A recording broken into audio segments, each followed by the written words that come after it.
We are live.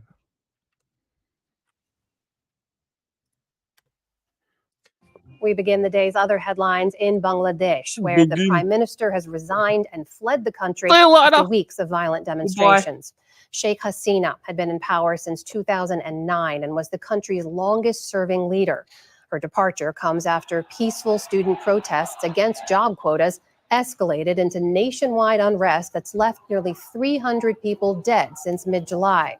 Today, thousands of demonstrators stormed the prime minister's official residence in the capital city of Dhaka. Meanwhile, in Washington, the state department I think with Bangladesh, like the reason why they were able to be overthrown, this happened in Sri Lanka as well, right?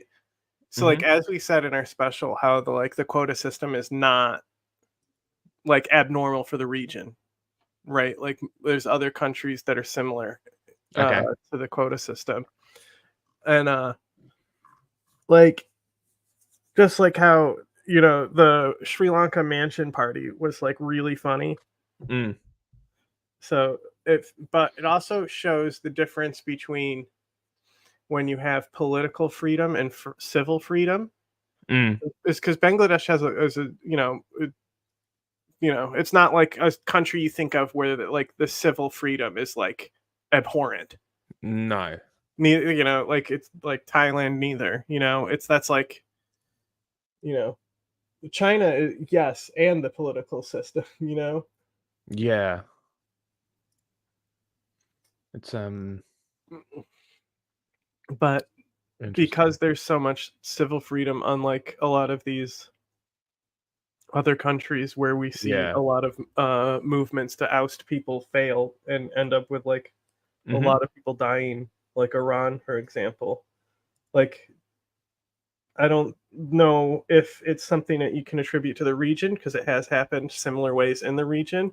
Or something that you can say to general civil freedom, like the people had enough freedoms that they could push into the government like that. Yeah. The lives lost and pushed for an orderly transition.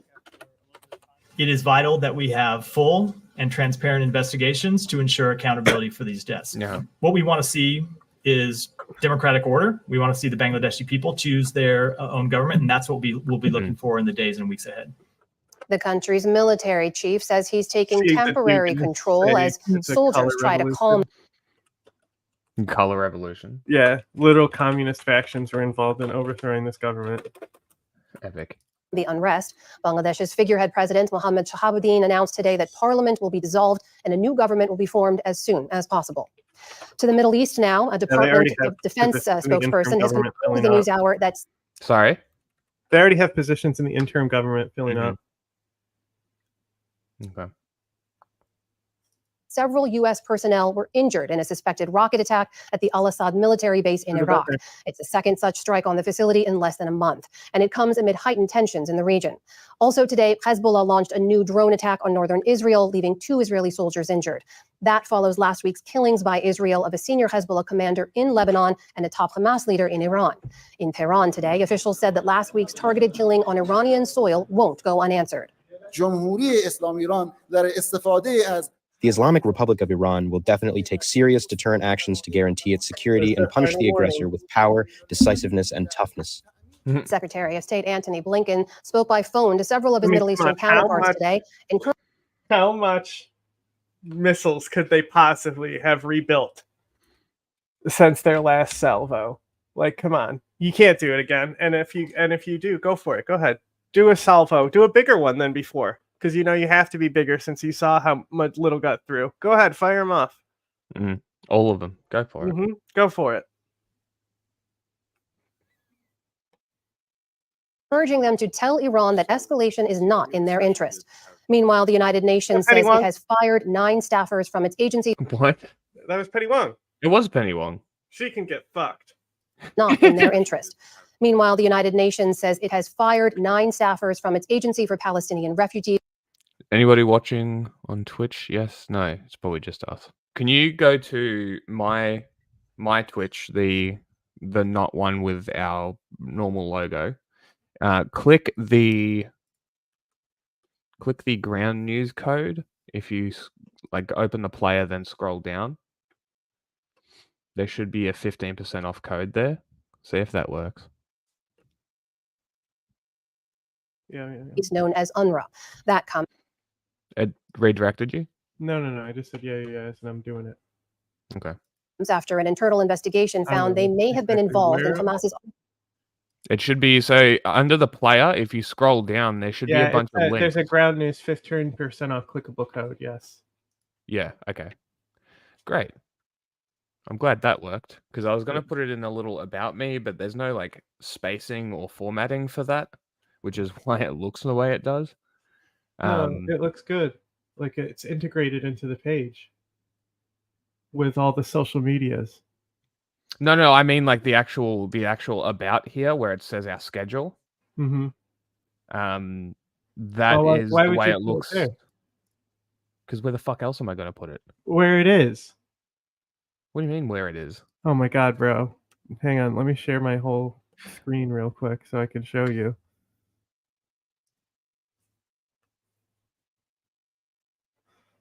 See, it's right here. It's like in with the links. Oh, yeah, no, that's not what I'm talking about. What I'm talking about is that block of text there. Yeah, why would you put it there instead of here, though? No. It's not spaced out properly. It's just one block of text. I would want it formatted, but you literally cannot format it in that area on Twitch. It's dumb. It's so dumb. October attack against Israel. Allegations of such involvement led more than a dozen countries to pause funding to UNRWA, including the United States. Most have since resumed doing so, though the U.S. has not. The Supreme Court rejected an attempt to delay Donald Trump's sentencing in his New York hush money trial until after the November election. The decision also left in place a gag order on the former president. The state of Missouri had filed the lawsuit claiming that the New York case infringed on the rights of voters, quote, to hear from and vote for their preferred presidential candidate. In May, a jury found Trump guilty of 34 counts of falsifying business records. His sentencing is scheduled for September. Supreme Court Justice Clarence Thomas failed to disclose more trips on a private jet provided by GOP donor Harlan Crow in 2010. That's according to a letter from Senator Ron Wyden to Mr. Crow. The Oregon Democrat wrote, quote, I am deeply concerned that Mr. Crow may have been showering a public official with extravagant gifts, then writing off those gifts to lower his tax bill. The letter is part of an inquiry into the relationship between the two men and comes amid a broader push to clamp. We're almost affiliate. That's another thing. Is just like, I want to hear, like, okay, the Democrats are bad too. Okay, can you point to me something like Goldmar Menendez? Yeah, he's gone. We ousted him for a reason, right? Are we going to point to that when we say like, hey, well, the Democrats do this too. They have corruption, right? Like, how are you, like, how do people actually justify what's going on without being severely uninformed or like extremely like deliberate in how, like, you know, they know exactly what they're doing and they don't actually care, you know, or their brain is warped. I just don't understand how the like how a Trump supporter can think. Like, I don't understand how their brains work anymore. It's just the country, like, especially in the last month, the country has everything is getting so crazy to the point where I literally don't understand. It's getting to the point where I like was so detached from reality that I left and went to Syria. You know, it's like getting to that type of dystopian.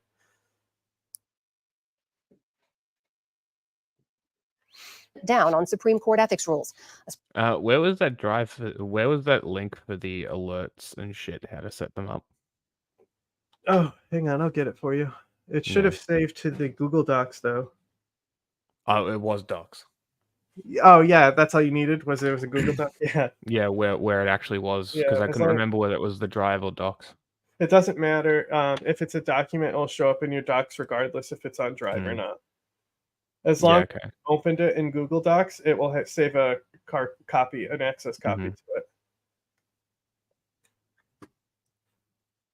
Spokesman for Harlan Crow said the inquiries have no legal basis. Pope Francis has named a new leader of the Catholic Church in Boston after accepting the resignation of the city's longtime Archbishop. Sean O'Malley, who's 80 years old, took the helm at the height of the clergy sexual abuse scandal in 2003. Since then, he's been a key advisor to the Pope and a leading Vatican official on the protection of minors. At a press conference today, he expressed Can you send it to me? It doesn't seem to have saved. Okay, hang on. Optimism about passing the torch to Richard Henning, who's been serving as the Bishop of Providence, Rhode Island. When I arrived, it was at a time of great crisis and great pain. Did he catch somebody? Oh, he's retiring. No. So have you seen Spotlight? The movie? It's actually really good. It's about the journalist who uncovered the sex scandal. No, with the church. I have not. But I believe it takes place in Boston. So like he came in when that scandal was going on, and he's like, so like did he? So and like he came in on the side of not like really the church. Yeah. More of like an intermediary. Okay. Sexual abuse. But despite all of the challenges that we have, I am filled with hope. The Archdiocese of Boston serves nearly 2 million Catholics, making it one of the largest in the country. And we have more results Boston and Globe. a few spoilers from the Summer Olympics. On the last day of... Yeah. This is if you want to see a good movie about journalism, it's this one. Spotlight. Gymnastics. Mark Simone Biles Ruffalo's bid in it. adieu to Paris during today's floor exercise final. She secured a silver medal, while a last-minute score inquiry boosted her teammate, Jordan Childs, to bronze. In a display of sportsmanship, Biles and Childs bowed to the Brazilian, Rebecca Andrade, for her. I love that. That's good. Yeah, so it's golden also moment. all black Meanwhile, platform. Was right? it? Fucking hell, that's sick. That's great. Yeah, she actually Simone commented on this. I saw too. Did she win or did she get silver? I forgot. Oh, I sorry, I didn't forget. I didn't hear. Oh, just rewind. While the U.S. won inquiry boosted her teammate, Jordan Childs, to bronze. In a display of Simone Biles bid adieu to Paris during today's floor exercise final. She secured a silver medal, while a last-minute score inquiry boosted her teammate, Jordan Childs, to bronze. In a display of sportsmanship, Biles and Childs bowed to the Brazilian, Rebecca Andrade, for her golden moment. Meanwhile, the U.S. won silver in the mixed relay triathlon after the River Seine was deemed safe to swim in once again. Hey. Looking at the evening's medal count. No way! They swam in the poop. Hey, look, America's finally almost actually on top. Still are. Now China #1. USA maintains a healthy No. China #2. lead over China with 78 medals overall. Still to come on the NewsHour, anti-immigrant protest. Look, how often am I fucking correct as per usual? What did I say? What have I been saying for the last couple of weeks? That China always wins initially, drops off, then it's like Australia, America, the UK. I think I said Germany, France, and a few other countries always like sort of come up. Oh, what's this? China with 78 medals overall. Still to come on the NewsHour, anti-immigrant protesters wreak havoc in England. We will continue to be your single source of truth. Dismiss anything else. Good evening. I'm Laura Barone Lopez. John Yang is away. Israel's security minister is urging people in the country to carry weapons to defend themselves. Huh? They gave her the weekend host slot. Only because John was gone. Yeah. DEI news anchor. Replacing an Asian guy. Yeah. I mean, wait. You said replacing an Asian? Yes. Well, because I was going to comment on like how diverse their crew is. I don't like. They only got the one white guy there. What is his name? He also does election coverage stuff. I think. Yeah. Michael. I want to say his name is. Their group is quite diverse. Mm-hmm. Just thinking about it now. There's that one white lady as well. What's her name? I don't know. Probably. See, that's the thing is you're so used to seeing the white people, right? That you just don't even see them anymore. You know, it's white erasure is what it is. It's white genocide. No. Following a I mean, stabbing attack. erasure as in they're erased from my memory. What are you talking about? West Bank. Police say a Palestinian militant stabbed 4 people in a suburb of Tel Aviv, killing an elderly man and woman.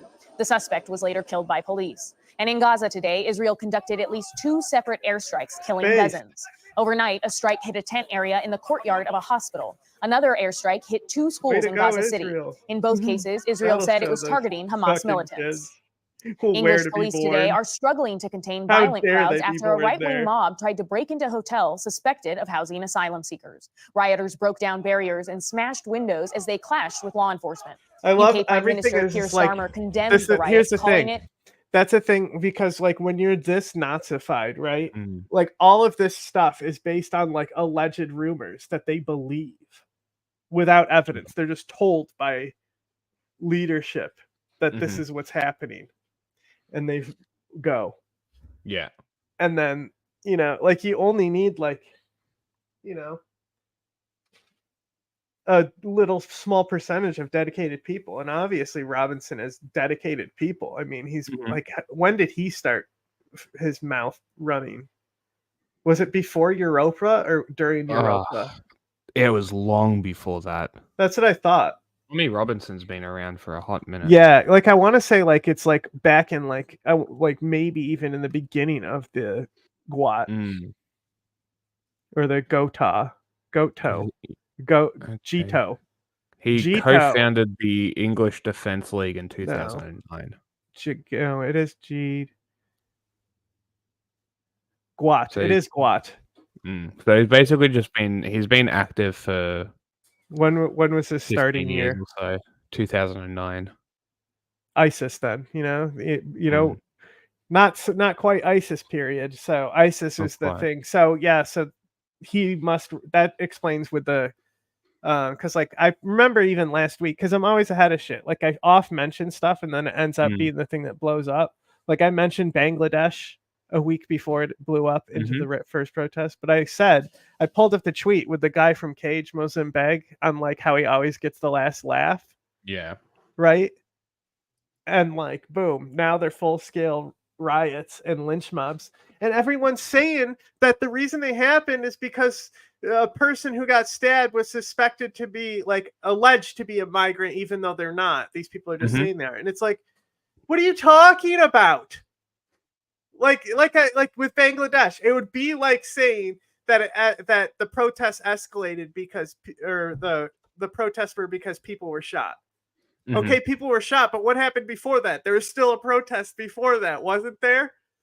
Like they're just attaching something just so the intermediate vanguard of the Nazis can push rhetoric onto these people that are already anti-immigrant, which brings out everyone. And like I was saying earlier off camera, is like, obviously with the work that I do in the Middle East, I also have like a huge portion of people that I see who are like ex-Muslims or anti-Arab, right? Like, or anti-Shia. I'll see a lot too, especially from like Syrian refugees and stuff.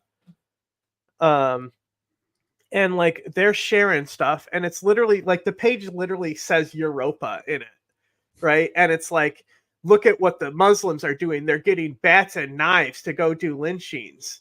Right. And like tons of people like who we've worked with and stuff, and like different people who we have in cells and stuff are reposting that. And being like, because they just because anything anti-Muslim, they just see it and they have like no defense against it. Yeah. And it's like, y'all really got to think before reposting. Like, just go. Like, they're obviously getting fucking weapons to defend themselves. People are burning people. People are barricading hotels and lighting them on fire. Yeah. Yeah. That, like, if you this right here, if you don't know, if you asylum seeker hotels. If somebody says EDL and you don't know what that is, do not have a take on this. Okay. How about that? What's funny, it's funny. I don't know how long this has been around, but it might have been something that sprung up like just now in response to it. But the Muslims are calling themselves the MDL. MDL. Yeah, Muslim Defense League. Wow. Right. like just to like purposely mock them and stuff. But like it's like the other thing too is this is not contained to the UK. And also Robbins is like in Cyprus right now on the beach relaxing while his supporters do this because he had to flee the country because they released him on bail and he fled the country. Right? He's not coming back to Britain now. He's gone. He can't. They're not just going to drop the charges. He's gone. He's never going back home. He's now he gets to use that Hitler in exile rhetoric. They're letting people in, but they're throwing patriots out. Yes. And so it's not contained to just the UK. There is nothing like this in the other places, but other people have, because it's connected to the Europa movement. So the far right throughout Europe has been connected to this. But also what's interesting is that there's like Catholics and Protestants in Northern Ireland beating the shit out of Nazis right now. And the Nazis are coming out with the Ulster flags and shit. Right? And then they're getting the shit beat out of them by Protestants. Organized violent thuggery. It's the latest episode in a series of far-right protests following a deadly stabbing attack at a children's dance class last week. False reports spread on social media that the suspect was an immigrant. Police later said the teen was born in Wales. Georgia's Brian Kemp is firing back after former President Donald Trump still foreign. Yeah, they're still foreigners to them, I bet. Repeatedly attacked the Republican governor at a campaign rally last night. Kemp said Trump should focus on winning the presidential election, not on petty personal attacks. Yeah. At Saturday's rally, You're Trump attacking a ranted Republican about Kemp's governor, refusal dude. to help him overturn the 2020 election. What are you And doing? Trump accused Kemp, without evidence, of actively working against him this A election. lot of states really like their governor, bro. They're not Trump fanatics. They're average Republicans who might not like you, but still support the Republican ticket because they believe in whatever. And those are the people who I can understand. People who like Trump.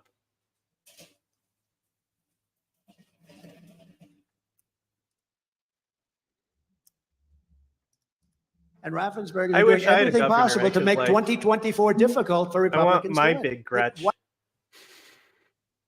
are they doing? I don't know.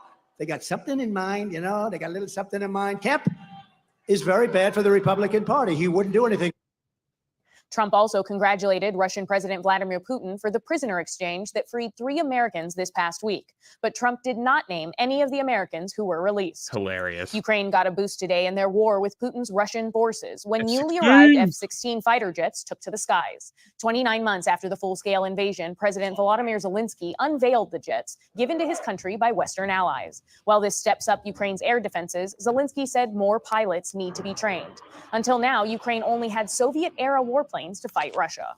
Florida's west coast is bracing for impact from the latest named storm this hurricane season. Tropical storm Debbie is rapidly intensifying thanks to the warm waters in the Gulf of Mexico. The storm is now expected to become a Category 1 hurricane before it makes landfall over Florida's panhandle.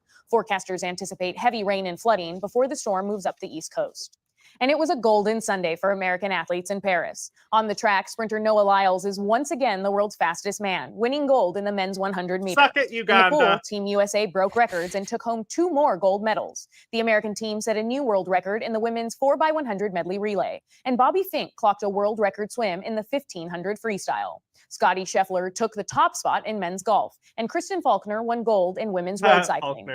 And the water quality of the River Seine is again in question after athletes from Belgium and Switzerland withdrew from upcoming events. They fell ill after racing in the river last week. Still to come on PBS News Weekend, anti-government protests in Bangladesh turned deadly. It's so funny. Good evening. I'm Laura. It's so funny. We're going backwards today. Yeah, the poop river is funny. The fact that, like, what were the other ones in that report? Like, it was Brazil and the other one. I'm doing like back end stuff. No. I mean, if you remember the report where it was a Vox report on the poop river. And they said Brazil and there was another Olympic that had the same problems, but they were able to fix it before the games. What was before Brazil? Italy? No, it might have been London. Greece? Not sure. Barón Lopez. John Yang is away. Concerns of a wider conflict in the Middle East are escalating. Today, Iran said in a statement that it will exact severe revenge at the appropriate time. This after an attack in its capital killed a visiting Hamas leader. Iran blames Israel and the U.S. The veiled threats are prompting the Pentagon to send additional Navy destroyers to the Middle East. Sitting alone at the end. Yes, that was funny. That was very funny. I did laugh. In the occupied West Bank, Israeli Defense Forces said it killed another Hamas leader today. The IDF hit a car that it says held the leader and 4 other Palestinian militants on their way to carry out an attack.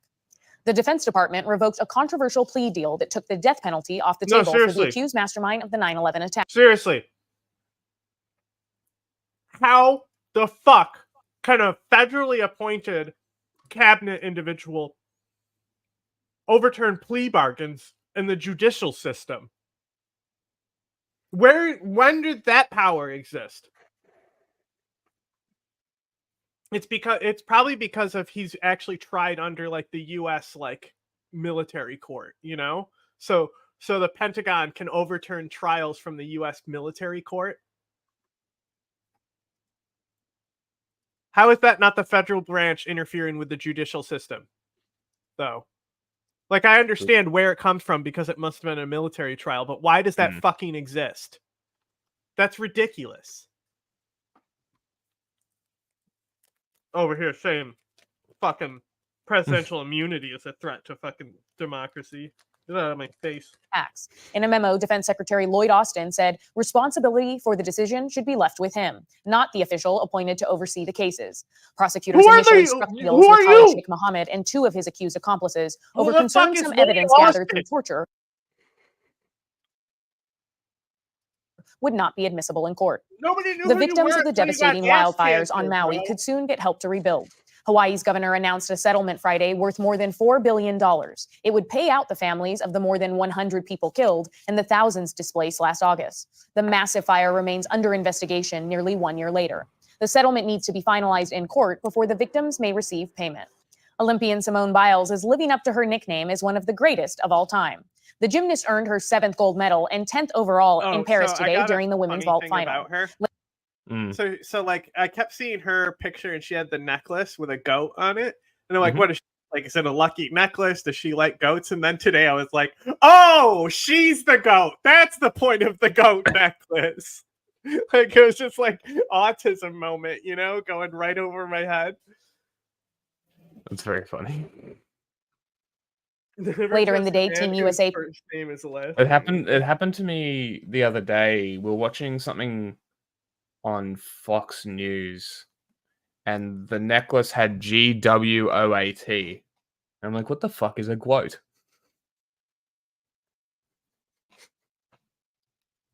It took me a minute, and I looked away and I looked back. I'm like, ah. Why is the picked up another gold in the woman. Greatest woman of all time. Of all time. Pool. Swimmer Katie Ledecky raced past the competition for the women's 800-meter freestyle. This is her 9th gold in 4 Olympic Games. There's rappers at the Olympics? Still to come on PBS News Weekend, the history. You were watching too. What I miss? Of racial identity in American politics and the impact. Concerns about a growing conflict in the Middle East start our day's other headlines. It's happening. Here That's it after comes. Israel's military confirmed an airstrike last month had killed the leader of Hamas's military wing, Muhammad Def. Also, did I say rapper? I think she was a boxer. Who? It was about the boxing.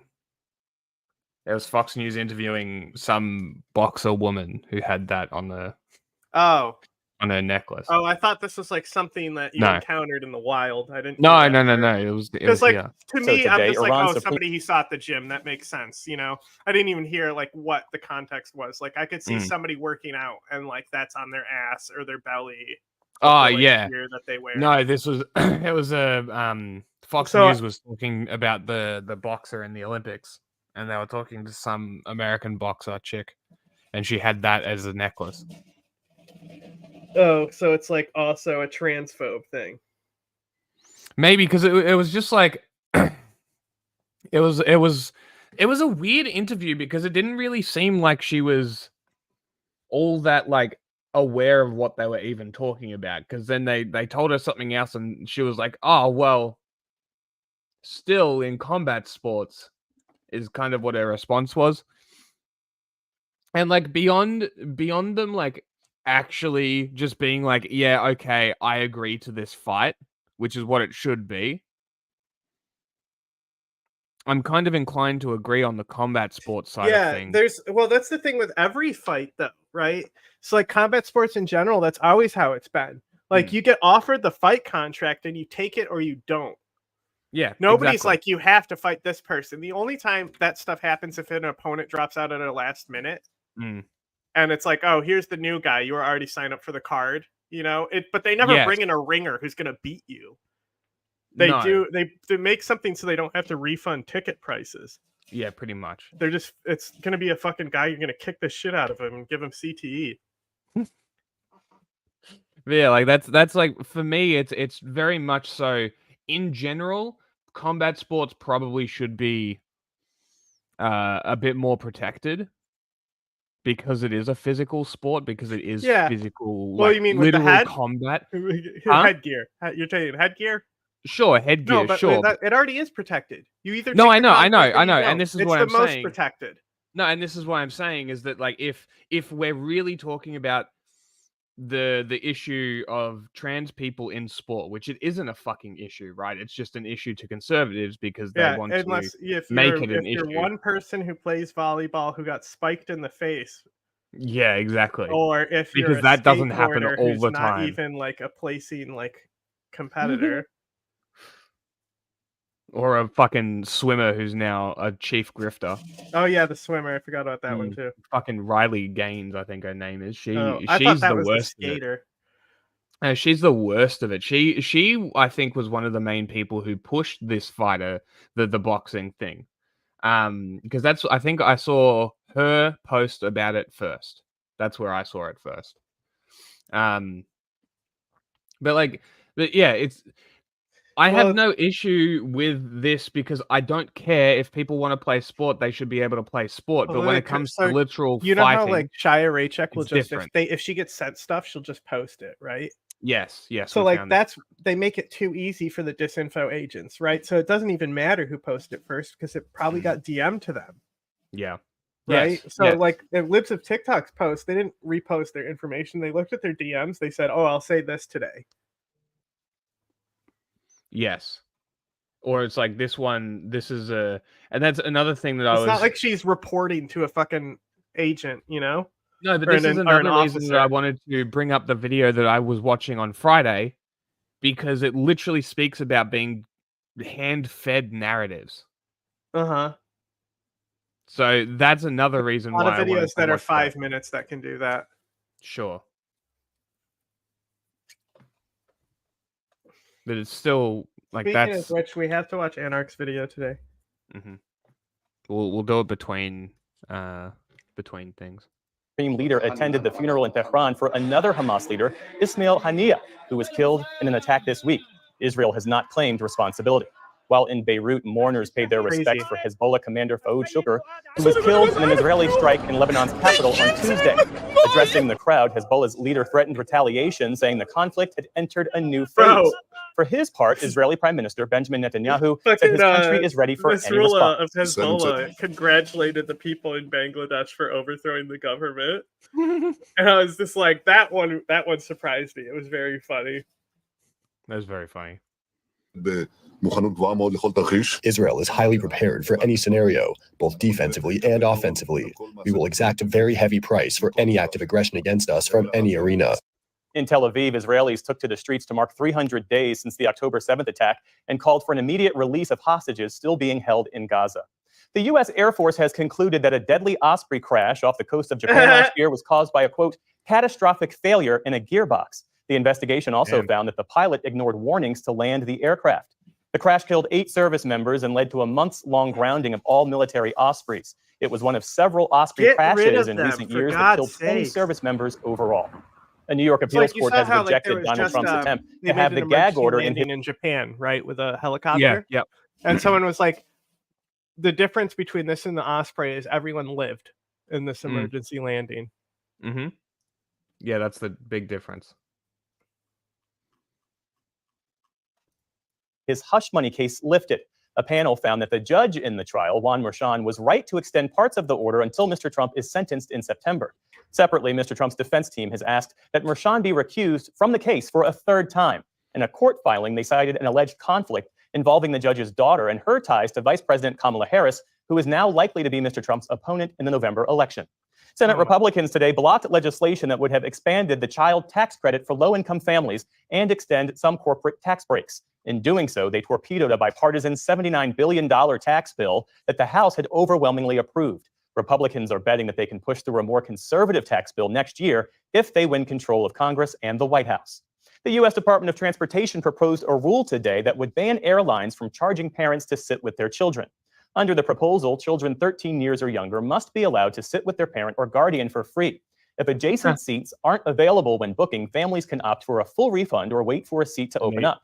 And if one doesn't, they can rebook for free. The Biden administration says the rule could save a family of four up to $200 the judge's daughter is in a seat lib, fees. so they want to overturn On Wall Street today. Wow. Welcome to Democracy Now!, democracynow.org. She did. The War and Peace Report. I'm Amy Goodman. Bangladeshi Prime Minister Sheikh Hasina has resigned and fled to India after weeks of student-led protests. Bangladesh's army has announced an interim government will be formed to run Bangladesh. Earlier today, crowds stormed Hasina's official residence in Dhaka to they're going to form a government. Yes. Celebrate her ouster. She'd led Bangladesh since 2009. Her father was Bangladesh's first president. This is one of the things where it's like, yes, this is like a point against nothing ever happens, but at the same time, well, we still have to see, because it's not like, Sudan, they had an interim government. Mm-hmm. That was an interim government. So we have to see how soon, like if it's like Ukraine was and they immediately start working towards forming a new government, probably going to be more good than bad there. Just give power to the people. Fuck your government. Violently cracked down as tens of thousands of protesters took to the streets. If you think about it, if you really think about it, if you were to assign any music genre to the idea of democracy, it's got to be jazz. Sure. Like, that jazz is just Americana, It's that or the Yankee Doodle fucking whistle music, And nobody fucking listens to that unless you're like 5. And you're watching Barney, because they sing it on Barney or whatever people watch. Oh, by the way, I got a new mascot for the Republicans to replace the elephant. The GOP.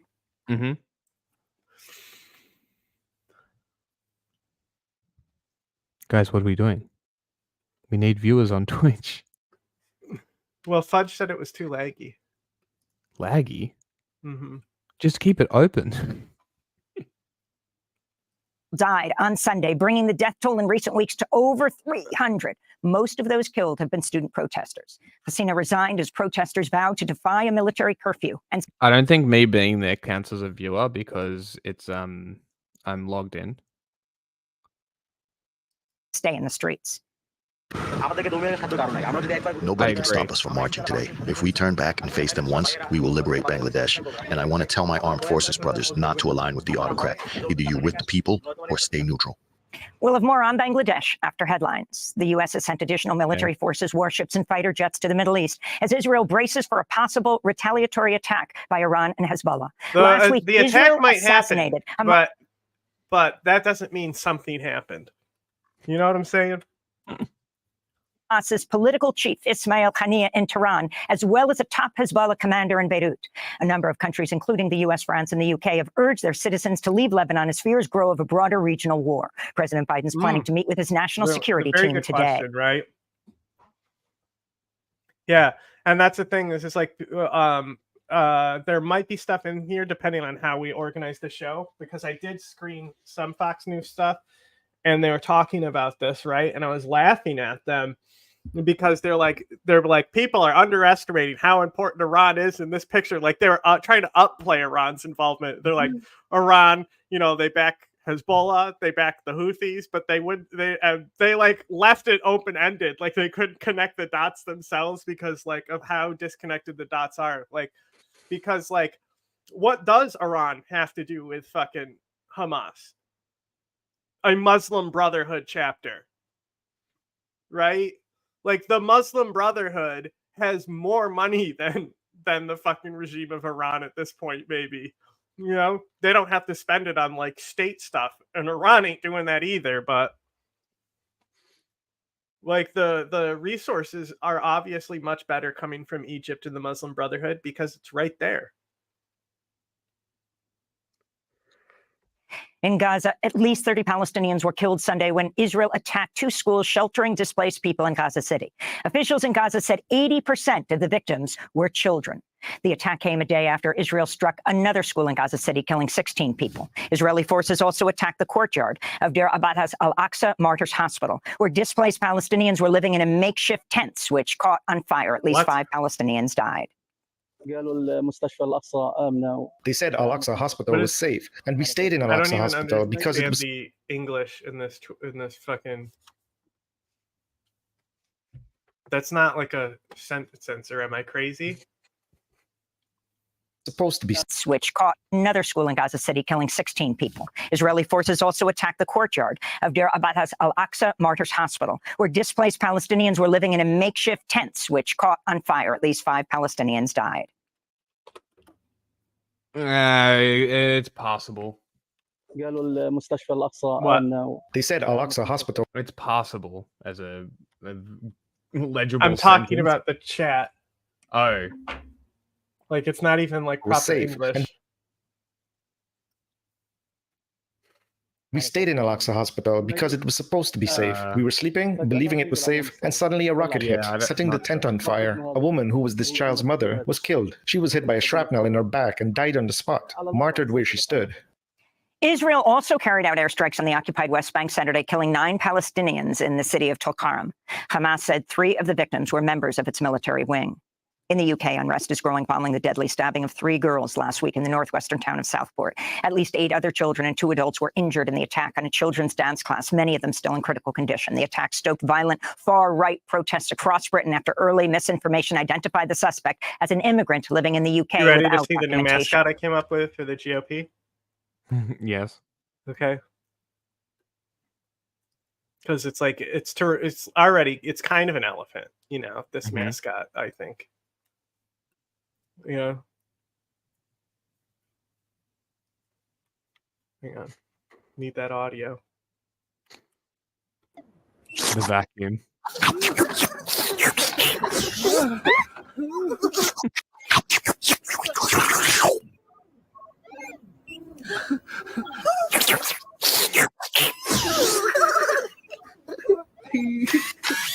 Whoa. What do you... Whoa. Uh-oh. Uh-oh!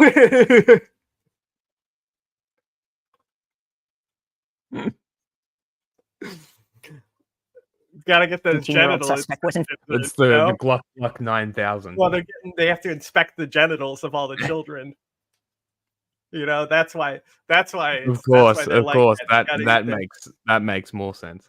Fact, born in Cardiff to Rwandan parents. Over the weekend, rioters raided and set fire to hotels used to shelter asylum seekers in northern England. Violent protests also led to some 150 arrests, with incidents reported in Hull, Liverpool, really Bristol, and Belfast. And it's like, it's all about Iran, right?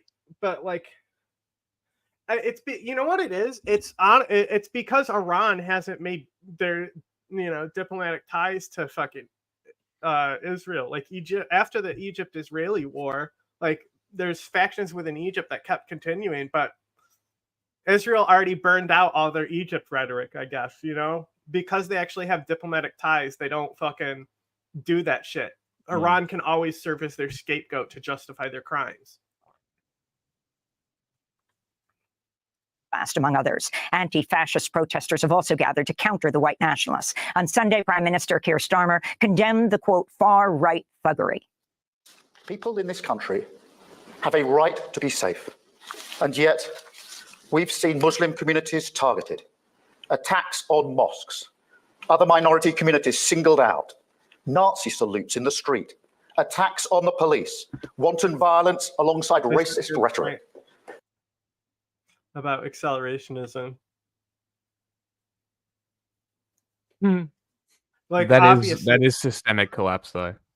But no, if you think about it, though, like so like that clip that you sent, that will be like the preview of the next LTech, right?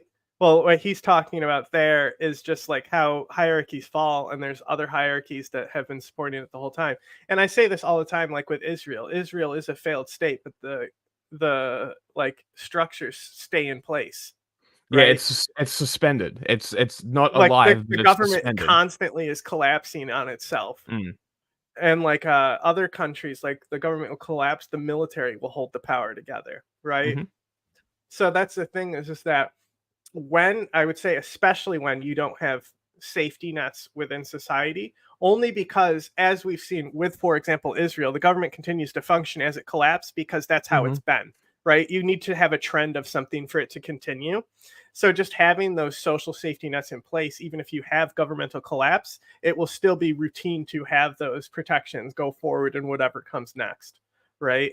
So the thing is because America only system is wealth go up since Reaganomics, right? That is exactly where accelerationism would take you in America. It would take you to like the cyberpunk dystopian, like corpo future, where like, you know, like businesses basically own everything. And it's all just fucking capitalism. That's exactly where it would take you. So no. But I won't shy away from calling it for like accelerationists to read books like Iron Gates, right? That's good for them, I would assume. Because like if you're already reading Iron Gates and want to like murder babies in your anarcho society and stuff, then like I guess so. Then it's good for you too. Because you're bad for everyone. You have to be bad for everyone for accelerationism to be good. That's my conclusion.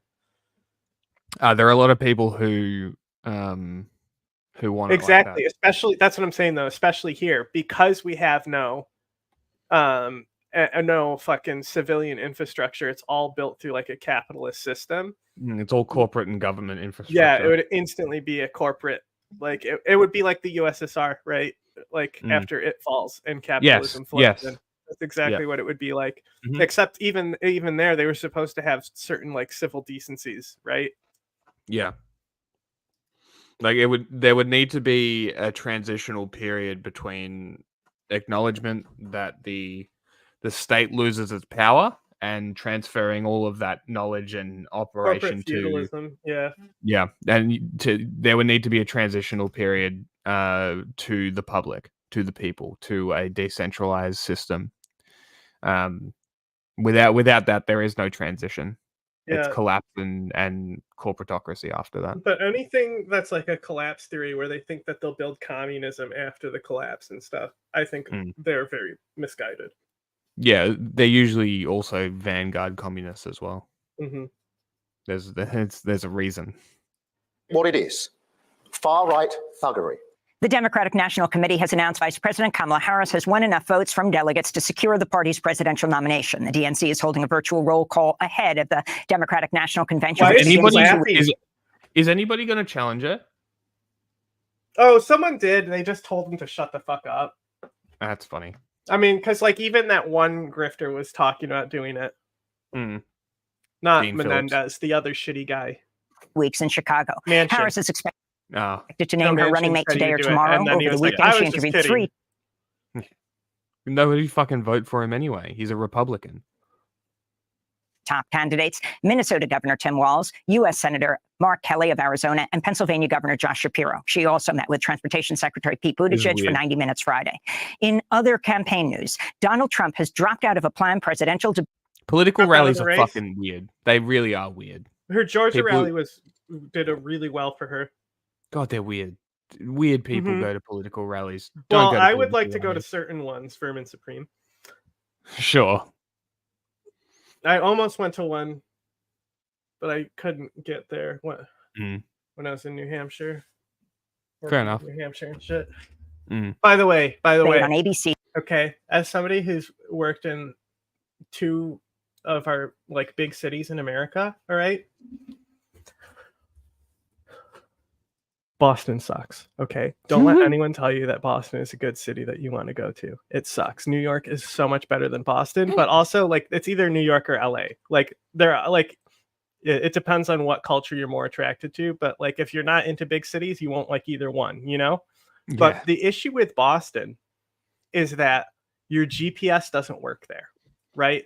And not only that, like until if I never had the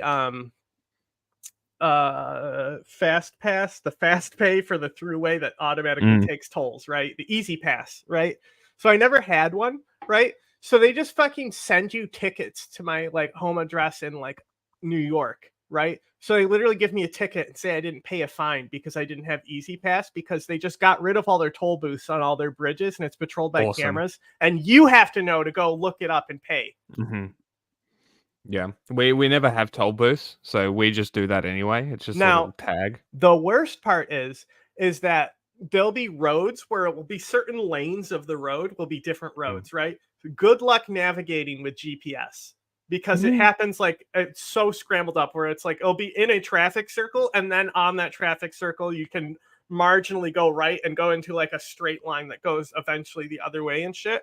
And all the fucking highways eventually end up stacked on top of each other. So anytime you're in a highway in the city, your GPS will go out, fuck up, and then not know where you're going. Oh, that's funny. So it doesn't know which road you're on, therefore it can't tell you which way to go. Road design. I've driven in Jersey.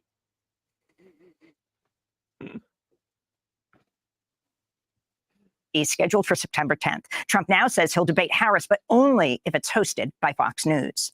In other Trump news, the Washington Post has revealed Egyptian President Abdel Fattah al-Sisi may have secretly given Donald Trump a $10 million bribe in 2017. Not compared to the Jew bagels in New York.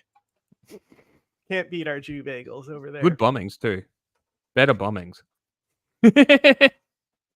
Reveals 5 days before Trump took office, an organization with ties to Egyptian intelligence withdrew $10 million in cash from the National Bank of Egypt in Cairo. According to the Post, former Attorney General William Barr helped block an FBI probe into the deal. We'll have more on the story later in the broadcast. Corruption in political America? With Washington Post reporter Carol Leonnig. Gold bars, by the way.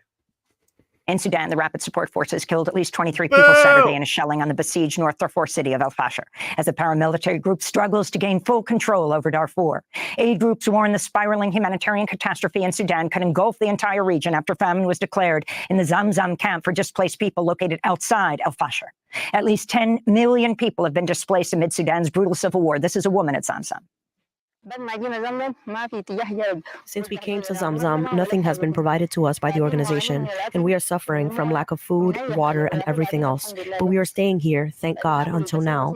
We are eating simple food, thank God. We need water, food, health care, and for God to lift this curse from Sudan. Nothing more than that. In Somalia, at least 37 people were killed in an attack by al-Shabaab on a popular Mogadishu beach Friday night. The attack, carried out by a suicide bomber and gunmen, injured another 200 people. It's one of the deadliest attacks this year by the... Well, also, don't pause on blood. Did we watch Venezuela? Don't pause on blood. Al-Qaeda linked group. Somali... Okay, that bombed out cars. That's fine. What'd you say? Did we cover Venezuela? I don't think we did. The elections? Yeah. Yeah. Yeah. Sure we did. Okay. I mean, not much has happened since then. I mean, I post all the militant stuff I see and stuff like that. Okay. I mean, what's really funny, so I gotta call out Sam Cedar again for bad coverage with his left bias as well, now that you mentioned Venezuela. Like, I don't understand how anyone who, like, you know, uses the term, like, I'm part of the left, can't figure out what's going on in Venezuela. Like the one girl who we say does good news, who's like, I looked into it and she's like getting a lot from More Perfect Union, right? Yeah. That one kawaii girl, right? So she even was like, I don't know how to write about Venezuela. I can't make sense of it. It's like, probably because you're looking at like bad sources for when it comes to this stuff, right? It's like Sam Cedar, he's like, I'll have an expert come in next week for Venezuela. Let's see how that goes, right? But he was like, I just can't make sense of it. What's going on there? I'm like, what do you mean you can't make sense of it? The protesters are literally taking the election results and posting them on walls. They have the receipts, dog. Like if the evidence of election rigging, like, it's funny because they talk about how they're Venezuelan machines from Dominion, right? Like, if they had that type of evidence instead of nothing, we would be having a different conversation. You know, even though we do have receipts from the elections, and they've shown that Trump did not, like, you know, get cheated, right? Yeah. But like, these are showing a completely different, like, they're the fucking receipts, dog. What do you mean? Like, how could it not be more clear? Oh, those could be fake? Like, what do you mean? Like, any basic amount of, like, looking into it, you would realize that, oh, for sure, this was, like, Maduro stealing the election. And then you'd also be like, but what else is new in one of these countries? Like, it'd be like looking at Syria and like, wow, I thought it was a democratic process. I don't know what to make sense of it. I don't know if Assad stole the election or not. Or Belarus. Like, Lukashenko lowered how many votes he got, right, as an appeasement point. I don't get it. Like, what is wrong with their brains? Like, you're supposed to be like the intelligent one of this like group of political actors, right? It certainly isn't junk. I've never heard of this more perfect union thing. What the fuck is this? Aren't they a 501c3 or? Yeah, it seems like they're a non-profit, but like, yeah, but that's what the Mother Jones girl we found. She's affiliated with them as well. Oh, her. No. There's two. I'm talking about two different people now. Oh, they're both. The Kauai girl, I've seen that she might not be affiliated with them, but she like, uses them as a source. Uses them as like a primary source. Okay. It does make sense that if she is doing More Perfect Union is a great source. Basic journalism stuff, that you would be using a good source and then corroborating those sources with extra sort of less reputable things. And then, yeah, that makes sense. That's fine. But like, with President the Hassan that Sheikh, all these people have, they've been unable to figure out like a very simple story in Venezuela. Yes. Yeah. I mean, the fact that they're literally posting the results because they all have receipts is all that you really need to know. What does America have to do with it? Nothing. You should all shut the fuck up and let the Venezuelans sort it out, because they've got it. Yeah, so Jessica Burbank, she's one of them, but there's other people. But she was the one on the Hill Rising who is funny as well. So there's been a lot of people that have been linked to More Perfect Union as of late with us that we've looked at. Mohammed has vowed, but so far failed, to eradicate al-Shabaab. Tensions are rising 1 week after the disputed Venezuelan election was called for incumbent President Nicolas Maduro. His main rivals, presidential candidate Edmundo Gonzalez and fellow opposition leader Maria Corina Machado, have repeatedly claimed their party received more votes, releasing its own tally of last Sunday's ballots. The U.S., Argentina, Ecuador, Costa Rica, and Uruguay have recognized Edmundo Gonzalez as president-elect, while Mexico and Brazil are warning external actors against interfering in Venezuela's national affairs. Mass protests in support of Maduro took place across Venezuela this weekend. We'll go to Caracas for more later in the broadcast.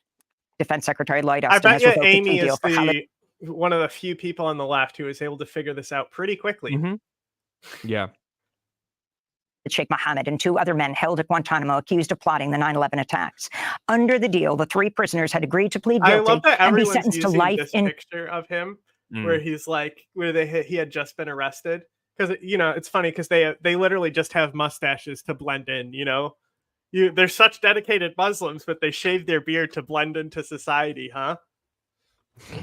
So, like, there's a better picture of KSM. And it's one of my favorite ones. I'll use it as like a reaction image because it looks like he's like making a "Are you fucking serious?" face. But there's a story behind this picture that's kind of funny. So, boop. See, he's like, look at that face. Like, are you fucking serious, dog? There's like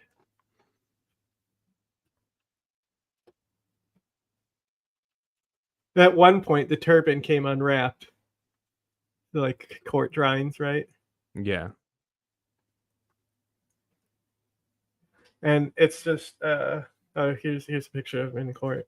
Well, not a picture, but obviously, But so these pictures of him with like the long beard and stuff.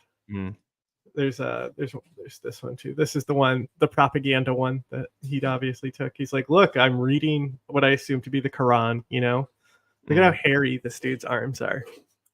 And the FBI the same guy. Yeah. And the FBI is like, oh, we used like lasers to see the veins under him to like prove that he killed Daniel Pearl. Bro, did a fucking gorilla arm kill Daniel Pearl in the video? Yes. Who do you also know who has a gorilla arm and said that he killed him? This guy, right?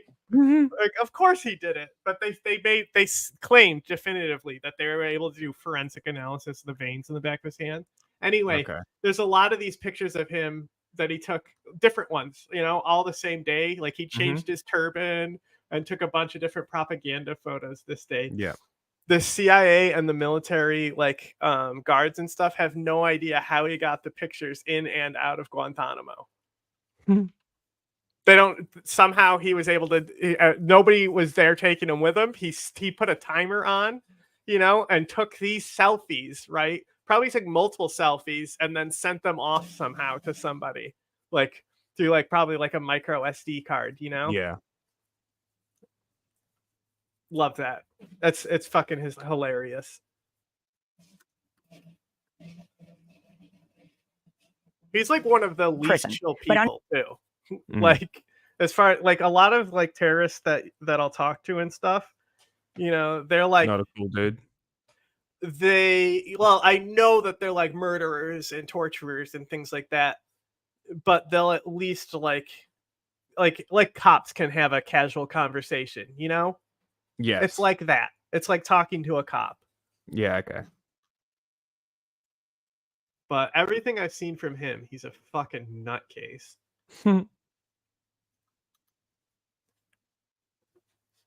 On Friday, Austin rescinded the deal in a move that will put the death penalty back on the table for the three men. We'll have more on this story later in the program. The Biden administration's announced the U.S. government will pay out more than $2 billion to thousands of black farmers and other farmers of color who are discriminated against by the U.S. Department of Agriculture. Are we going to get another Stephen Crowder In a statement, President Biden said, quote, for too long, many farmers and ranchers experienced discrimination. No, I don't. Okay. And farm loan programs and have not had the same access to federal resources and support. And Florida, Georgia, and South Carolina are bracing for possible catastrophic flooding from Hurricane Debbie, which is expected to make landfall today in the Florida Big Bend area. Some areas could face up to 30 inches of rain in the coming days. And those are some of the headlines. This is Democracy Now!, democracynow.org, The War and Peace Report. I'm Amy Goodman. Thanks, Amy. What are we doing now? You guys are going to have to give me a hot minute. I'm just sorting some stuff. Okay, check this out. Live Stephen Crowder reaction to that report we just watched, because it's an identical report. Basically, Okay. They're paying out more black farmers, right? Find this many farmers of color. Color? But they did, and 5.2 billion are being allocated exclusively for colored farmers. Farmers of color. Roll the tape. We begin today's show looking at a major provision in President Biden's confused 1.9 because he's playing Democracy Now! Like Hassan's furrowed brow when it comes out is so funny. trillion. We begin allocated exclusively for colored farmers. Farmers of color. Roll the tape. We begin today's show looking at a major provision in President Biden's 1.9 trillion. What? Why do you? I've set up these here I for know. the stream. I moved it because we needed to see him, bro. Yeah, you always click the default ones. I've set them Yeah, up. because it's in front of me. You can fix it later. I don't give a fuck. You put it right back. I just wanted to see his face for a second. It's the one that I can see on my monitor. I don't have the fucking options expanded. Fudge. It's on my small monitor. Go back to Twitch. There's a The new food item. The food shall unite. bill that aims to address decades of discrimination against Black, Hispanic, Native American Wait, and what? Asian When did this American happen? farmers who've historically been excluded from government agricultural warning. programs. The American Rescue Plan sets aside. They might have raised your terror warning because you have Europa connections, right? In your country. $10.4 billion How do you think Steven Crowder's going to for react to this? agriculture support and allocates about half the funds So to farmers. he's insulted because there's the allegation that farmers would be black. Yeah, It's like, how is this many black farmers? Black people don't farm. How do black people farm? Like, when does this ever happen? Ever? Of color who are, quote, subjected to racial or ethnic prejudice because of their identity as members of a group, unquote. The U.S. Commission on Civil Rights confirmed as long ago as 1965, the U.S. Department of Agriculture discriminated against black farmers, but little was done to address. Reconstruct. Okay, let's get to Steven Crowder then. Also, it's saying like, oh, we have no. Obama, mother, I'm the plow man. Policy, these people. So yeah, I'm gonna buy a plow man. I'm gonna plant that corn. Go get a John Deere. Barack Obama, mother, I'm the president of plowing that air. You. I thought the last thing they would want to do is be farmers. Wasn't that a? That's so bad, dude. And you lost, son. That was so bad that it turned around to be funny again. What the fuck? Yo, I've never seen. Look, you like their props? They have a coronavirus and Chinese food next to it. Get it? Never seen someone be more white painfully while trying to do AAVE than Steven fucking Crowder, dude. Jesus fucking Christ. That was a 360. Like he wanted to be funny. It was not funny on its own, but it was so fucking bad that like explaining comedy. The point is just like I'm gonna buy a plow. Like this is how all black people talk, huh? That's his black voice. That's I know. His general black voice. I know. It was just like, of course, that's what his reaction was. Yeah. You know. Yeah. Okay. I don't know. I'd rather watch Steven Crowder than Elijah Schaffer, I think. I watched Steven Crowder. I never watched Elijah Schaffer. I've seen because Steven Crowder had the Change My Mind stuff, which was really good for the period. Yeah, well, that's the stuff that I started watching for him, and then I just sort of aimlessly watched. There's a better opener to this. Where it's like presents it as like decade-long mystery solved. It was a mystery that dominated news headlines. This is how to set this up. This is such a good opener for this story. But yeah, like I like when I was probably around that same time, 14, 15, 16. That's what I was watching of Steven Crowder's. And then I sort of started watching the show. I think when the guy left his show is when it really started going downhill. What do you call him? Not Gay Jared or something? Jared. I mean, it was already pretty bad, but yeah. I think he was. I think a lot of the Republican commentators really suffered from COVID. It really killed any coverage that they, and I mean like masking of their. Yes, views, yes, you know? yes, yeah. COVID made a lot more things rise to the surface. Oh, for sure. And I still like thinking back about it. I still put Charlottesville as that moment that if you didn't step away then, when these people were like, nah, these people they're fine. They're not bad people. It was just the bad ones, right? If you didn't step away then, probably a concern. And those are the people that I guarantee were also the ones that are now grifting for Russia. So I guess we'll see. Lines back in 2014, a dead bear cub found in Central Park. The only time I think I ever watched Elijah Schaffer was when I was watching Sydney Watson. Well, I found Elijah Schaffer because of the George Floyd protests, because he was filming them and like distorting footage and stuff. and that's good. how I first found him. Mm. So it was immediately negative because I was like, I literally did research on the guy that he tried to act like was jumped, and it was this dude who literally attacked a child with a machete. Oh, yeah, man, what a great dude. And like he was fine. He was fine. He was like rising to his Mm. feet, right? So they kicked the shit out of him, right? But he was fine, right? Mm. No injuries for real. Like he's gonna feel it the next day. He's going home, right? Mm-hmm.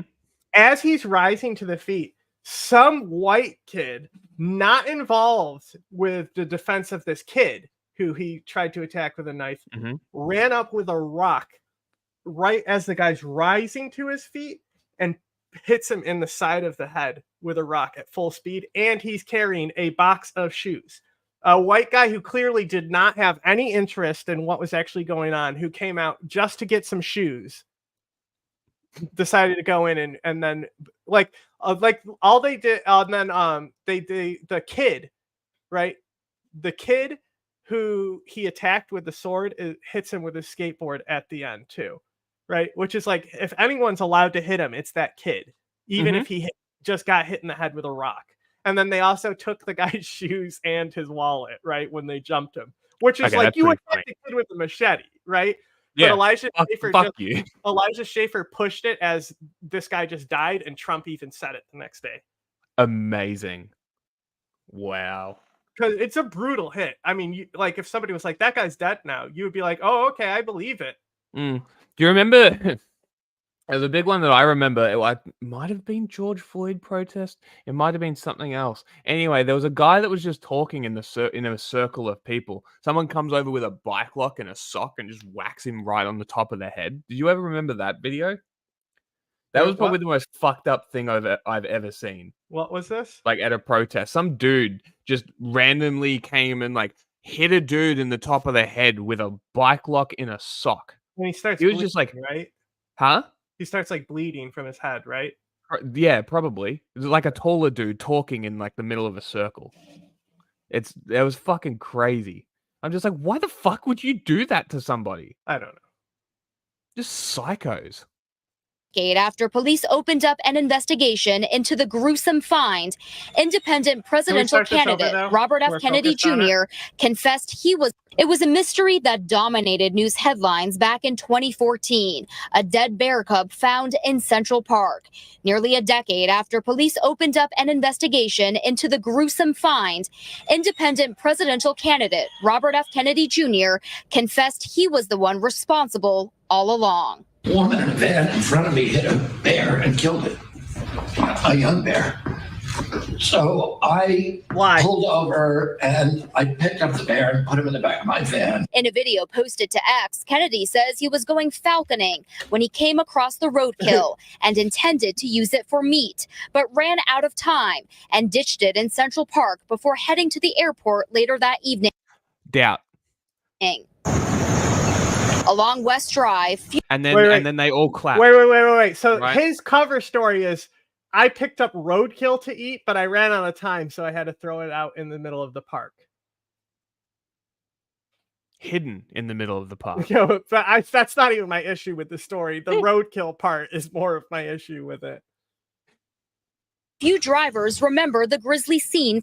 Also, I was just reading, granted it is the Australian Strategic Policy Institute, but they said that basically because of Bondi, Wakeley Church, and Sydney University, and then an attempted terrorist attack apparently on an New South Wales MLA. Yeah, I mean, he said it himself that he has skeletons in his closet, right? And it, like it was only not that long ago we found out that like he was like raping the nannies, and he was like, I never said I was a good person. Basically, it just says that the threat has risen to greater than 50% in 12 months. I'm curious. Who the fuck is setting these standards? It has more to do with Robinson than Farage. Farage helped politically to grow the fascist movement in the UK. But these events going on right now is because Robinson was charged under Britain's anti-terror laws. for a film that he made in like 2022, and he didn't show up for court. So then like that escalated his charges because he didn't show up to the summons. And so they arrested him and basically was like, yeah, you're like going to jail for like terrorism, bro. So then he paid bail, fled the country, and then he sent his followers to start doing these things.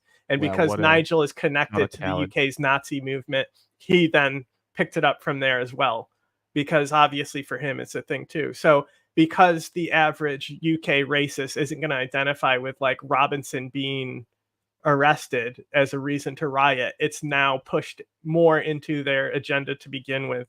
So like very soon you'll see the rhetoric probably evolve in the UK to be saying that they're letting in immigrants but expelling patriots. I imagine that would be the play to go with there. But it's also not located just to the UK. It's actually larger. If everything where you saw like the Europa movement, like it's remnants from all that shit. We'll get to it. There's a lot of stuff on it, but I think a lot of the reporting has been atrocious because nobody's like talking about, like, if you watched us last week, I literally brought it up and showed that he was just arrested and how funny it was that like Cage was talking about it.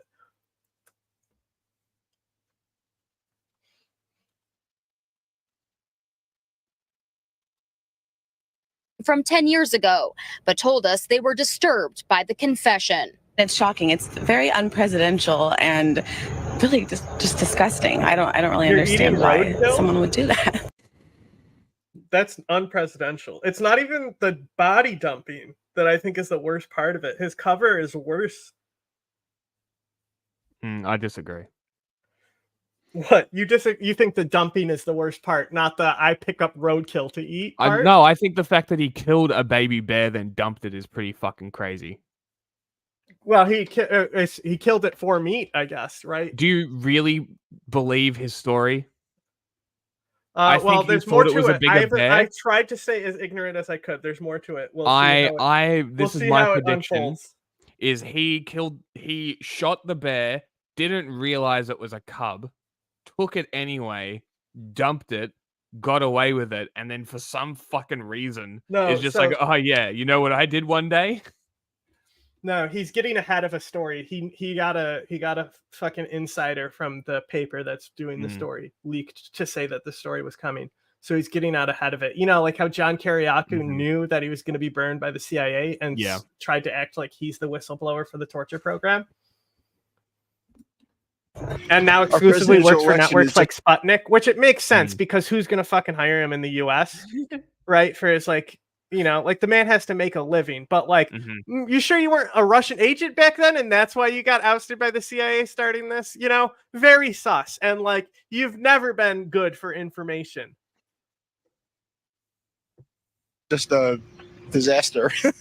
Kennedy shared his story with Roseanne Barr on social media after he claimed a fact checker from the New Yorker called him to verify what had happened. He says he and some friends. The New Yorker. Okay. Who had been drinking came up with the idea as a prank. I had an old bike in my car that somebody had asked me to get rid of it. I said, let's go put the bear in Central Park and we'll make it look like he got hit by a bike. Kennedy says he never thought his actions would generate such a media frenzy. Because Roseanne is a weirdo. Why are they laughing? He says he expects the New Yorker article published on Monday to be damaging. In Central Park, Christina Fan, CBS News, New York. He was never going to win. So RFK Jr. anyway, right? There was no way he was winning anyway, right? None of this is bad for him. Nobody knew who he fucking was before he did this shit. Exactly. Somebody take his skinny ties away, please. And up in Goshen, New York, up in Hudson Valley. And I was supposed to meet them there at like maybe 8 or 9. I was driving up maybe, really early, like 7. And that woman in a van in front of me hit a bear and killed it, a young bear. So I pulled over and I picked up the bear and put him in the back of my van because I was going to skin the bear.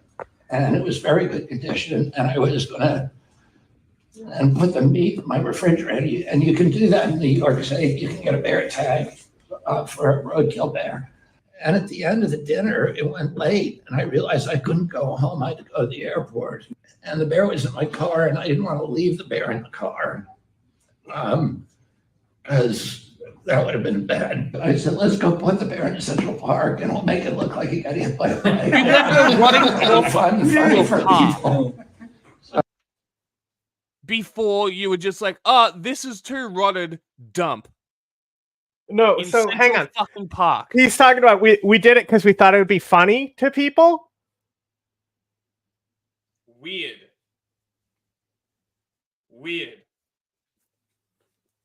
Oh, well, everybody thought that's a great idea. So we went and did that, and we thought it would be amusing for whoever found it or something. The New Yorker somehow found out about it, and they're going to do a big article on me, and that's one of the articles. So they asked me, the fact checker said, it's going to be a bad story. I want to hear Roseanne's response. I think it's a great story. It was a mystery that dominated news headlines. Weird. So RFK Jr., as you all know, is a trip, man. This guy's out there, dog.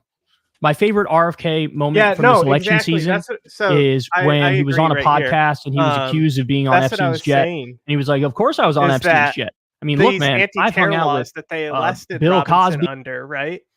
Like, it's just showing the UK government made the right call. Like, regardless of, like, as an American, there's the whole, like, free speech issue right here, where you wouldn't have these type of laws that you do have in Europe. But like then there, like I think of the Quran burning that was affiliated with the NATO expansion, that they literally had the same guy in two different countries burn the Quran to rile Muslims up. And then like embassies of these countries were hit in other countries in the Middle East. Like the far right is so easily activated by anything in Europe. So like all the writing in the UK is ultimately fucking their cause, because it's going to result in more anti-terror laws that are going to specifically target Nazis. Yeah. And it's also going to make more people realize that these people are psychopaths and don't want them in their country. Well, that's the thing is like, even because of social media, like if you're offline, you're probably looking at it repulsed because you've spent years being conditioned by the Black Lives Matter riots being awful, right? Fire bad. Mm-hmm. So any normie is looking at this and the news is going to be, we'll have to look at Fox News, see what they say, right? Yep. It's going to say that they were suspected of being migrants, but they were from Wales, and they link it to the murder. And they won't mention, because nobody's mentioned, that it starts with a fucking fascist leader being arrested. Mm-hmm.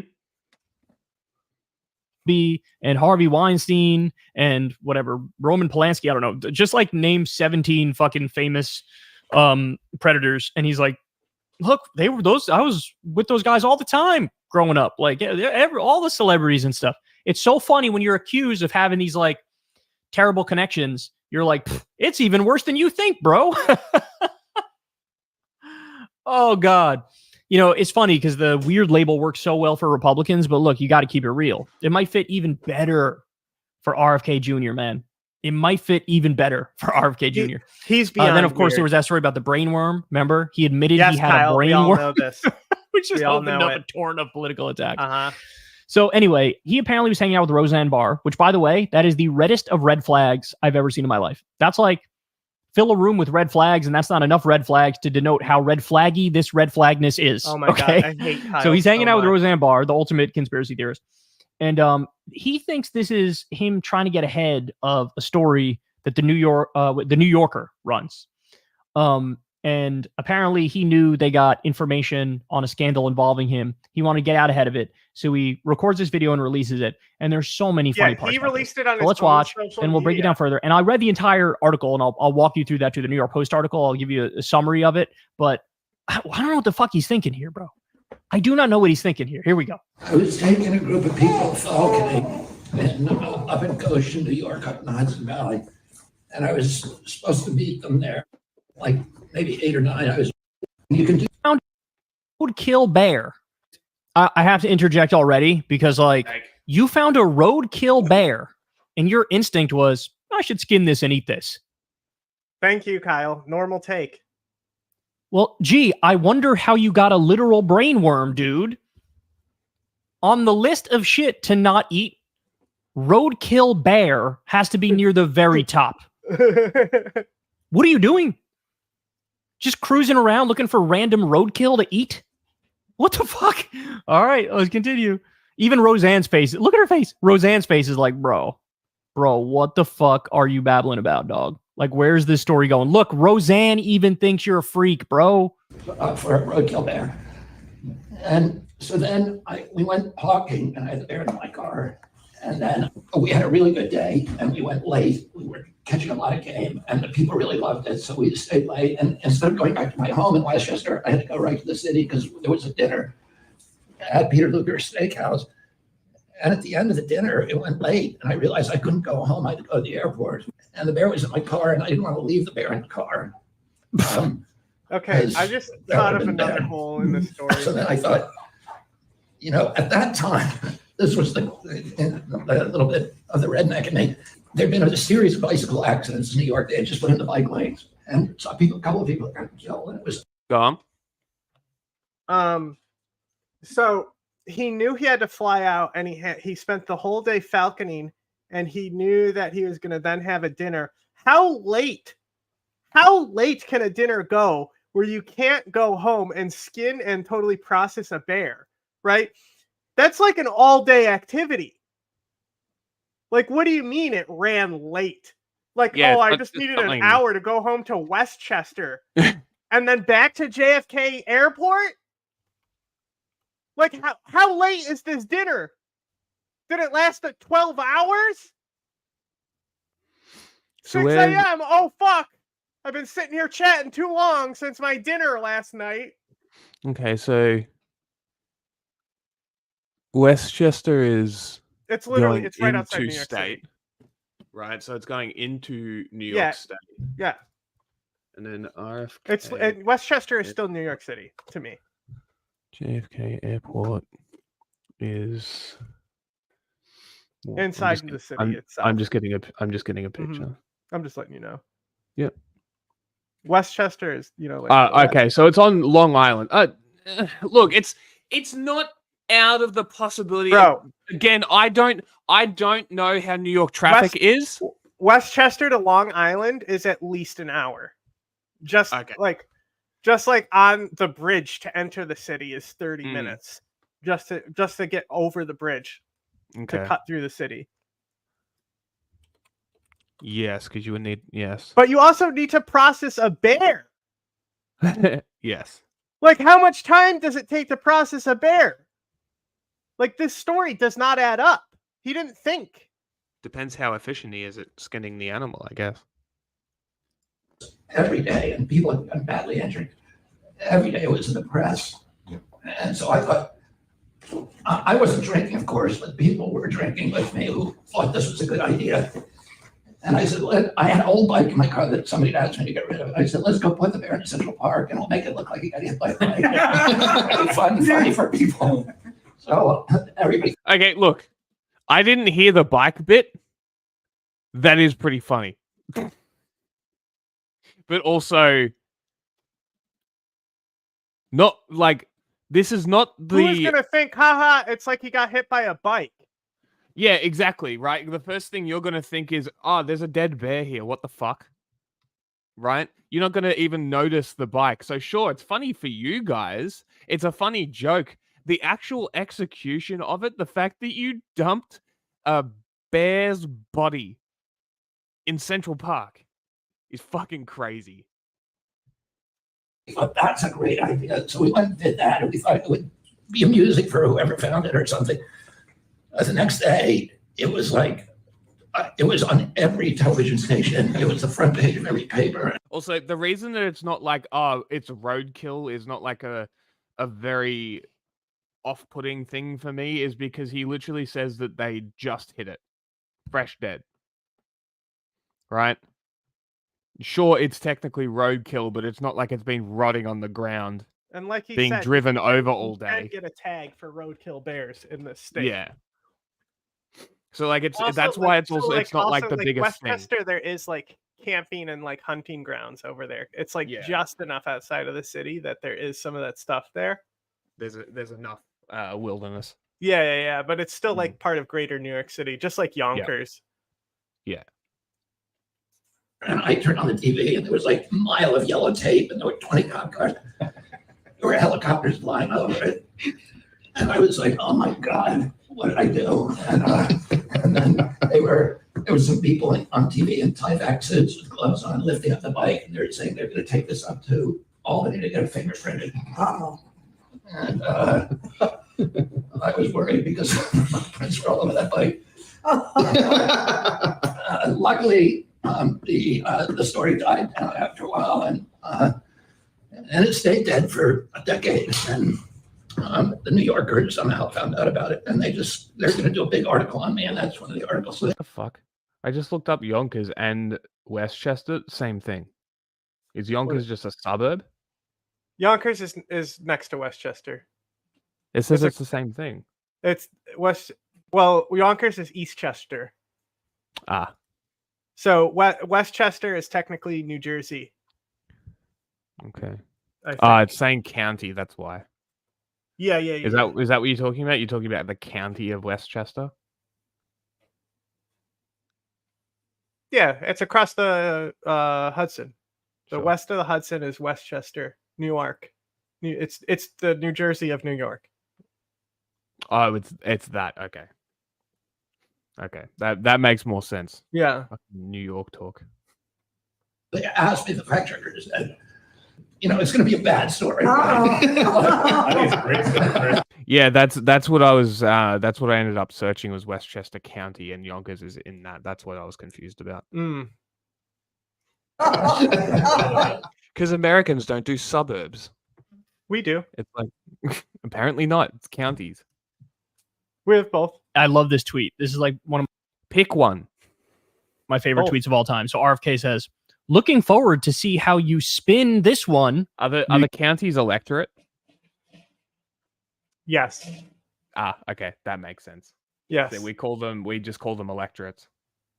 Yeah, so like the county, the county is the local government, but then there's also like mayors of cities as well. Mm-hmm. Yes. Yeah. All right, that makes sense. All right, I'm caught up. New Yorker. They ain't got to spin Dickie McGee's axe, homie. Yeah. Okay. Yeah, Westchester. So I don't know if like Yonkers is like, I would assume Yonkers is its own county. I don't know. I haven't looked that hard into it, That shit is bad enough with just a dry ass retelling of it. The only thing I know about Yonkers is it's a Tyler the Creator song. Yeah, I mean a lot of people are from there. It's basically New York City, Yeah.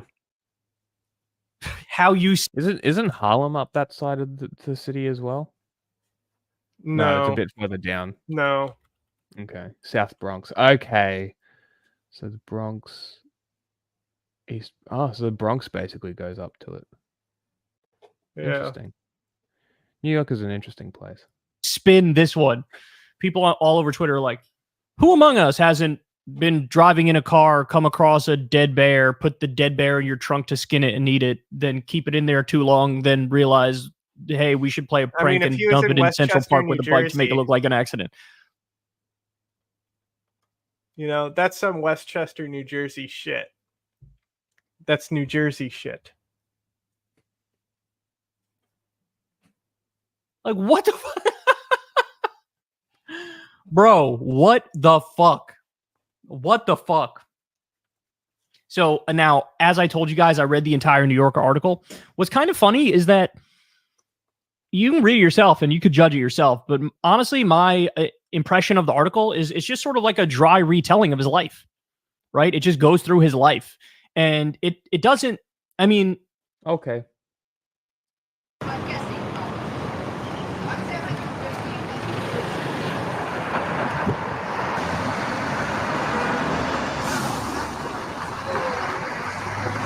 Well, I am very disappointed that a plea deal was given to... Okay, this is ordered awfully.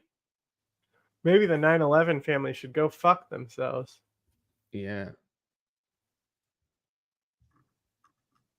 Okay. Yeah, well, then also New York City also has the boroughs of the city. Back to the breaking news involving 5 of them, right? Mm-hmm. Mm. the But alleged 9/11. like I said, Westchester is New York City. Mm-hmm. Yonkers is New York City. I don't want to hear it. Like Yonkers is like northern Bronx, you know? Like, get out of my face. Like, a dude, if you're from White Plains, you live in New York City.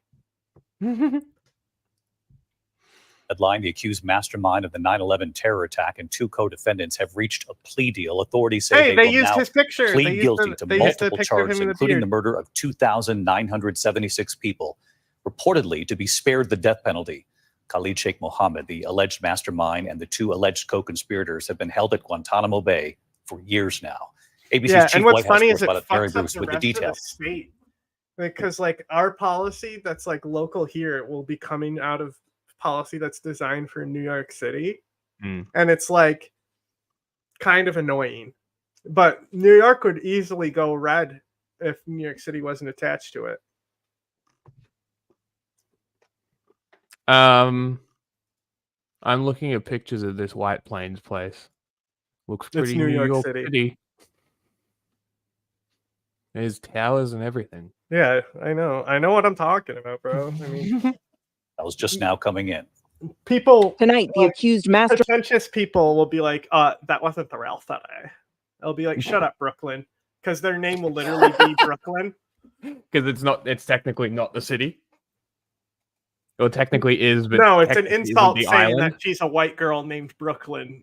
Oh, as well as living in Brooklyn. Right. That's funny. Because yeah, I'm looking at it. What is this? That is Long Island. Okay. So Brooklyn and Queens are technically on Long Island. Mm-hmm. Okay. Yeah. mastermind of the 9/11 terror attacks and 2 Bro, I've other never even defendants been to striking Manhattan. plea deals with prosecutors that will allow What do you them mean? to avoid the death penalty. I've never I might have taken a subway through it to get somewhere on like the other side, but why would I go to Manhattan? I have no business like that I had to do there. Fair. I guess because it is very businessy. To get like honestly like to cross that city is insane. But Manhattan is just the island with all the big buildings, right? And any bridge you cross is a $15 toll too, you know, at least. Awesome. So how many bridges do you have to cross to get where you're going, right? So like Manhattan is kind of just its own little dick down there. Like unless you have a specific reason to go to Manhattan, you're not going to Manhattan. There's nothing like why would I go there? To go to Times Square to buy shoes or something? You can buy shoes somewhere else. Exactly. Pay less, you know, even though they're gone. Pay less is gone. Those other Times Square shoe dealers ran them out of business. In addition to Khalid Sheikh Mohammed, Walid bin Attash, and Mustafa al-Hassawi have agreed to plead guilty. The New York Times reporting war court prosecutors sent a letter to family members of the victims of the attacks, saying in exchange for the removal of the death penalty as a possible punishment, these 3 accused have agreed to plead guilty to all of the charged offenses, including the murder of the 2,976 people listed in the charge sheet. All 3 are currently being held in Guantanamo Bay, where they are expected to remain for the rest of their lives. The Pentagon has not released details of the deal publicly, That's such bullshit. but the trials of the like we have a fucking supermax prison. Like it's bad for even the guards there. Like nobody wants to fucking work in Guantanamo. Just send them to supermax. And then also, if we're sending him to if the families are going to cry about that, guess where he's going to get stabbed to death? It ain't in Guantanamo. Man, there's a lot of wilderness up in the Hamptons. Yeah. Could build a lot of houses for people that can't afford to live in the city up there. Well, also there's like it's a New Jersey side of the city. I don't know specifically what it is, but I know you can see the Statue of Liberty, but it's also like a garbage dump. But it's like the housing like used to be really, really cheap over there too. But it's historically where I was thinking in my head Hoboken, but it's not like there's something saying like, no, I think it was something else. But I remember like hearing about it. I've never been over there. I've never been to that part of Jersey. I mean, I have and I haven't. It's crazy because like I remember I was in Jersey and like the downtown part, right? And like it was like not that long ago, like 6 to 8 years ago, and there's still a store sign that had the New York skyline with the Twin Towers on it, and I just thought that was so funny. They haven't like changed it.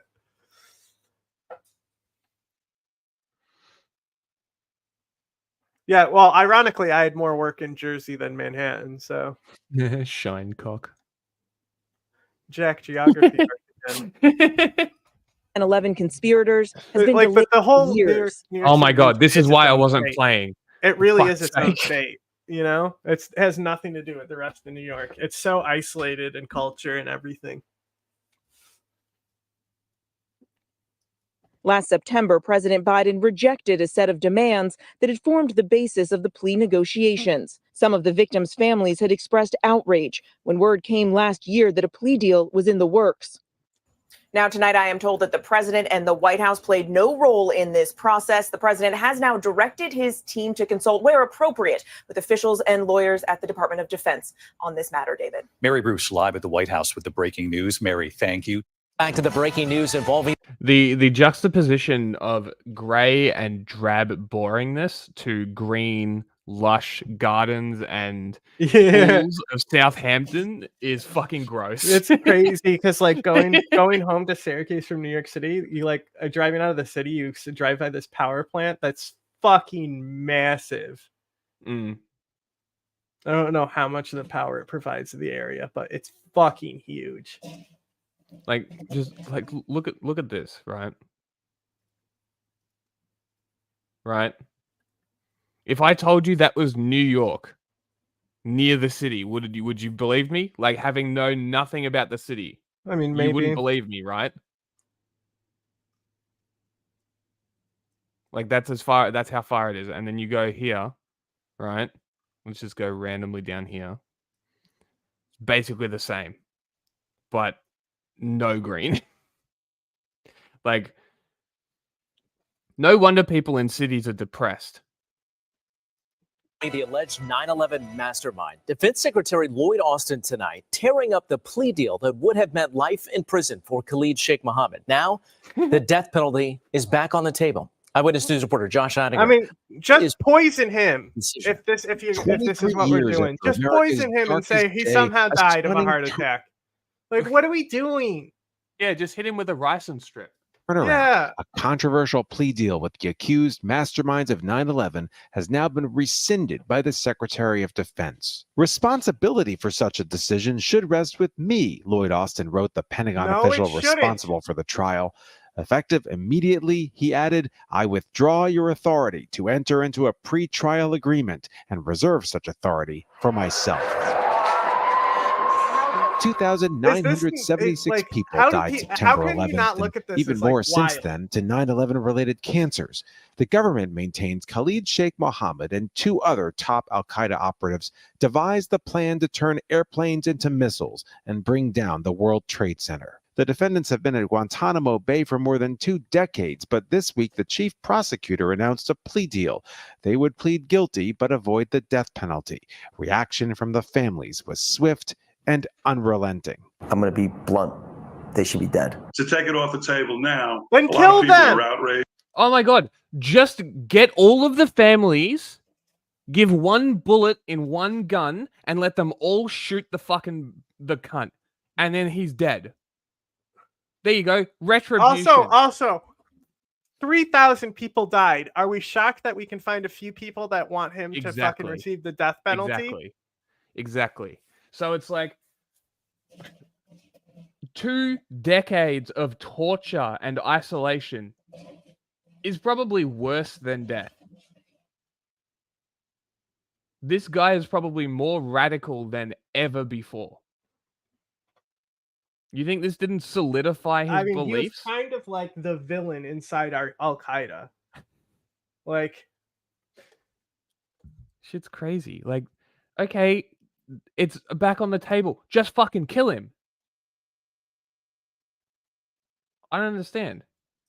The world is on fire. Also, Terrorism like, is rampant. killing and we get- prisoner. It's technically a prisoner of war. America doing a trial and then executing a prisoner of war in Guantanamo. Like, if you're gonna give him the death penalty, at least send him to a fucking American grounds. Yeah, You know, yeah. he can get the firing squad in. What is it, North Carolina? South Carolina, wasn't it? Yes, it was South Carolina. Oh, look, where Lindsey Graham's from. I can't believe I'm about to shit on 9/11 families. It's because you're listening to me. Most rational people would also agree that he wants to die because it's so easy to frame this story that way. But like Lena said, maybe the 9/11 families should go fuck themselves. Like, oh no, you're like, we have to throw out all our like, okay, as soon as your family died in a terrorist attack, right? We threw out everything, right? And this is like what Mohamedou says, Mohamedou Saleh from the Mortarian movie, right? He says like, you know, like, they came after us for our freedom. Ironically, the first thing because of our values of freedom and democracy, right? And ironically, the first thing that the Americans did, they abandoned democracy, freedom, human rights, all their values. Abandoned them all. When they claimed that that's why the attack happened. Still, right? to this day, abandon their values. Are we still gonna be down that road? Did we learn nothing from like? I don't care if the plea deal was to avoid the, like, honestly, like, to say that it was just they weren't going to give him the death penalty anyway, right? So like, just say, oh, it's easier to report from a court narrative that the plea bargain was like avoiding the death penalty. What it actually was fucking simplifying the trial, right? Because like, what do we think? This guy's gonna fucking have his case nullified and drag out a trial with state money and shit? We know he did it. Like, he pleaded guilty. Like, let's move on. We could have put it all behind us, but now we can't. We have to drag out his trial even more. Remind of 9/11. Mohammed has never seen trial because of how he was treated while in CIA custody. 183 rounds of waterboarding. His legal team says contaminated the evidence against him. I was like, and the when result I heard him this talking, week was I was like, they better mention how many times they waterboarded him. 183 is a lot. Rounds. That's not necessarily Instances. That's rounds, as in like they waterboard them multiple times until they're like, that's enough. No. They took him into waterboarding that many times. Yeah, that's what I mean. During the session, they may have had them in there for who knows how long, and who knows how many like gallons of water were dumped on him. Yes. Okay. That tenuous plea deal that took the death penalty off the table. Now the deal is off. The death penalty. Because they do like a once certain again, amount of the time on government's off. But yeah, no, because they still were in the regulation of how long you could dump the water on. Like, I've talked about this before, but his hands were restrained, and whenever the time was up, he would point his fingers up, knowing. And so, like I said, what most likely is that he was saying prayers in his head, like a monk, kind of to focus on something, right? And because he knew how long these prayers were, he was able to time exactly when the torture would end, and it helped actually harden and condition him to the torture. Goal, but after so many years, the families of the fallen are no closer to justice. I don't understand, Josh, like, also that Lloyd Austin did it and said, no, I'm actually in charge of this case. Who the fuck are you? Yeah, that's weird. Secretary of Defense? Why the fuck are you taking it? Because isn't this a job for the Justice Department? He's technically the Pentagon representative. But isn't this a Justice Department thing? No, it's being judged by the military. It's a military trial.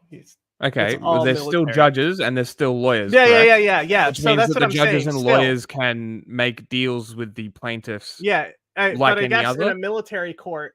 So keep this in mind. Any future people, any Nazis that we arrest after World War III, keep this in mind, that they can just fuck you over after you like do a plea bargain and give them information or something. They can then overturn it and take you back to court to kill you then. Don't talk to cops. Well, I would say don't be Khalid Sheikh Mohammed to begin with, and then you're probably in better shape. Yeah, true. Generally good advice. Don't talk to cops. Yeah. Well, I mean, he didn't talk. All he did was tell them that the Muslims in Montana are doing an attack. After a virtual roll call. Okay. This is Democracy Now!, democracynow.org. I'm Amy Goodman. Defense Secretary Lloyd Austin has revoked a plea deal for Khalid Sheikh Mohammed and 2 other men held at Guantanamo accused of plotting the 9/11 attacks.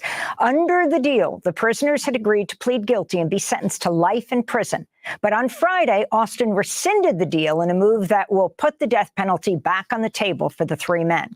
For more, we're joined in Boston by Terry Rockefeller, a member of September 11th Families for Peaceful Tomorrows. Her sister Laura died in the World Trade Center attacks.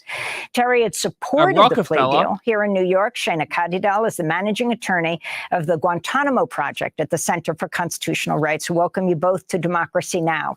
Shana, let's begin with you. It was a surprise first to hear this plea deal was worked out. I mean, they've been at Guantanamo for decades, these 3 men. They stay in prison for the rest of their lives, but death penalty was off the table. And then it was another shock to see that the defense secretary, Lloyd Austin, had vetoed the deal. Explain what happened. Sure. Well, first of all, the prosecutors wanted this deal badly, right? Because I think they understood, as anyone else who's observed this process understands, that the death penalty was never going to happen in these cases for a bunch of reasons, right? There's a common misconception that the issue is torture evidence. There's actually a lot of evidence that isn't contaminated by torture, including, pre-detention confessions to Al Jazeera that KSM made, cooperating witnesses, and so forth. The problem is more, when you get to sentencing. When you say torture evidence, you're saying that the fact that, for example, Khalid Sheikh Mohammed was waterboarded about 100 times contaminated his so-called confession. It contaminated a lot of the confessions, obviously, that took place in detention. The military prosecutors have made a great number of attempts to keep some of the confessions that allegedly happened after they were brought to Guantanamo and after the worst of the CIA torture supposedly stopped. And that's one reason these cases have dragged on for so long. But, putting to one side the fact that it would take years to get to trial and years after any death sentence to enforce it, and these defendants are in their mid-50s, there are also problems at the sentencing phase, right? The CIA is never going to want to produce its witnesses. They've already shown that in other cases, witnesses to the torture that the defendants can put on to show what happened to them, and arguing for clemency and arguing against the death penalty, right?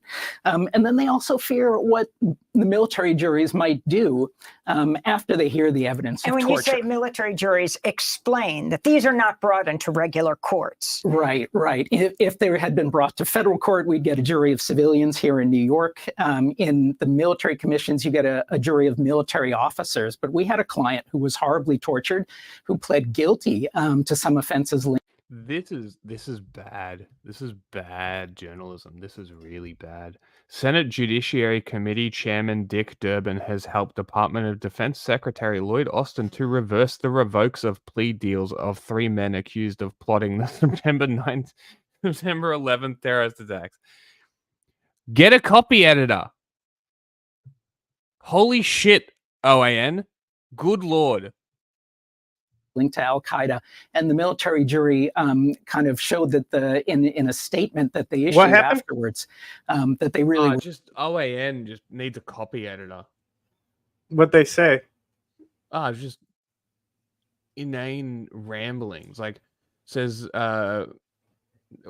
basically just look, journalistically it's fine. Grammatically it's awful. Right. Just explaining about grammar. Yeah, like apparently Dick Durbin is urging. Okay, this is a great question, and it leads into what I was going to say anyway. If you go onto our Spotify or our YouTube, we have an Altec playlist where I actually do a Who Did 9/11 interview, where we actually go into all that stuff with my friend Adam Fitzgerald, who does he's an he still is a 9/11 truther, but he's actually interested in the truth behind things. And he's like me, he's very fascinated with the political ties and everything about 9/11. That said, I saw him appear on my feed, so I asked him of his opinion on this, right? Because we disagree heavily on like our opinions about a lot of this stuff, even though we both have similar information.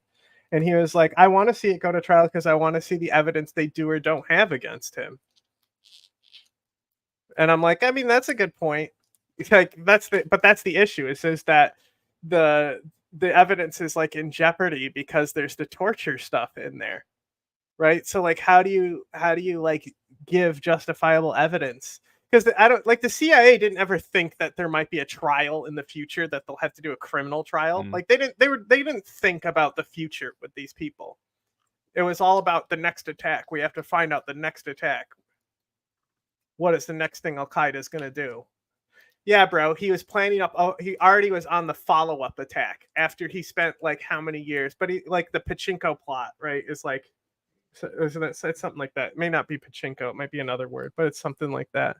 But like they knew about the attack for years ahead. But the actual Saudi government ties is not like an upper echelon of the Saudi government, right? It's more like somebody in the Saudi government pushed assets towards them. But to have like say that specifically the Saudi government knew about something would be like saying like, while Egypt funds Hamas, Egypt is responsible for October 7th. Not really. There's people inside Egypt and probably inside Egypt's government that helped with October 7th, but did they know it was going to happen? That's a different story. But also Israel is implicated in that Saudi backing and those Saudi agents. It gets very interesting. I can't remember everything off the top of my head, but that episode will go over all the evidence and all the other political stuff. Were troubled by what they had seen in terms of his torture. And so this is a concern for the prosecutors. And finally, people might be surprised that the defense secretary gets to decide this. Well, he really doesn't, right? I agree. Lloyd Austin is the original convening authority, the person in charge of the military commissions, but he delegated all of his power to General Escalier, who made the decision to sign off on these agreements, right? So there's a really significant question here, whether or not what Austin did in removing Escalier from her role in approving these agreements and purporting to withdraw the agreements, there's a real question about whether it's legal, right? Under the Manual for Military Commissions, there are very narrow circumstances where you can withdraw an agreement that's already been signed. There's a question if right? if he's legally allowed to overturn the plea bargain. The dude is held in Guantanamo Bay, and as far as we know, holds the world record for being waterboarded. Legal. Nothing you've done is legal. I guess why start obeying the law now at this point, right, America? Fuck it. And then beyond that, there are going to be legal challenges based on command influence. You know, in the civilian system, Donald Trump can remove the attorney general if he doesn't like a prosecution, but generally I do not see evidence specifically that the Saudi government specifically knew about 9/11 specifically. There might be people who knew about attacks on America and didn't care. Even then, it's a little shaky, and it's more gets into the Israel stuff that's also associated with that one. But obviously, Saudi Arabia backed Al-Qaeda. Like, they were giving tons of money to the Mujahideen groups. Like, they helped create them. So did America. You know, it's like, I'm sure you could probably find American officials somehow tied to it because they donated to some dumb charity or something. So and also the Saudi government itself, because it's the way it is, it doesn't really matter what lower government does. But I want to say somebody inside the royal family is connected in helping fund 9/11. But they used to pay people who did suicide bombings in Palestine, right? They paid, like Saddam did the same thing. He paid out martyrs, right?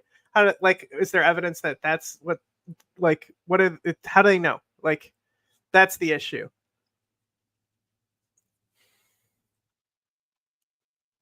The AG is supposed to operate independently, but that's based on norms.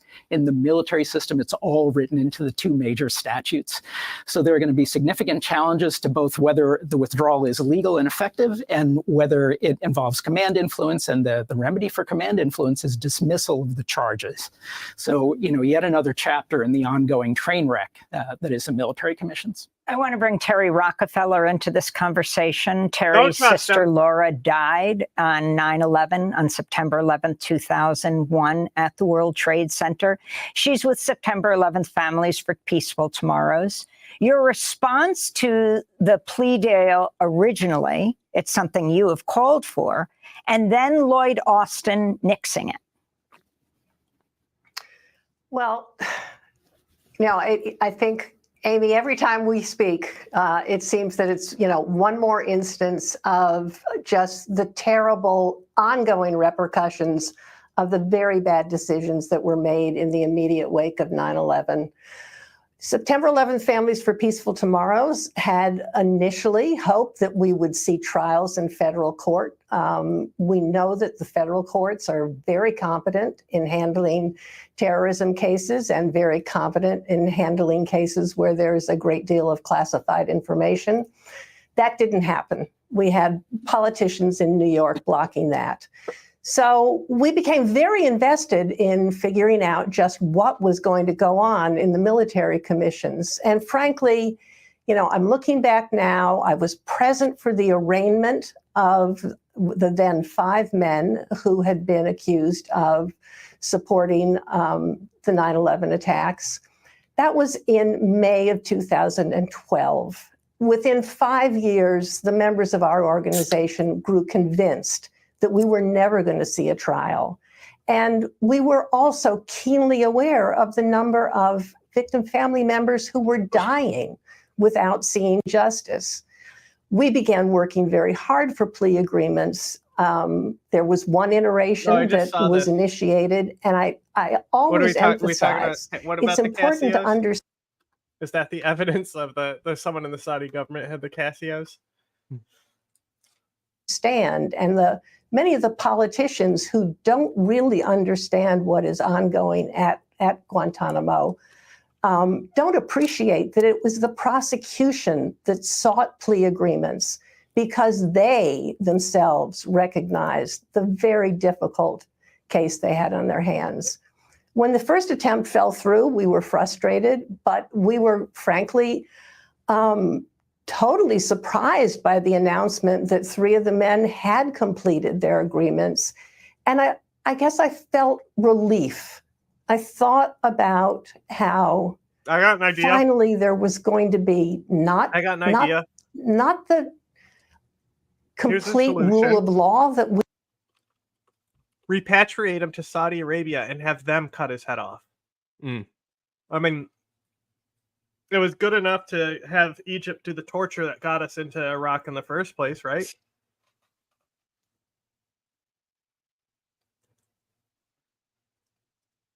We would have wanted to see, but an opportunity for some accountability and, more importantly, some kind of judicial finality. When that was revoked within such a short period of time, I just feel like once again we're on uncharted waters, and I'm so sad for our country that we haven't been able to grapple with the mistakes that were made in handling this case. All right, let's interview and this lady. come to terms. This one. Right.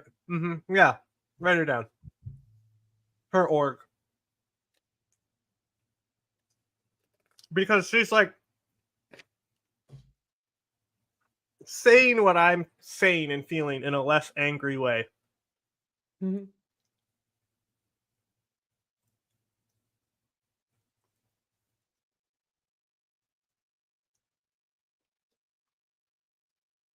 With those mistakes and rescue something about the rule of law in this nation so that we can move forward as a country. Terry, Defense Secretary Austin cited the emotions and like for Biden to care, that's the thing. It's just like Biden said, "Oh, I don't know, nothing to do with me." Right? But it's like that's your employee, bro. Okay. So I don't like, think she's in any organization. yes, she is.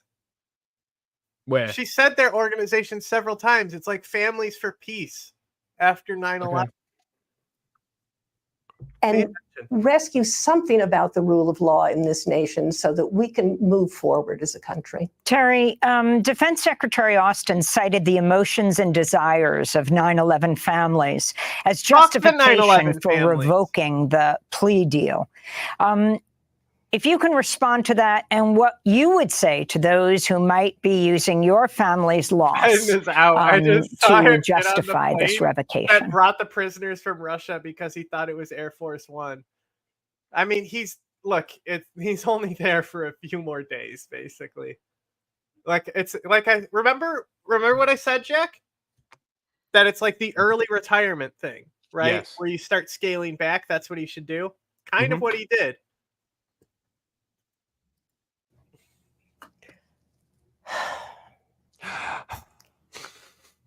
I think feels the range of opinions and feelings among 9/11 family members is so diverse. Yeah, I got it. That apparently Lloyd Austin did not know about this plea deal and was surprised when it showed up on his desk. I don't know how much I believe that. He was too busy with I wouldn't want. That's I don't want according to characterize them. He was going to thank the pilots. Okay, I mean, I'll let him say that. That as a group of people, he was also probably confused, and then he just came up with something on the spot. Because, like, hey, I mean, I've walked into places that aren't mine. You know, like you come back from the bathroom in school, and you walk into the classroom you had last year. Right, this psycho fired the prosecutor as well. Lloyd Austin. Yeah. Brigadier General. So the lady who made the plea deal, who was in charge of this, is a Brigadier General, and Lloyd Austin, an unelected bureaucrat, was just like, fuck you. See you later. I'm the authority. Gotta love America, don't we? That's what I'm saying. Like, and now Biden can't like come out and be hard on this to be like, it's not the authority of Lloyd Austin, right? Biden can't do that. No, he can't electorally, is what I mean.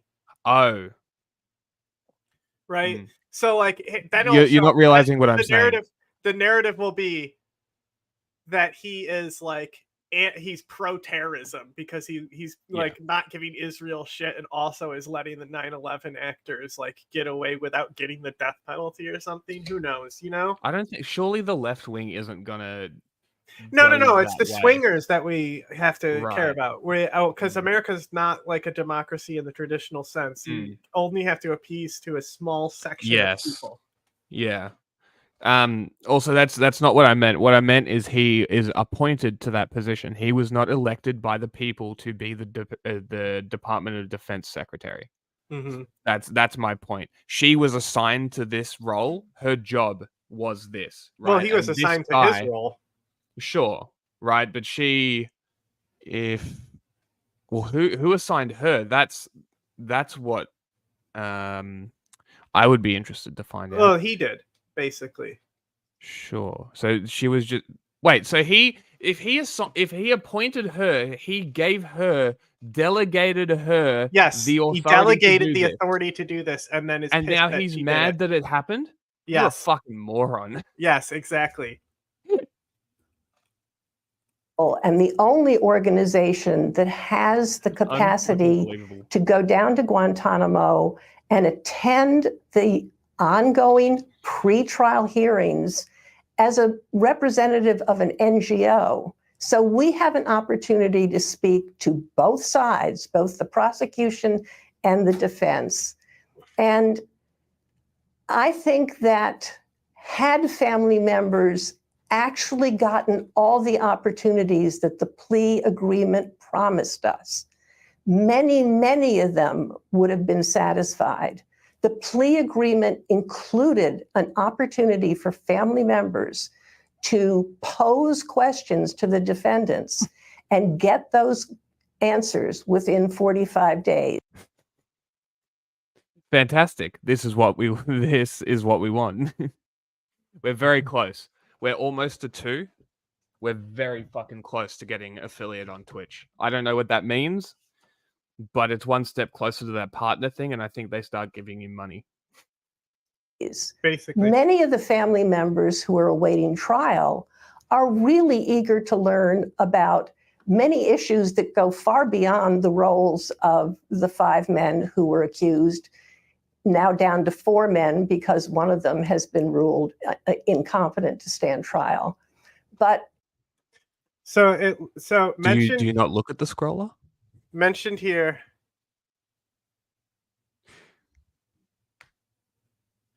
The criticisms, her organization is specifically listed as one of the people who criticized the military commission. So the military commission to try these people was set up by President Bush. So the Guantanamo military commissions were established by President George W. Bush through a military order on November 13th, 2001. Yeah. To try certain non-citizens terrorism suspects at the Guantanamo Bay prison. So like, damn, they like set that up. Like, what was the earliest people went into Guantanamo? You know, because to have that set up already, surely it would be literally 2004. Like that's the answer I would expect. What, when people first went to Gitmo? Yeah. I don't know. I don't know when it was set up, but that would be my. Well, they did it. They transferred them all from the black sites. Yeah. Okay. First detainees were transferred in the prison in 2002. And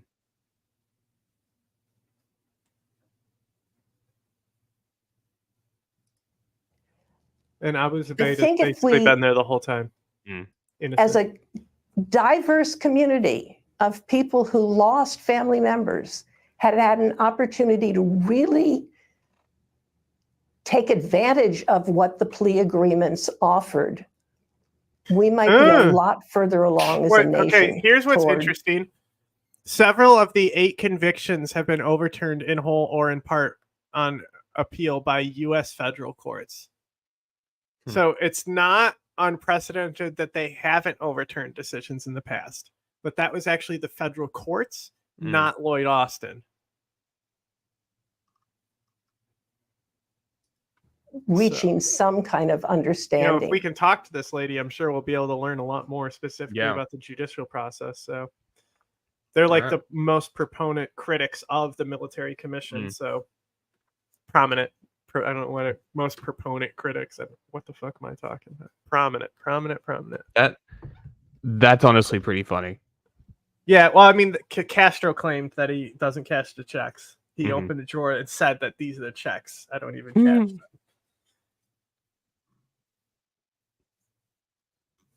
You know, they might. We don't know for sure. But I honestly don't care. It's fun. Castro is just a funny shit talker in general. So anything he was doing to insult the United States is great.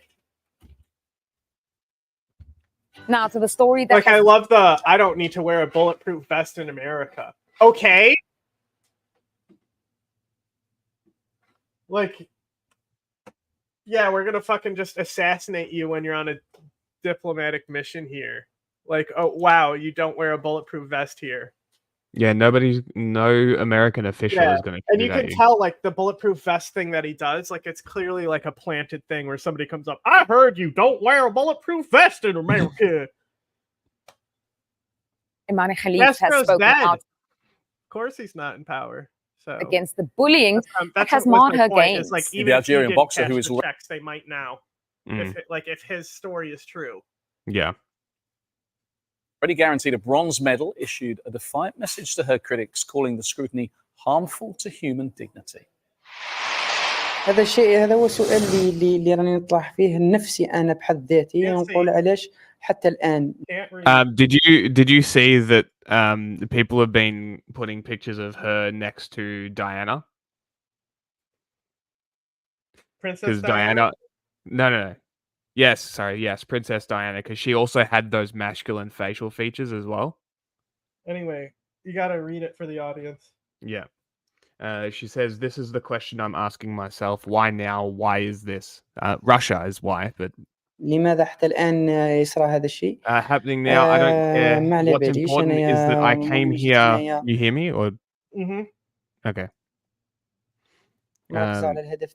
with a focus on my goal, which is the اليوم راني في Olympics. نصف النهائي إن شاء Today الله نكون في I'm in the الموعد في نصف semi-finals. النهائي I إن will شاء الله be up to the يوفقني ربي challenge in the ونقدر نتحكم في الأمور semi-finals. I will be able to keep it under وباش control نجتاز هذه and pass these المرحلتين 2 stages of the والمرحلة نصف semi-finals. النهائي.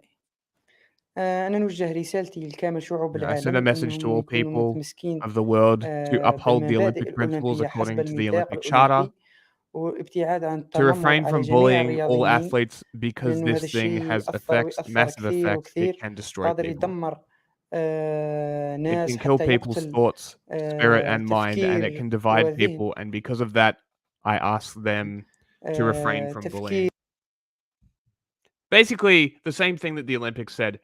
It's free to not be a cunt.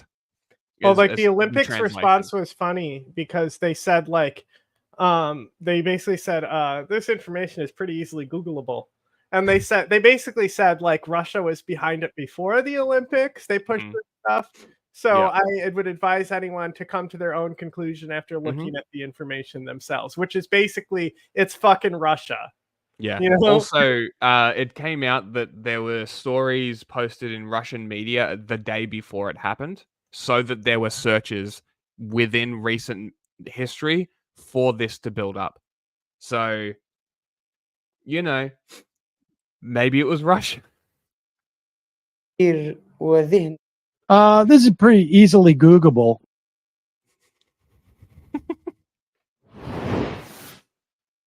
Well, in boxing, Algeria's Imane Khalif has won her welterweight quarterfinal against Hungary's Luca Anna Hamori.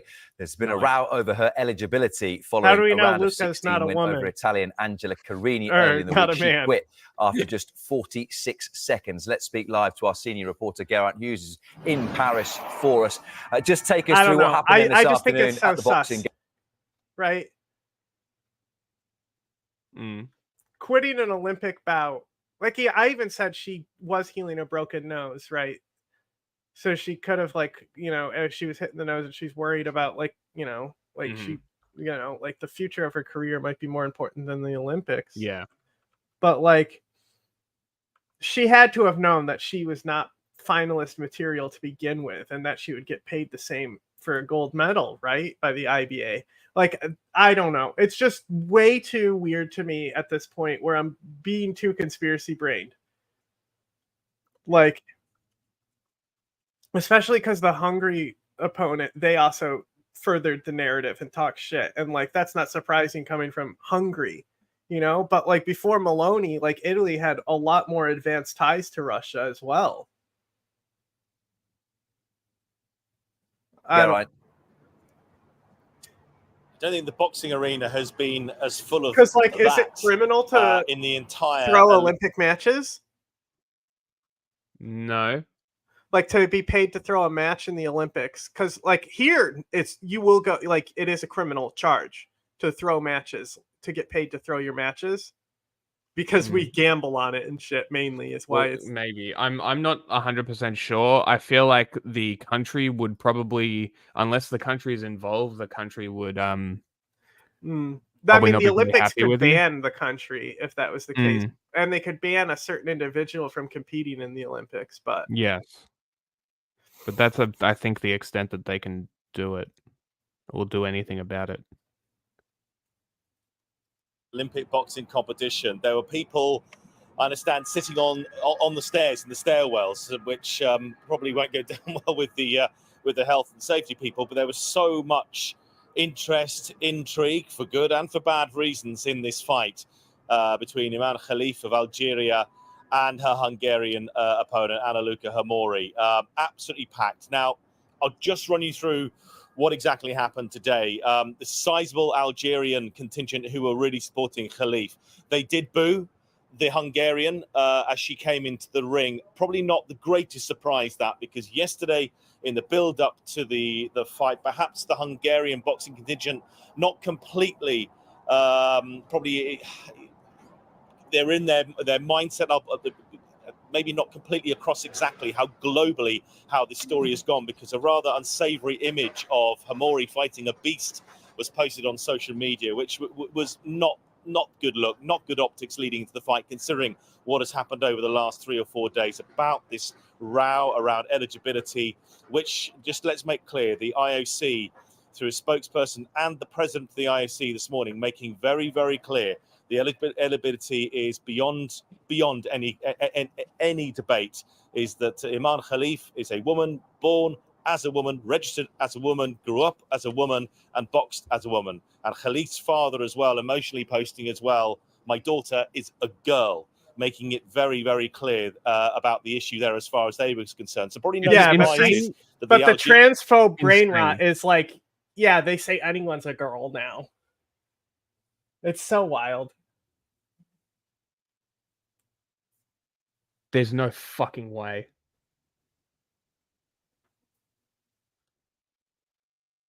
They've... Go ahead. Go ahead. They've reached new levels of retard. Okay. They've reverse transvestigated Dylan Mulvaney. Now they are claiming Dylan female to male to female. I can see it. That makes more sense to me, honestly. Oh my god. I feel so bad for Dylan Mulvaney. I feel so bad. Someone was saying the other day, just wait till they find out Hunter Schafer has a dick or something. Bisky! The food. We were just talking, last week we were saying, we need Bisky to show up last week. Now they're here. The tripartite of food fascism shall begin. Hearing contingent booed Hamori. However, pleased to say there was a breakout of respect and good sporting gesture during the fight. Before it, the fighters touched gloves. At each round as well, it seemed that both fighters touched gloves. And at the end, wait, what did Baron Trump do?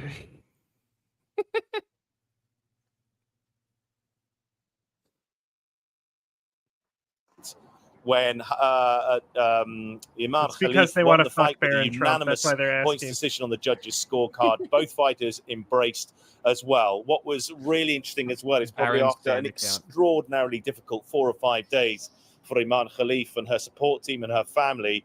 Okay. I think that's... If you think the difference between male and female and I don't know if how much of this we're going to watch. This was just a random one that I saw that was like Looks a like a doctor that doofus. explains. So we'll see how long we deal with this one. subsequent gender identity is as simple as having or not having an X chromosome, then please stick around and watch this video to try and learn a little bit about this crazy controversy that's going on in the Olympic world. Welcome back, everybody. I'm Dr. Brian Suter, and my goal in this channel is to help teach you about the medical side of the sports world. I'm actually in Paris right now. I've been here for the Olympics the past week or so. You can see Paris outside my window there. It's been absolutely beautiful. But the biggest story the past couple of days, who the VP will be tomorrow, has been, of course, with women's boxing. The story, of course, is that this Algerian boxer, Iman Khalif, is identifying as a woman. She's in female women's boxing, but there's a lot of talk that people saying she's a male. She's had these previous disqualifications for having XY chromosomes and failed gender testing. And so why in the world are we letting a man compete? Last time there was like, they said the specific triple letter disorder, like ISD or something. DSD. Or something. Is that what it was? Okay. DSD, and I was like, Shaq has DSD. I was thinking of a different acronym. DSD specifically is referring to somebody who is intersex. Oh, so is it? Okay. So she also doesn't have that. You know, the other thing that I was thinking about that was also three letters is more of a biological advantage thing. And I don't remember what those letters were. It's like AFK or something. Okay. Corrections.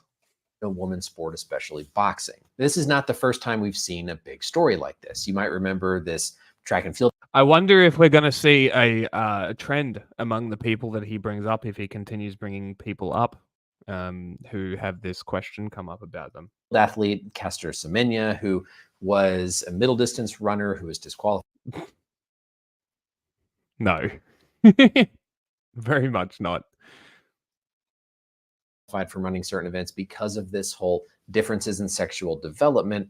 diagnosis and picture. This is going to be as simple as possible of an embryology or the study of how we grow and develop, genetics and physiology lesson, so I can try to open people's mind to some of these challenging discussion points. Our genes are the blueprint for how our body functions and is built and is made. We get one half of our genes from our mother and one half from our father. That means most humans will have 2 genes for sex. That can be either an X chromosome or a Y chromosome. Now, typically, a female sex will have an X and an X chromosome, and a male sex will have an X and a Y.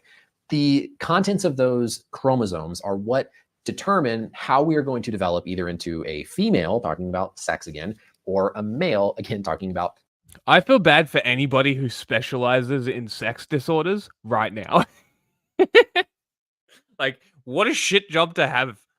Having to dance around gender sex differences to explain your field that you're a professional in must be a pain in the ass. Sex. So classic female sex, XX, classic male sex, XY. Now, interestingly, whenever we are first conceived in the womb, we all start off and we have the potential for our sexual organs, our gonads, to be either female or. I agree. Enough about Trump. We'll get there. He said gonads. Male. The presence of specific genes on the Y chromosome differentiate that down a pathway to become male. So somebody can be an XY female and still have a baby, right? So that means it's possible that you could get a double Y chromosome. With infertility issues and can't have a child? Or maybe it is only a one. No, because there's been people who have XY chromosomes who have given birth to a baby, right? So like in theory, you might be able to get double Y then, right? Or is it only like the second chromosome that can be the varied one? Well, because isn't the standard female and then you develop into a male? Isn't that how it works? No, it's just I genuinely don't know. No, so you're gonna get a chromosome from your mom and your dad, right? No, I know. I'm so saying hang that on, developmentally. Can I please talk? So the mom is always going to be XX, right? So that first chromosome will always be an X in that case. The dad could give an X or a Y. So it's the dad, the XY chromosome, the dad that is determining the gender. But you can be XY and give birth though. So I want to know what happens when you have a mutation with a double Y. Because it's got to be possible. You know what I'm saying? So I think the true alpha male has yet to be created. We need to find one of these XY females and breed them until we get a YY out of her. And then we'll truly ascend to male dominance. The king will be born, right? And it'll be Warhammer. A true patriarchy. The Warhammer Imperium is going to come from the true king. Without that Y chromosome turning on the pathway to become male, I know someone we can everybody get would go down the female path in terms of their sexual development. So if you have a normal functioning Y chromosome that turns on the pathway to send you down to have male sexual characteristics, and then all the males will then have to be sissified by him, right? And everyone's gonna get locked away in chastity and get fucked in the ass all day because that's all they're good for now. That's the basic black. No hierarchies around here, sir. Unless that double Y thing comes. Yeah, that king. My kind of bread and butter of how things normally go. But as you can imagine, there are a lot of possible errors in not only the genetic composition, but also what happens from the downstream physiology standpoint. On that Y chromosome is a specific gene that turns on a lot of the testosterone or androgen signaling pathways that form the gonad. Kids, is this the homosexual agenda? Gonads, the external and internal sexual characteristics. So we're talking about the external signs like breast, gonads, etc., versus the internal genetics. With these differences or disorders of sexual differentiation, or DSD, the genetics are XY, so you have that Y chromosome that's trying to turn on the pathway to fully have those male characteristics, but there's abnormalities that don't give the normal male gonads, male hormone profiles. So what you are left with is a very convoluted, very complicated picture of varying degrees of both physiology from a hormone standpoint to external physical characteristics that are what we see when we look at somebody. Bisky, she's black.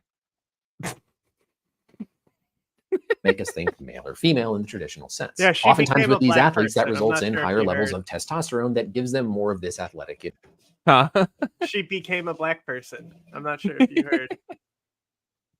advantage. But because they have any variety of all these different genetic I know Stephen Crowder told us enzymes, testosterone, hormonal. she's trans black. Like, this is great about getting like intersex explained to me, which I already Mm. basically knew what it was. So this really hasn't been a productive talk for me. But the not thing for is you. that I know, but she's not intersex anyway. I know, and we're only halfway through the video. Yeah. I'm just saying. I mean, I'm curious whether it's fine acknowledges getting it that or not. explained by somebody who specializes in it, but you know, Yeah. I don't really need to be explained. You know, Yeah. just like how I don't need to explain like disease pathways. I'm gonna fucking put on a mask. Ambiguous genitalia disorders of sexual differentiation. Okay, so he's just talking about literal intersex. When do we talk about if they pass or not? See the way somebody looks and automatically assume that just because we are told they have a chromosome, they must be male or they must be female. How about that? The perfect skip.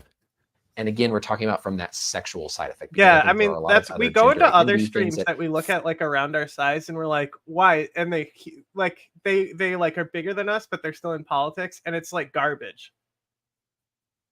And yeah, like nobody in it's politics. Just an exposure issue. Yeah, like in the politics segment of Twitch, there's nobody doing a show like us. Mm-hmm. The closest thing is the Vanguard guys. But yeah, like nobody's doing a show like this, like a weekly. I think we should market it as a media literacy show. That's what I do. That's how I market it. Now we've got the Ground News affiliate as well, which if you guys want to buy through our link, you can click it somewhere. I think it's in the descriptions and shit.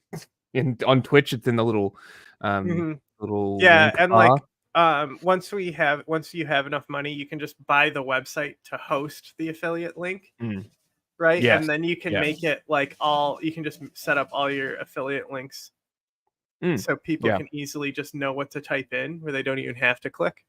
Yes, yeah. So, Ground News I think was the appropriate first one.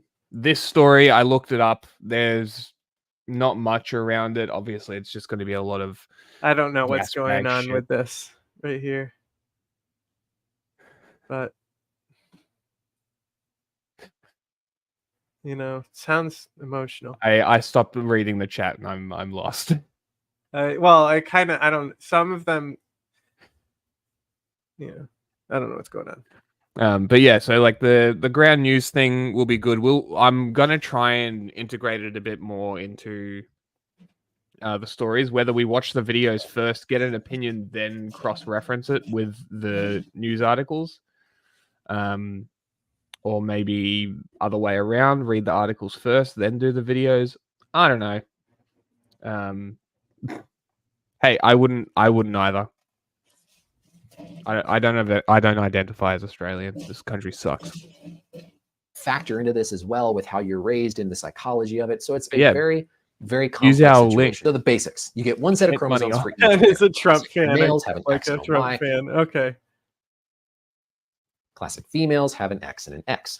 All of us start down the same pathway with potential to be either female or male from a sexual organ, sexual characteristic There's standpoint. something going on the in the presence of chat some here. genes on the Y You have a chromosome wife. would Don't send that go classically back down to the your pathway wife. male. However, abnormalities in that Y chromosome, potentially an extra chromosome, I didn't even mention that, Klinefelter, where you can have more than just those two chromosomes, send us down these pathways where again, What the fuck is happening? I am poor. I can't afford it. But if I do get to the US, I'm gonna set up a music thing as well, which will be a side thing for us as well. We'll probably do music streaming service. That reminds sort me. of I'm live stream thing. I'm trying to get in contact with. I don't know how to pronounce it, but Upiko. Up a what? The girl who sings the Crow song.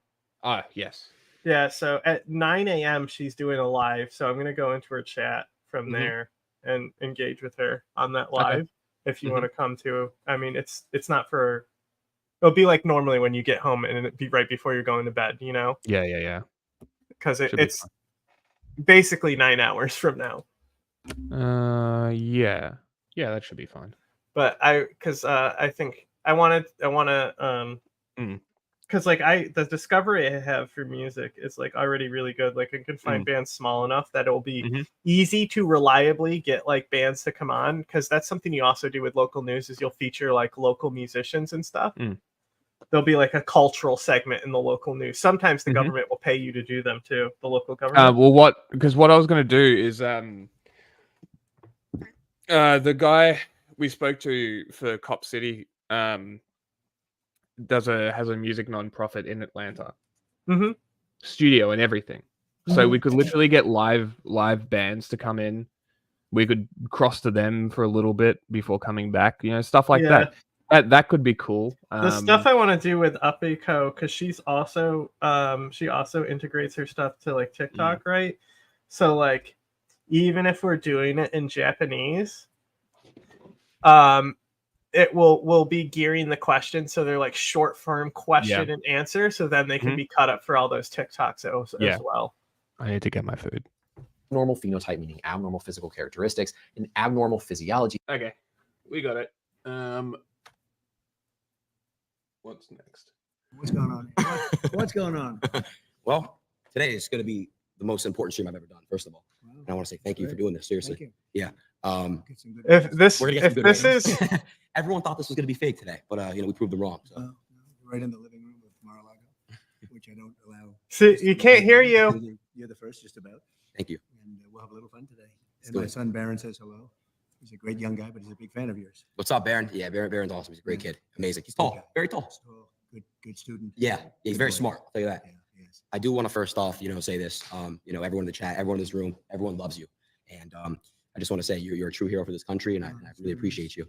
And I'm really thrilled we can do this today. I'm so happy now that I'm doing it. Give me it. That's great. I can't hear you, Trump. Live streaming is on these platforms. More or less, yeah. It's the new wave. It's the new wave. I'm gonna explain it to you, right? So I'm gonna show you this chat right now. Let me show you this. So this is the live chat. So you already broke the website in 5 minutes. Oh, really? Yeah, you broke it. The chat wasn't working, but we ended up fixing it. It's just very slow. Everyone in the chat say hello. You guys can put hi in the chat, and W's mean it's good. W means win. Yeah. Yep. So they're putting W's and stuff. Yep. W Trump. All right. So yeah, everyone is just super thrilled. You're gonna have big ratings today. I can see it. Yeah, I want to break 1 million. I think we could do it. Oh, good. Oh, you do much more. You think so? I think so. Yeah. Oh, I'm excited. I'm thrilled. Elon actually already this is something he commented on the X post. Do you like how he literally like yeah, he's great. Who the fuck are these people in the back? Well, I love the old lady in the corner, right? So Trump needed a posse to come with him, I guess, right? Because it's being done at Mar-a-Lago, right? But like, they didn't did they flip the switch to turn on Trump's microphone? Because he's got a lab. He has a lab and it's off. And a proper fucking microphone. Both off. Both of them aren't working. Because Adin's team has got to be like fuckheads. They're all idiots. They have to be. Fantastic person. Little imagination he's got, doesn't he? Yeah. Rockets and tunnels. And yeah. Everything. He's a fantastic. You can hear the audio fucking up because they're trying to balance it. He's great. So let's get started today. Let's have some fun. Let's go. We'll touch base on some topics. Well, they don't have a balancer. It's probably automated to balance. All right. Well, the first thing is, the reason why I really want to make this stream happen is because there's a lot of people that are first-time voters watching today. And I want to make it very clear to everybody that you're a human being. You're a great human being. And I want you to basically talk in this camera, talk to them and explain why it's very important as a first-time voter to go out and vote and why they should vote for you. I'd love to do that, and I love having a young audience. This is young. I think you have some oldsters too, because I also know some oldsters that are listening and watching. But it's about the American dream. Right now, you don't have the American dream. We have a country that's not respected, a country that's being laughed at, a country that just a little while ago we're having a stock market explosion in a negative way as opposed to a positive way, and that's been happening for quite a while. It's been simmering and really happening for quite a while. And we're going to make this country so strong and so great. And when you're ready for your job, you're going to get a great job, so you can make the kind of money this guy's making, maybe even more if that's possible. I'm trying to get like you, boss. But you'll love your life and you'll be successful. And at a young age, it's really wonderful to think about the American dream. And with Kamala and Joe, I took him out. He was we had a debate, and the debate didn't go so well for him. And they sort of what they did was really a coup. White people. Yeah, 14 million votes. He had it. And all of a sudden they went to him and but what's funny is the people who are not white are the ones that are in the shadow already. So they don't. All of a sudden you're fighting somebody else, but she's actually worse than he is. And also, you're starting to see that. I think people are going to see that. It's going to be very evident. You know what I'm saying? Go out. We want the American dream. We're going to give you the American dream, and you're going to be real happy. Thank you.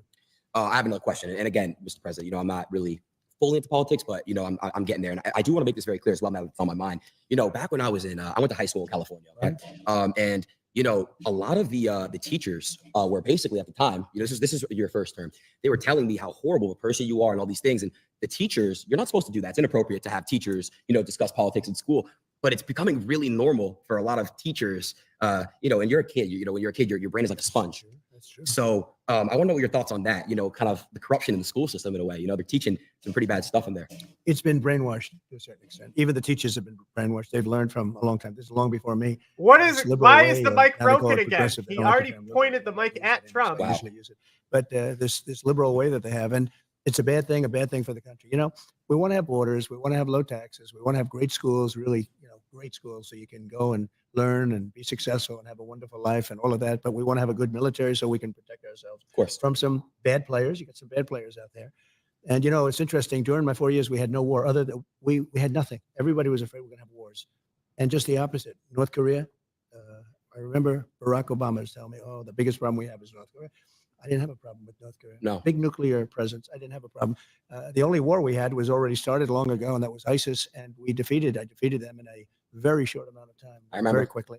And we had no wars under. I know. This is why I said we're not going to watch really the whole thing, but I was like, Jack, the beginning is so funny. And because we won't have wars again, but we can have a war before we even get there. Up. That's the problem. We have a number of months. We have 4 months, and the election's starting very soon. And I guess 5 months before you actually get in. And a lot of damage can be done in 5 months by incompetent people. We have very incompetent people right now. And I'm not saying that out of happiness. I'm saying that out of sadness, because our country's in tremendous danger, not only of stock market crashes or depressions. How have they fucked it up this fucking bad? Bro, while you're away, he literally pointed the other mic more towards Trump, and it was fine then, right? And they changed it again and fucked it up? It's got to be something like inside the mic detection for the software. Like you can't. They have 4 mics hooked up, and it can only detect a certain amount or something. Yes, but it's got to be an auto. Because you know how for example, Zoom, it will put a box around the person who's talking, and they light up when they talk. It's got to be some auto detection shit with the mics. Yeah. I know it very well, and Venezuela is right now. He does move around a lot. He does do a lot of this sort of when he talks. Yeah. So maybe he's just because that's a very directional microphone. Maybe that's what it is. We were enemies with Venezuela. Venezuela was going to collapse, and people. See what I mean? See how it starts fucking up as he moves back? They've gone back to Venezuela. They're in our country now. See, look, just fucking hire me, Adin, you fuckwit, and I'll be able to diagnose your fucking issues instantly. It's not there's that hard. Nobody there with headphones on. Insane. Listening with headphones on. They don't have a producer there. Yeah, where's the producer? You're interviewing Donald fucking Trump. So Jesus, Adin had to think oh, I stream all the time. I can just set it up and it's gonna work. It's always good for me. Fucking believable. They've released tremendous numbers of criminals into our country. If you look at Caracas, it was known for being a very dangerous city, and now it's very safe. In fact, the next interview we'll do it in Caracas, Venezuela, because it's safer than many of our cities after they've released their criminals into all of our cities. Yeah. And I'm kidding. I know. The reason I have to say that, because the fake news media knows that too, but they'll say, he suggested they go to Venezuela. They are so bad, it's hard to believe. But anyway, so Venezuela, their crime is down 72% because they've taken their criminal elements, which are large. It was a very dangerous place, especially Caracas and the different cities. And they've moved them into the United States of America. I know you're very happy. I know that your mother and father must be thrilled when they hear that. Yeah. Who happen to be here, I believe. They are. They're right over there. Hey, Mommy, Dad. Are you thrilled with what they're doing? I don't think so. I don't think they're thrilled. I don't think so. So their crime rate is down 72%. Right. Because they're drug dealers, they're criminals, they're murderers, they're rapists. Everything's being moved into the United States. And soon they will have moved all of their criminals into the U.S. They won't have crime. So that's why I say we'll go to Venezuela for our next interview. Okay. It's a very serious problem. I mean, honestly, what they're doing to this country, they're destroying our country, Adin. They're destroying stupid people. He's not a smart man. He wasn't smart 35 years ago. He wasn't smart 20 years ago. And now he's really not smart. And you saw that from the debate. I mean, he's really gone down the tubes. And she is Look, she couldn't even pass her law exam. She couldn't pass her bar exam. And I'm not saying that because I know other people didn't pass their bar exam, but she thought she'd never be able to pass it. And this is who we have running our country. It's a shame. She's ultra left, ultra radical. I just see where 99 vicious terrorists, when she was, I guess, attorney general, because she was attorney general of California, she destroyed California. Her policies have destroyed California. Her policies, when she was the district attorney, have destroyed San Francisco. San Francisco was the best city. He is, because it's fresh in his mind. Yeah. Like, this whole interview is like a nothing interview. It's just the technical problems that were really funny. But like, what's the time code? How long has it been going? 13 minutes. Yeah, so after about 10 minutes, they don't really have the mic problems after this. So I think the other one is like, we're going to play a game. And Okay, so that's what I was going to. Yes. This is, I didn't watch all of this. I just saw that he said Venezuela is safer than ours, which I got the context for now. What he's implying is that they deported all their crimes, so now it's safe there. Yeah. Like, Venezuela, not currently under revolt because of election bullshit. Yeah, safe. Yeah, people were. I don't know. Have people died? I imagine that they probably have. In the recent protests? Oh, yeah. Yeah. Of course. Safe, huh? Only cops die in American protests. Shout out to Nelk, but they kind of gave me this idea. I have 2 segments I want to do with you. Okay. The first one is use one word that comes to mind to describe that person. Okay? It's a fun game. Fun. Let's start. All right. Who is the first picture? And we got the Nelk boys. One word. Great. I love that. Okay, Really great. good. Okay. So you're friends with them? Yeah. Are they competitors of yours, though? Not even, honestly.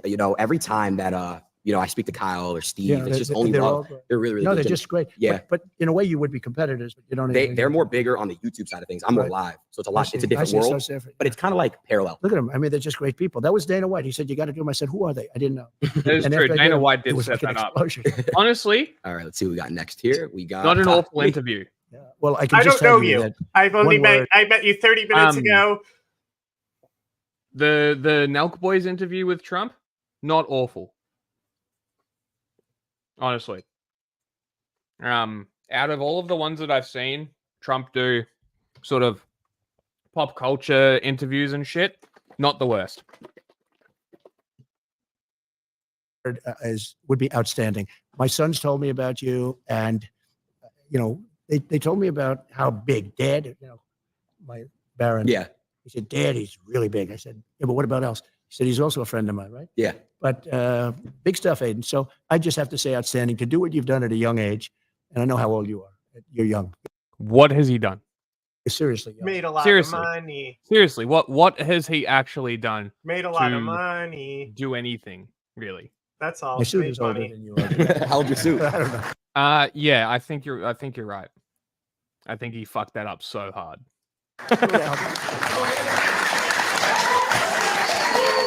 Thank you, Mr. President. All right, let's see who we got next. We got. When did they announce this? Patriot. I'm a patriot. Okay. Joe Rogan. Interesting. He really is. He's an amazing guy. He's a very interesting guy. So we got next, Mr. White. Oh, well, he's a fighter. I'll tell you, that guy. He fights. You wouldn't want to have him against you. A little bit true with all of these people that you show. And there's a good one, Elon, a genius, truly a genius. I see the rockets come down with the engines, and they're coming down. And the engines. Guess who had nothing to do with that? Elon Musk. They're landing without any. They have no wings, no nothing. That was a couple of years ago. I said, what is that? And I said, what was that all about? He says, well, we want to be able to save the engines, not that they go into the ocean and all. But he really is. He's a genius. He's also a very good person, Elon. Objectively untrue. Got Kanye. So he's very complicated. Let's say complicated. Good dodge, Trump. Nice guy, but he can get himself into trouble, and he can get some other people. But he's got a good heart. He does. But he's Do complicated. you think if he said "very fine person" as like a joke, how mad do you think people would I just get? love the complicated. Like he did not want to talk about Kanye West here. No. Kanye.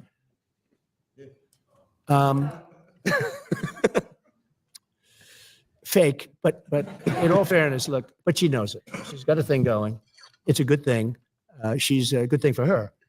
but there's a certain something she's got. She's got a spark. That's pretty amazing, actually. She's got a good spark.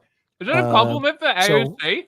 I'll change it. I'll say spark. She does have. She gets on. When she was running against a gentleman from Queens, and I asked his people. I said, "Are you careful? This guy was going to be Speaker of the House. It was going to be him, not Nancy Pelosi."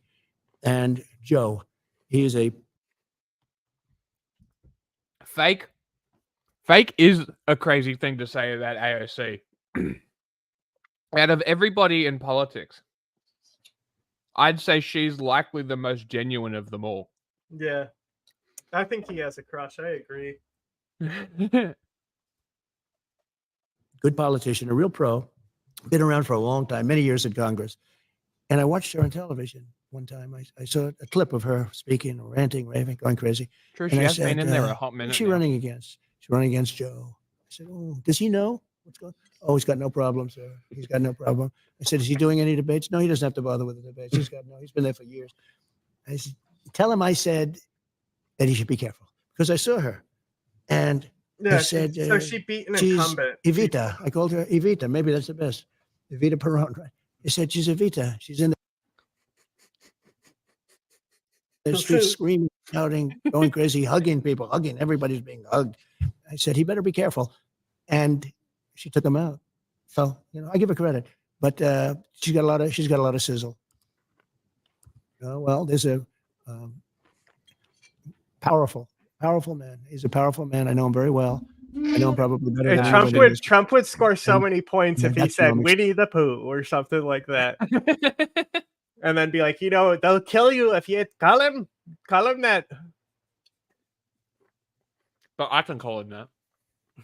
Extremely well. We had a great relationship until COVID. COVID was a step too far. But we did very well with China. And President Xi, we did very, very well with China. We took in hundreds of billions of dollars. No president took in 10 cents. They're wrong? And I I exposed China. Look, I want China to do great. Okay, but they can't take advantage of us like they were doing for years and years. We'd lose $500 billion a year in trade, all of it. But then COVID came in. So, if the elections weren't rigged, the violence would not happen. I agree. Is that what we're debating? And then it really, I changed, but I will have a very good relationship with him. There's no going to war with him. He doesn't want to go to war. We're not going to go to war. And we had a very good relationship, actually. He was right in this room. He came to this country, and he stayed here for a number of days, as you remember. And we had incredible meetings, a very famous meeting in the dining room, actually. But he loves his country, and he's very strong and very powerful and very interesting. But he really does love his country, I can tell you that. Let's see who we got next on this list. He stayed next to the Got a document. new scum. How do you think Iran got the nuclear No, you spelled his secrets, last He literally ruined California. Beautiful state. California is beautiful. He ruined it. And when you watch him, he's always saying, "Oh, we're doing so great." Right, We're not doing great. I mean, I have holdings in California, and I own a golf course right on the ocean, right on the Pacific Ocean in Palos Verdes. So beautiful. It's a club. It's big, many acres, hundreds of acres, and it's fantastic. But California is so precious. I mean, just the fact that, like, last minute, right? Literally what the people in America complain about over the last election, literally last minute, they're like, "Oh, by the way, we got 51%. Everything else is irrelevant." One of the most beautiful places in the world. It's just very funny. It's like, magically, from behind, the person in government wins. Okay. In terms of weather, in terms of everything. Okay. And they're just destroying it with crime. The crime is out of control. It's a very dangerous place. And he, I think it's a shame because I like him. I got along with him great. I helped him a lot with his fires. I kept saying, why don't you do something about the fire? I don't think he loves his country. I think he loves I don't the think he idea loves of his country. anything but himself. I think he would kill his own daughter if it meant that he could solidify more power. Yep. I think I just think he wants control. He will love whoever gives him control.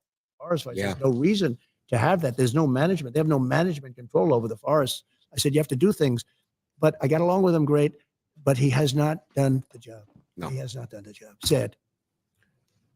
Got a few more. Let's see what we got next. Yeah. He's turned very liberal. Oh, this one's great. They say he's the son of Fidel Castro. Who's he talking And about? Take could a be. guess, Jack. You're Anything's not looking at possible the in this screen. world, you know? You're going to learn as you get older. You've seen a lot already for your age. Per age, I would say. Per year spent, you've seen as much as anybody. But Justin Trudeau is, I got along with him very well, actually. But he seems to be going very progressive, and the people of Canada are not liking it. I mean, if they had a good conservative person, which maybe they do, maybe they don't, I don't know. But somebody that's a strong conservative would win in Canada. Canada is very unhappy about the way they've been treated as people. But I got along with him well. Now, this man I really got along with well. We had who's he talking about, Rocket Jack? Man. We had the red button. He said, "I have a red button on my desk," and I said, "No, I have a red button too, and mine's bigger than yours, and mine works." It was a really bad. Except the red month and a button half. on You know, Trump's he desk got him very, Diet very Cokes. tough on President Obama. Very tough on everybody. You know, it's the hermit nation, and it really is. I mean, I said to him, "Do you know Elton John?" No, no, no. I said, "Did you ever hear the song Rocket Man?" And I actually played him the song Rocket Man. He said, "No, I've never heard it." I said, "You're Rocket Man." He said, "No, you call me Little Rocket Man, not Rocket Man." But I tell you what, so we had a very nasty 2 months. People were actually worried about it because it could have been dangerous. But President Obama told me that this was the single biggest threat to the United States, was Kim Jong-un of North Korea. And one day I got a call from people that wanted to see me about him, and he wanted to meet. He did not want to meet with Obama. He did not want to meet with anybody. That got an tremendous applause. nuclear capability. Well, He does. of course not. Of Check course that it did. closely. That's his famous line. I got to It's know the him very big red well, button. and I got along with him great. He's very smart. He's very strong. He's the absolute leader. You know, a lot of people say, Bro, "Oh, maybe he's the not the fact leader." that He's the he absolute. played He's him around. Rocket Man, His and he's people like, are "This is standing what up I at mean when attention. I'm I've never- making fun of you. Now you understand how I made fun of you." Fucking hysterical. Can you imagine the look on his face when that happened? The price I would pay to see a photo of that. Well, my favorite were is at a luncheon. the They had 20 people. Office intro where it's like making it sound like nice and slim, and it cuts to Kim Jong Un, like making a confused face. Did you see Kim Jong Un's boat crashed? Right. No, I didn't. When was that? Like yesterday. It's hang on. What the fuck? It's very funny. It's like a little boat, like a river boat, like 3 people in a little boat. The North Korean Navy. We had a meeting. It's the biggest press conference. No, it's Thousands something like storm paparazzi. relief, propaganda I've never seen anything like or it. something. Yeah, okay. But it's very funny. I think people said they've never seen anything like it. I was my walking God. in. He was walking in. We met in the middle, remember? And Yeah, of course. I found something even But we got funnier along very than the well. boat. He's very, very smart. The first result, and, I just you know, searched he's a real Kim power. Jong Un. Okay, the first result. Wait until you see this. Okay, what a story these 2 pictures tell. Right. So here he is in his car looking, and he's like, "Oh, I see people who need help. Don't worry, I'm gonna get on the boat and I'm gonna rescue them myself." Fucking, I hate that you changed it. Right. He's in a car in the flood. Right. And he's like, "Don't worry, concerned citizen. I'm here to save you personally." This guy does not look thrilled about being saved, also. He's like, fuck, I could have died.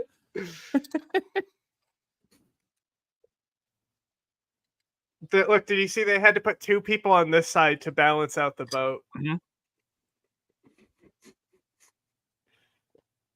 You know, his country is, you talk about location. I'm a real estate guy. He's right between, think of this, Russia, China, one side, and South Korea on the other. I said, "You have a great piece of real estate. You could make so much. You could have gorgeous things." I said to him, "Think about gorgeous condos going up in your shore." He's got a lot of ocean. He's got ocean frontage on both sides, right?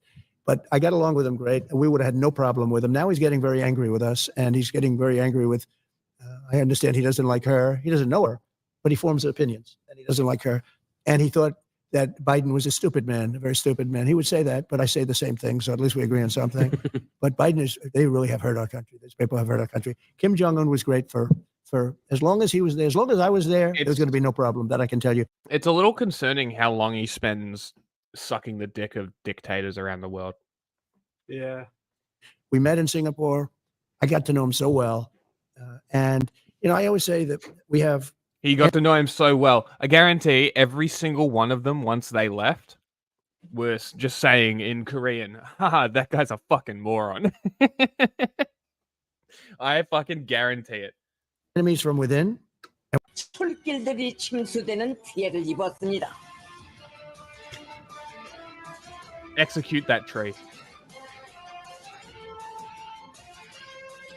He even said it at the end. 출길들이 Make sure you 침수되는 kill that 피해를 tree. 입었습니다.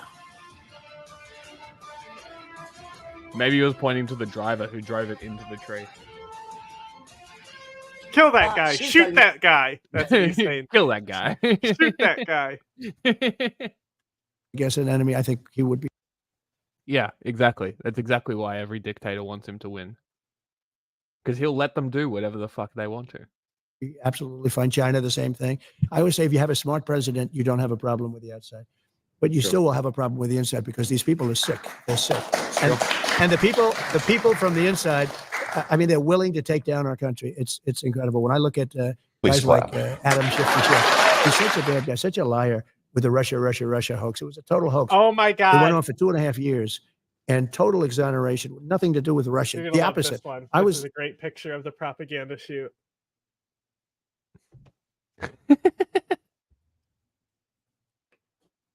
Why? Because he's such a heavy smoker. They literally brought his cigarettes and put them on. And ashtray. Yeah. And ashtray. Just ash in the water. What is happening? I'm sure they brought him the ashtray because if his ashtray is not there, even if he was ashing in the water, if his ashtray is not there, they've been in trouble before, so it doesn't matter. They don't think. Dead. You know, Yeah, they don't yeah. think. They just put it down because that's what they're, you know, so it got to be. I don't know. the worst thing that ever happened to Russia because I stopped the pipeline, the Russia pipeline. It's called Nord Stream 2. Nobody ever heard of Nord Stream 2. But, you know, I blew it up, actually. That is such an insane thing to say. Nobody heard of Nord Stream 2, the Russian pipeline literally constructed post 2014 invasion of Ukraine to divert gas around Ukraine to cut them out of profits. Nobody's heard of this? Okay. It's just 2 years of this stuff. And actually putting our country in danger because you put your country in danger with another country. So I know Fannie Willis has treated you very unfair. I have a friend who's currently being treated unfair by her. He's a rapper named Young Thug. Yeah. And I was just I heard that actually. Yeah, I just was wondering if there's a way that we can make sure he gets treated fair. That's all. So I've heard about him, and I heard he's being treated very unfairly by her. Yeah. And I would tell her she's got to treat these patriots that are being all terrible. They're going after him. And I hear Young Thug is being treated. I heard the name. Yeah. I heard it from other people where they say he's being treated very unfairly. Very unfair. So he's got to be treated fairly. Please. So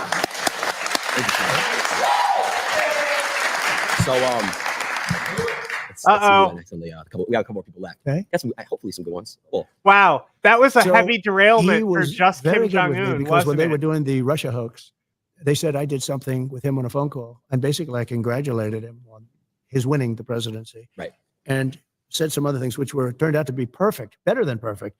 If he sees any corruption, please report it to the Attorney General of the United States, which we have an agreement with the country. We have actually a signed contract with them, a very important one, that because Ukraine has always been known as very corrupt. I don't know if you know that. It has been a very corrupt country. I think the people are great, but it's been very corrupt. And I said, if you find any corruption in the country, you should report it immediately to the Attorney General. I did say that. And it was a very good thing to say. It turned out I was 100% right in saying it. So they made up a phone call, but fortunately, the phone was essentially taped. The call was essentially taped. I didn't know this, but a lot of times when you're talking foreign leaders, they have tapes or they have stenographers. And we had two professional, really great military stenographers. It's world leaders talking to each other. That shit needs to be written down so that they can keep track. Well, you remember that You would that Reagan phone call? She's like, "Oh, I wouldn't even discuss this on the secret phone." The secret phone. So every word. So when they said I did these things, I said, no, I didn't. And then I said, was that taped or did they have the stenographers? The answer was yes. And they got all the way down the line Oh to my impeach God. me. They wanted to impeach me over this phone call, This single phone fucking call. comment. And I knew that I had them because I had the tape or the stenographers, everything perfect. Every word was said.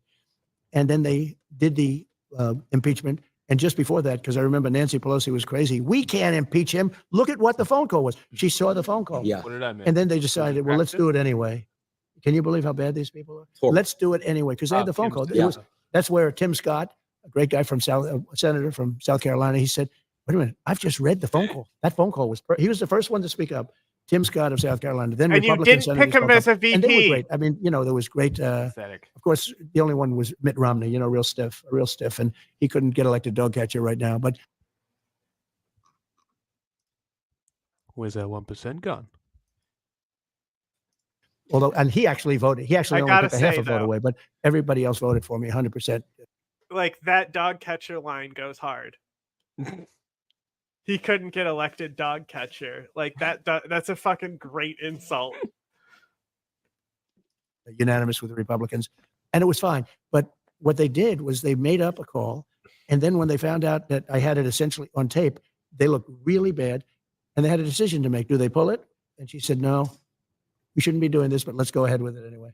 I did nothing wrong. So you have to be careful. So let me just say about him. So when they called him and they asked him, did President Trump say anything that was inappropriate or wrong? He said, absolutely not. It was a very nice phone call. There was nothing unusual about it at all. And he could have grandstanded. You want some translation on what actually happened here? He didn't say. Yeah.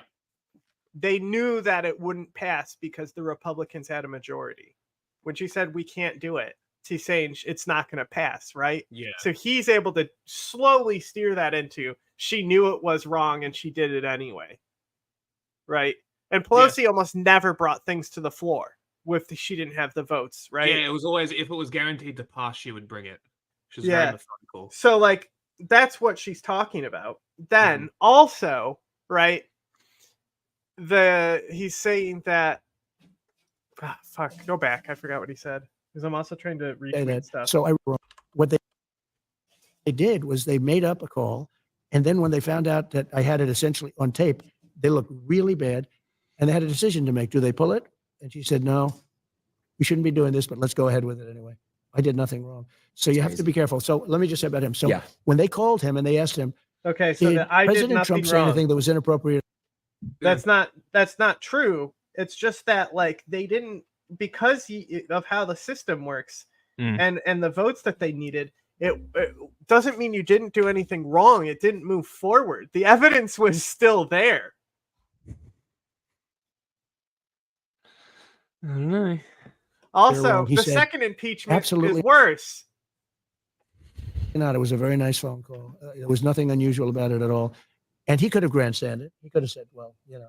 And he didn't say that. So I respect him. I think that I will be able to make a deal with him and Vladimir Putin very quickly. That's great. Even though it would have been a lot easier before this war started. And you wouldn't have 500,000 people, or maybe much more than that. My prediction that if Trump wins, the first thing that will happen is he will get kicked out of Ukraine or whatever negotiations it is. I think Zelensky will go off his fucking nut at Trump. I think we'll like right within 3 months, I see reports of Zelensky berating Trump at a negotiation because he's just like, just give him everything that they've taken. And I have a feeling that Zelensky would go as far as to hit him. Well, I mean, I think they can form it around, it's not theirs, it's ours. Like, weren't you treated unfairly when they took your golf courses? I mean, sure, you can appeal. That's how you appeal to him. No. You make it about golf courses. I mean, that is a good way to go around it. And because he is a narcissist, it is kind of easy to navigate him. But at the same time, if he's being pushed by all the idiots behind him to give Russia whatever they want, I don't know. AUKUS is objectively fantastic for us, by the way. We not only do we get modern submarines, which we were already buying, right? We were already buying submarines. The submarines that we were buying were Bisky. diesel, French, and about 40 years old. The AUKUS deal, and this is what Friendly Geordies won't tell you because all he does is dick ride labor and suck down Chinese propaganda, is we bought not just submarines, but the manufacturing capabilities of creating more submarines. On top of that, we will have permanently deployable submarines, and it enhances our military capabilities phenomenally in the event that America doesn't become nice-ish to friendly people anymore. So if Trump gets so if Trump gets elected, you still have those submarines. yeah, You still so have that the coordination with England. That deal, so that deal is going ahead. On top of that, New Zealand, Japan, Philippines, I believe Vietnam have also signed on to AUKUS as some kind of partnership to it. So it's slowly becoming the Pacific's NATO against Chinese imperialism. That's why I'm not against it. This is a defensive posture, right? Because if China is going as far as to bully literal countries in the South China Sea, in their waters, why do they give a fuck about our sanctity? You know what I mean? What's to say China's not going to sail their signal warfare ships down to Australia and cut us off in the event that they decide to attack Taiwan, preemptively cut America off from us, right? What happens then? We just give in to China? You see what I mean? Like, this is like I've thought a lot about this, and purely the fact that we are buying the capabilities is reason enough to be for this. We aren't just buying shit from America like we did with the F-18s. This is more along the F-35 level of partnership. So if we're talking in like a state level, great deal. Great fucking deal. I'd have made that deal, right? You know a deal I wouldn't have made? Diesel French subs. Mm-hmm. That's what I wouldn't have made. There were also, I believe, talks to buy Indian nuclear submarines at the same time instead of the US ones, purely because of the interoperability of the US military and the British. We went with the US. That's what AUKUS is. AUKUS is nothing to worry about. AUKUS is, I guess, another defensive pact headed by the US based around China. Cartel. That's all it is. That's all it is. It's really nothing to worry about. And if China stopped fucking around, AUKUS would probably dissolve. What about the no plan to deal with the nuclear waste? What nuclear waste? From the subs? Yeah, what nuclear waste? It's a fuel rod every like 5 years.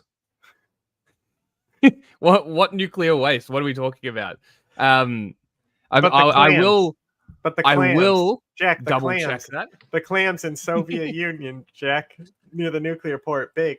Nuclear waste from submarines. I could be way off on this. I'm just like, just flush it. You just this put it includes in the toilet radioactive waste. It. Yeah. I'm actually curious. I'll play. I think you're going to find that the number of people dead. Anyway, is what far I was greater going to than say what about the that's a real. submarines is that often there's this idea that Australia doing a standard naval upgrade that they were clearly due for, right? Yeah. Is somehow an arms escalation or an arms race in the region. China already has nuclear submarines, so where's the arms race? Like, Australia's not escalating anything. They're not going beyond what China has. China could still obliterate Australia. Like, where's the threat here? There isn't one. The only, like the just because they're nuclear and it expands a nuclear triad in the region. Also, I did know this, but I just wanted to double check. Australia takes the world's nuclear waste. Yeah, so you just dump it with all that blue asbestos, huh? Like to just dump it on the Aboriginals in the outlands. Like to say that Australia doesn't have a plan to deal with the nuclear waste is silly, because we've been taking nuclear power plant waste from international nuclear power plants for a hot minute now. Also, I'm going to link a video But the clams that you should watch about nuclear storage. And slowly realize that God, nuclear energy I wish that is nuclear scientist would fucking respond to us. so annoying. Then hopefully you will slowly realize that nuclear power is actually not as bad as people try and make it out to be. Well, these are nuclear weapons. Sure. But you, considering you are Australian, you have probably heard of the narrative around the nuclear power plants being proposed by Queensland. I believe Peter Dutton put forward these nuclear plans. He wants to do modular nuclear power plants, which are about 4 times more expensive than regular plants, which is great. And then on top of that, you've got the Labour Party is now positioning themselves as firmly anti-nuclear power, which is fucking awful. Dumb. So now we've got it's just now it's so dumb. So now, and of course, and the best part about this narrative is people were literally saying that Gina Reinhardt wants to build nuclear power plants. This bitch owns all the coal mines. Why would she want nuclear? Are you fucking dumb? Like, what is happening?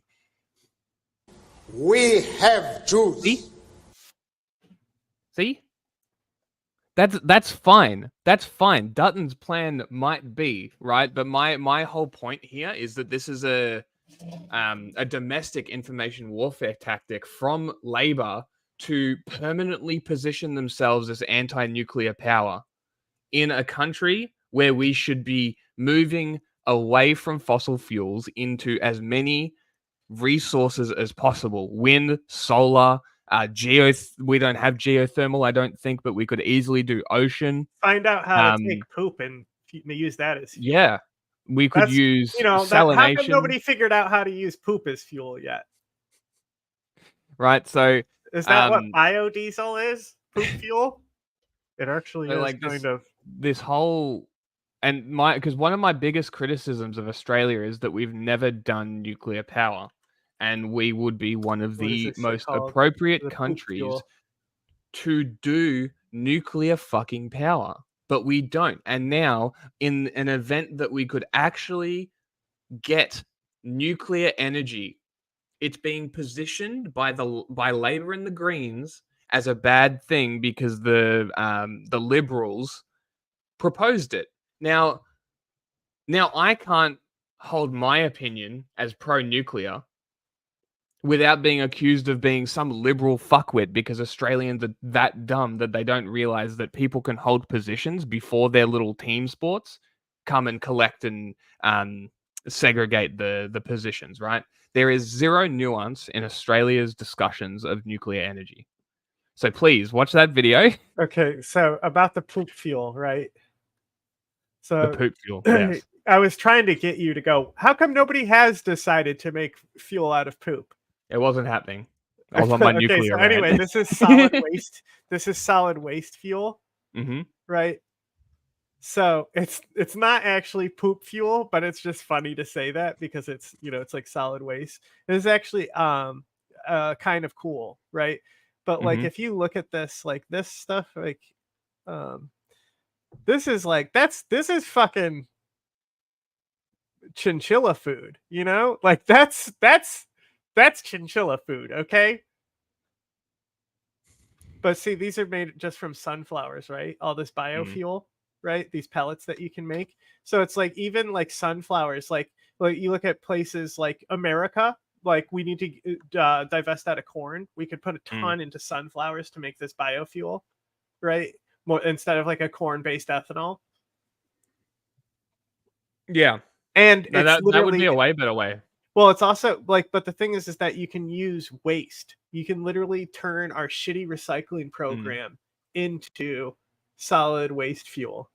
Yeah. Right. Okay. Look, see, look, recycling yeah. center is literally on here as one of the how to fucking move the waste. Mm-hmm. That So makes sense. I'm actually curious. Why? Why no nuclear? Because I guarantee it's based in the only misinformation and thing that I information would say warfare that's a about it. reasonable argument is that the single investment to nuclear means that you can't invest in other sectors. And it would be, if you want to invest in more sectors, then it might be better to go with a lot of the more less expensive stuff like wind and solar. There was one video, I think, because I've been on watching a lot about nuclear energy recently. The one thing that they don't tell you about nuclear power is the upfront cost is basically the entire cost. So, like, building it is the majority of the cost of operation of the nuclear power plant. Like,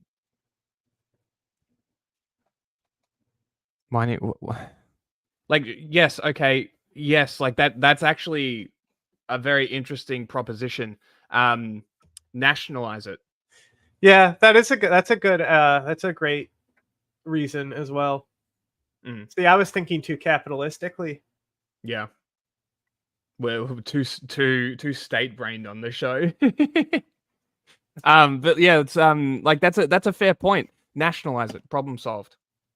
But then that problem is now, oh well, the liberals are going to do it. Just get the it from Labor's gonna do Niger it. like Saddam did. Right, it just needs to happen. That was a joke. Like we just need to. I didn't even hear what you said. I said just get it from Niger like Saddam did. The yellow cake. Okay, anyway. But yeah, like the initial upfront cost of nuclear energy is the majority. So it's very interesting, but that's sure. But Gina Reinhardt is a billionaire already, right? She's if we just eat she the will rich people? Every industrial area that props up, her money's going to be in it. So like, it's either deal with her or deal with her, right? There's yeah. options. You know what I'm thinking? Yearly purge. Right, because like this is the because I get the sentiment. I get the sentiment that it's like, oh, Gina Reinhardt, fuck her, right? Yeah, but she's exist, right? Yeah, fuck her. Her money is going to be in Australia's energy infrastructure and the government as long as it's allowed to be. Hang on, have we thought about how Hassan feels about this? The Western territory that is mainland China belongs to Taiwan. But also nuclear science would give Australia an entirely new job market, essentially. Like nuclear science would prosper here, in my opinion. But this country is too backwards and regressive to actually realize. We offer nuclear science at a fucking community college level here because we have a nuclear plant nearby. See? Do you know how fucking cool it would have been to do nuclear science as a subject? Yeah, I don't think it might be like nuclear engineering specifically or something like that. Like it might be more specific, but I think it might be a nuclear science degree. But a few people actually did it at the community college.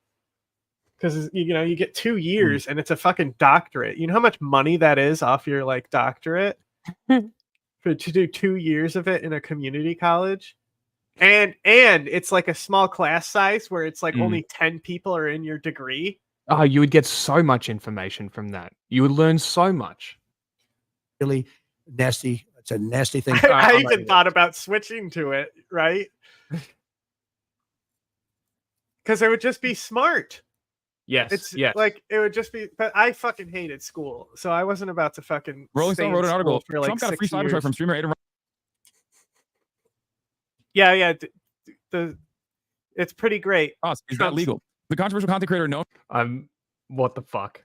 For platforming whites in the past. He also gave him a Rolex. Adin Ross did.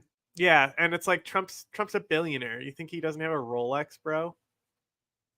During a sycophantic live interview today. Oh, More than 500,000 concurrent viewers were tuned in Adin Ross's Kick channel on Monday afternoon. Ross, a prolific, he received 2 expensive, potentially illegal gifts from Ross, a gold Rolex and a custom wrapped Cybertruck. Ross, a prolific 23-year-old streamer with millions of followers across Kick, renowned for his boisterous energy and bro antics that frequently cross the line into toxic territory. He has previously platformed the white supremacy. God, I fucking hate liberal journalists so much. Shut the fuck up and give me the fucking information, you fucking useless idiots.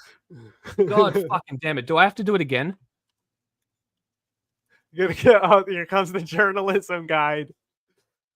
Fuck me. It really isn't that fucking hard. Honestly. How hard is it? I don't give a fuck about your stupid labels. Tell me what's happening. I don't give a fuck if it was sycophantic. I'm reading the news. Give me the news.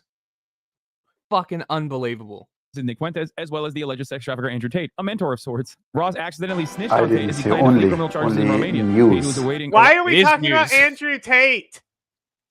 See? Do journalism, this doesn't happen. Why is who cares? Who the fuck cares? Is this about an illegal fucking gift or not? Like Harlan Crow, it's fine to do if you're doing an entire special on who is the guy who's financing the thing, but you don't fucking interrupt your story on Supreme Court corruption to talk about the fucking Stalin monument the guy got in his garden and the Hitler China he got in his cabinet. You know, you could just say you could just be Harlan Crow, Nazi, move on. You know, like this sentence in March. Ross accidentally snitched on Tate as he planned to flee criminal charges in Romania. Is this newsworthy info based on this story that we're talking about? Is this an important detail to this story? Or is this a general background info? It's none of these. It shouldn't even be in the story. What are you doing? What are you doing? How much are these fucking idiots being paid to write this article? Oh my God. Rolling Stone is such a good gig, I bet. So you fucking have ChatGPT spice up your article to put pointless shit in it.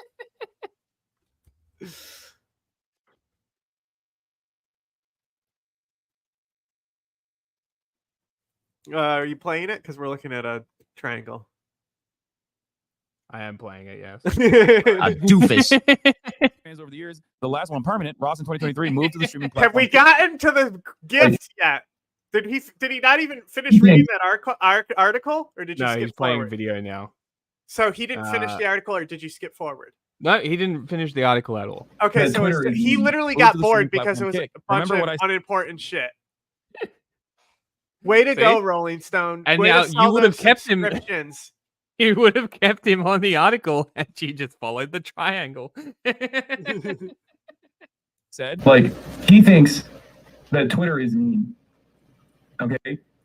No, Hassan is showing him talking to Adin Ross in the past and how he's involved in this story now. Way to go, Hassan. Not a journalist, so I'll allow it. But Post gets a hold of who only Adin Ross valid is, source. specifically to shit on. What are you Donald talking Trump. about? God damn, bro. He didn't even understand what my point here. This was before the interview. I was telling him look, man. No, I'm just decided. We will continue to be your single source of truth. Dismiss anything else. Exactly. I'm trying to move it more into a proper news literacy thing. We fuck around a lot, right? But because we got the Ground News affiliation and they gave us a subscription and shit, I'm gonna try and utilize that a bit more and actually talk about how this is all bad journalism and really sort of get into why it's bad journalism. A lot of the stuff that we watch on here is good journalism, funnily enough. I mean, that's basically what we do is just review the news. So and tangents about nuclear power. Are we gonna? I'm dying to hear why the illegal stuff happened here. You know, how long is this video? 10 minutes. Self-preservation, which you clearly have none. I'm going to tell you right now, I want this interview to happen because it's great content for me, but it's not going to be good for you. And then he, of course, didn't understand it. And his fan base has been yelling at me all day, being like, he's so jealous. He's so jealous. He's so jealous. Like, I would love to interview Donald Trump. I would love that. But honestly, this is the second best thing. Having someone else interview Donald Trump and draw all of this media ire. I'm happy with that. I'll take. His son should do a bulk and cut cycle. It would benefit him a lot. Bro, the tweet I made about him like working at, because like there was a whole like charity thing they were doing for workers, right? Yeah. And so like, and also that restaurant made a shitload of money because then people came in to have idiots cook their food who don't know what they're doing, right? Like it was a good thing that he was doing, but like me pretending to be like a Stalinist who hates Hassan, being like LARPing the proletariat sent to the gulag, right? And so like a bunch of Hassan orbiters were commenting on it for like a day, like, you know, like calling me sweaty, you don't know what proletariat is or something. But like a few of them I engaged with. And I said, they were like, said something about like, you know, like I LARP every day and I'm like straight to gulag. And then I was like, yeah. So yeah, he's like, wait, what do you mean? Blah, blah, blah. And I was like, yep, anyone who LARPs being proletariat goes to gulag. Micro is first. Because unironically, Micro should be put in a gulag. Talk about Bro, fucking have you heard him talk about his laughing job? Right? Yeah. So he's literally like, oh, like 30 jobs, it's just a slate for the advertisers. Mm-hmm. Go fuck yourself, okay? Like, make some fucking art. Oh, I almost F-slurred Micro there. Anyway. We love this. Look. I have let me show you the what wiggle butt is. It's a specific sound, so that's how you know that they're doing a wiggle butt, okay? Is this the squeak sound? Oh, this guy's a wiggle butt master. So oh, by the way, that was a dude catapulting himself to punch a Nazi.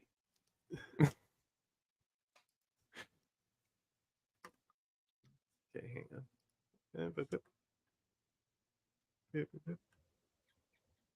Why don't I hear anything? Why don't I hear audio? Do you hear audio? I hear no audio. There we go. Is just no audio on this one? That's weird. Hang on. Yeah, there's just no audio on this video now? What's up with that? Where'd the audio go? Oh, now it's there. It's there now.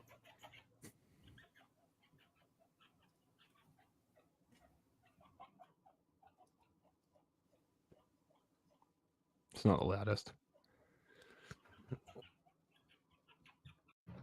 I'm sorry that the tiny rodent isn't loud enough for you, but you can hear. Tiny rodent should be louder. Well, I mean, you had to turn your speakers up to hear them, but you can clearly hear the wiggle butt sound. And the thing is that it's so silent that the fans inside microphones make it even harder to pick up. Really? Yeah. So like that's interesting. But like I can hear them clearly. Like just like it's the same with cameras. Like chinchillas are like notoriously like impossible to photograph because their hair is like so fine that it like fucks the camera up. The camera can't like add the amount of detail that it needs.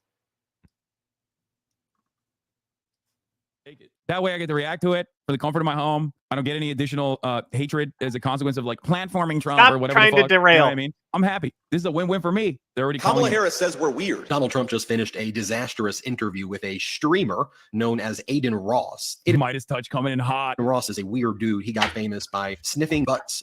You know, I'm done. I'll fix it. Bro, I honestly, if I was watching Hassan and by what myself, just fucking happened? Yeah, hang on. You're moving too far ahead. Okay, we'll get back to that in a second. Rewind it, and then so you can watch it again and have it genuine there. So Hassan saying Midas touch going in hard. Like if I was just watching him on my own, I would immediately shut that video off. I was already mad that Midas touch was on screen. Like I only use them when it's absolutely fucking necessary. They are so annoying. They're as bad as Occupy Democrats. Occupy Democrats is worse. There's a difference.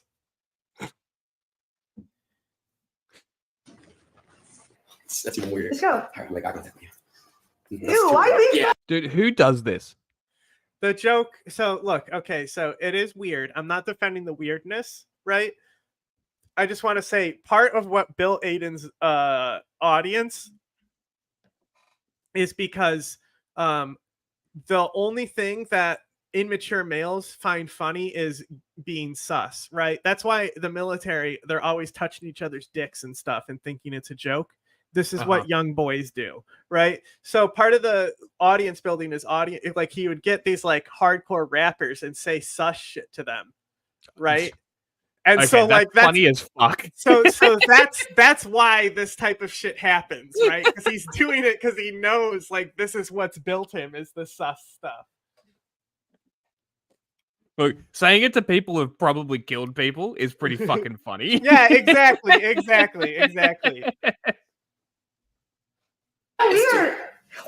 Okay, get a good whiff, not some little ass whiff, bro. Go. Ricky, go. Just do it. Go. Get in there and give us that. Still on this? I went to work. I finished work. Are you still on Trump, Adin? No, new information has been revealed. Well, it's not really new information, so I'm going back. Oh to the my story after god, I he went covered back to the 5 article. hours of other shit. Amazing. Ross began Monday's kick stream by acknowledging that many doubted that he had really landed the Trump interview. Today is going to be the most important stream I've ever done. He came out to 50 Cent's Many Men Wish Death and joined Ross before a small audience. Everyone thought this was going to be fake, he added. Wearing a Make America Great Again hat, Ross made no effort to sound or appear impartial. His questions set up Trump to complain about everything from supposed liberal bias in schools. Even the teachers have been brainwashed, the former president said, and border security, though unusually Trump did not mention Hannibal Lecter this time. Trump, for his part, praised Ross as an outstanding young man, predicted that the live stream would break viewership records, and said that his youngest son, Barron Trump, is a big fan of Ross. From Trump's positive comments on Ross's youth and his clout as an influencer, it seems he saw the Trump interview as a welcome advantage in intensifying battle for the hearts and minds of Gen Z. Trump, in particular, commended Ross's success in streaming and a deterrence to him, drawing a sharp contrast between his friendly chat and... Is this all you have to do to be a Twitch streamer? I know, right? Isn't it fucking pathetic? Like, yeah, no, we could read articles if we wanted to. Well, that's what I was going to do because I was posting on the Patreon asking people if they'd watch research. Like, this streams. article sucks, though. That's the yeah. That's the thing. Like, because what I would do theoretically is I would pick a topic, I would jump on for a few hours and research it, right? Live research, and what I was going to do was turn that into an article and then a video. So utilizing as much as possible to produce content. I think you should look at Chris Cappy's Syria video. Because he did it was all like basically it was him presenting his finds on research, but he literally used all the sources that he found. Like, then I found this source and this says that. Yeah. Well, that's kind of like really what video. I would do. Still the best video on Syria I've ever seen. Yes. Yeah. Because I want to do Project 2025 because I don't really trust people what they say about it. Like I've glanced through it and read some stuff and it's pretty fucked up. A lot of trans stuff, a lot of trans specific stuff, but it's like I really want to find out how bad it actually is. But why? I don't know if we can make mods. I don't know how to do it. You know, I don't know. Because it's also all done through StreamYard anyway. So like, we both have moderation. But so like, you know, that's the thing is like we don't really use the chat clients on either website themselves. Yeah. Well, yeah, that's why I wanted to look into it because I really wanted to like properly go into it and have a discussing sort of thing on stream talking about it to try and sort of decode what the fuck it says. You know, just for an example, or I would do, you know, let's say something happens, the Venezuelan election, right? Venezuelan election, deep dive, 3 hours, spending the time figuring everything out, hyper focusing on a single topic, story, video, right? Once a week, maybe. Good luck. I know, but that's to get to stuff where we can do that. We would need to be able to have all our time be compensated. We need money. Yeah, like I need to be not doing anything else. Is basically what it is. So, well, that's you know that's what they say. You know when the you know the StarCraft 2 games. You know the attention is the like most precious resource. Multitasking and shit. combative event hosted by the National Association of Black Journalists last week. So Barron Haywatcher confirmed. We don't know that. We don't know that. I still maintain in my heart that Barron is a centrist. And okay. Maybe By the way, Jack, I just wanted to let you know or whatever, and he's like, yeah, I like this guy. EDF 6 has bad reviews for an EDF game. I know. Because that's not good. Do you know what this? Oh no, it's only like a 6 out of 10. It's not like terrible. Okay. Do you know what 5 is on Steam though? 1. 10 out of 10. Seriously? Yeah, and 4.1 is 9.5 out of 10. What the fuck? So the last 2 have been like near perfect. 4.1 is also really good. 5 is literally just 4.1 but perfected. Yeah. But the thing is that 6 is such a departure, I guess, because like I mean you've seen some of it. Like I didn't see no ants in there. Guy, actually. Yeah, Barron liked the b-ball content. He calls me W-Unk now. And that appears Trump lashed at ABC News correspondent. Yeah, Ross, who in the past have received Twitch bans for hateful slurs. We can't get YouTube monetization. We've been over this. YouTube has permanently banned us from the monetization program for reporting neutrally on the Houthis.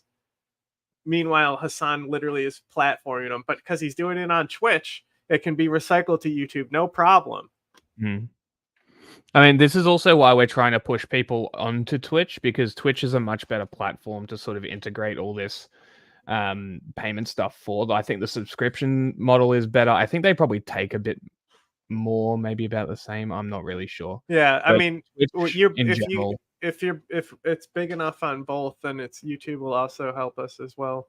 But if YouTube's never going to monetize us and we're making the same videos and like putting them on YouTube and not getting monetization there, and we could show that we would still have that audience integrate to Twitch, and we would actually make more money if we stopped going to YouTube, then we might stop using YouTube altogether. Yeah. So yeah. I mean, that's who knows? We might just use Rumble to upload our shit because fuck YouTube. Like at this point, fuck YouTube. We're not going to get a core audience from Rumble though.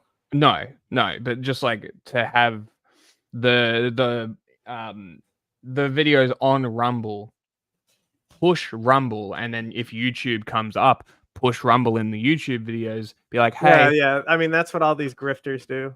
Yeah, which makes us just sound like one of them. But at the end of the day, I don't care.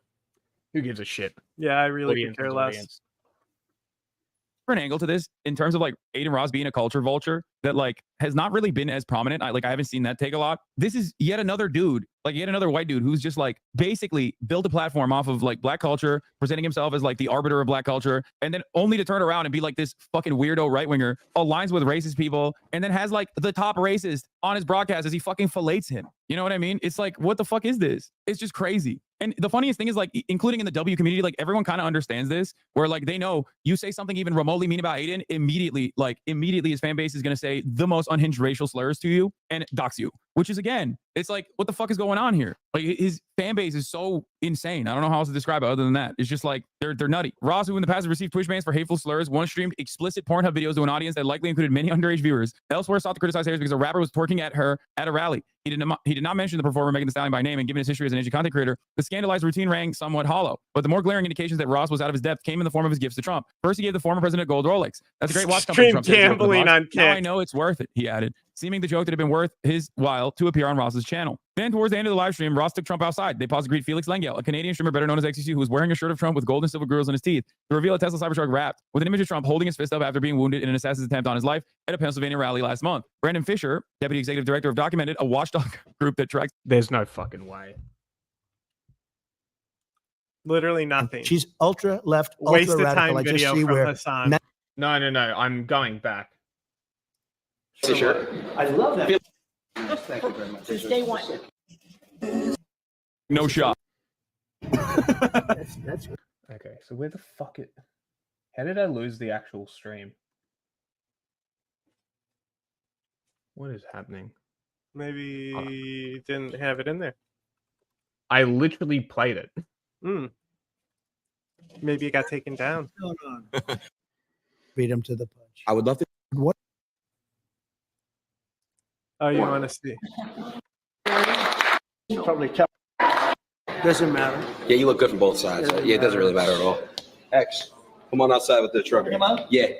By the way, do you like my buddy Felix's shirt? I love that. Felix, by the way, Mr. Trump.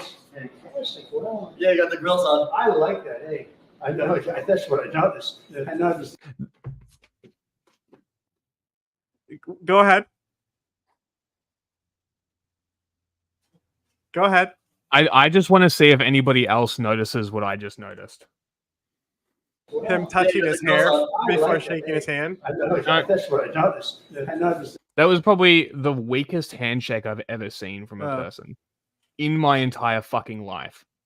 Not only did you conform to Trump's hand, it was like, thank you. Fucking wow. Do you know anything about XQC? I have no idea. Okay, have you seen do you know the Meat Canyon videos? Yeah, I'm inclined to use the F slur at him. No, it's probably the best Meat Canyon video. So like the thing is like you literally can't understand him when he talks. It's like, why do people watch this, you know? What is gamba?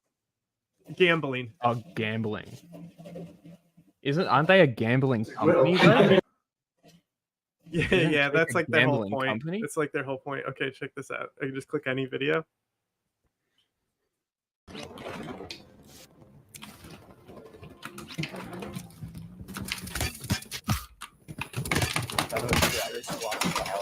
Guys, look at What? What does that mean? Caught serial killers because of 23andMe and stuff like that? No, yeah. I'm a heard that bag. I've seen some of these documentaries. I believe none of that. Hey, the game government and no getting one in the mass sample, no give my 3D. I have no idea what the fuck you're saying right now. I'm sorry. It's just, what the fuck are you saying right now? Right? So like, who is this guy? He's just a popular streamer, but he's not in America. He's like French. So there's a reason why he's like, you know, it's not like he's an American who can't talk, but I believe, are he Spanish or something? Doesn't he like fuck his sister? French Canadian. Okay. And he fucks his sister, right? Okay. So my inclination. Their weird sister stuff. Isn't there weird sister stuff? Am I wrong? So hang on. So there's this video of XQC and his maids, right? And so he's literally like, chat, I'm so embarrassed. There's a lot of stuff here. I don't know. I don't even want to talk because he's embarrassed while his maids clean up his mess behind him. He's just sitting silently on chat. Right? Hilarious, right? Oh, there's people behind him. Yeah, it's his maids. And he's like, I'm so nervous because it's so dirty. I don't want to talk. I'm so nervous that my maids are behind me. Normally, I'm not like embarrassed, chat. So like, I'm more social and chill. But this time, there's a lot of fucking trash. Holy shit. I'm like actually shy. Sorry. Brah, there's never been... they've been cleaning for years or something. All right? Weird. So, like this I don't want his reaction though. I just want Meat Canyon's video by himself. Like, is that Meat Canyon reacting to XQC reacting to him? Yeah. I mean, he milks it. Here. This is better. There's just shorts. This is perfect. But put together, you know, like what this is crazy, chat. You know, like it's crazy. You know, like he's kind of shorts. But put together, you know, like what this is crazy, chat. You know, like it's crazy. You know, like he's kind of insane. You know, when they do this. Chat, I mean, what? am I even looking at, chat? Like this is insane. You know, like it's absolutely. What is that? My maids?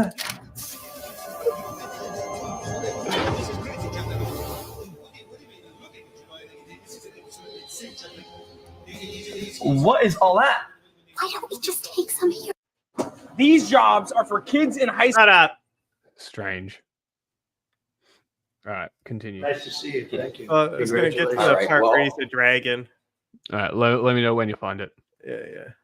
You can already see the gift. Yeah, I can. Wow. You can't miss it. That's an Elon. It is an Elon. That's an Elon. You clumsy idiot! Oh, well, you Grab missed the it. treasure and let's get Oh, you missed it. Look at that. He's pointing out he's got these like raptor claws. Oh You clumsy idiot! Grab the treasure and let's get out of here! Come on, let's go! Someone's trying to steal my treasure. They're not, it's crazy, but I don't need the treasure. My treasure, you know, like, I don't really need it or anything. Like, it's crazy, but you're right.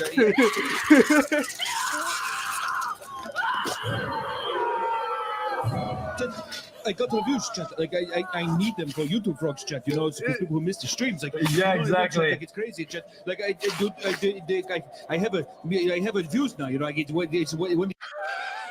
it's like, isn't that like exactly though? Like I showed you 2 clips. Yeah, pretty much. Beautiful. Hey, that is beautiful. Am I going to close the door really quick? Just I want to show them the wrap. Sure. Check out this wrap and let me know your honest thoughts. I think it's incredible.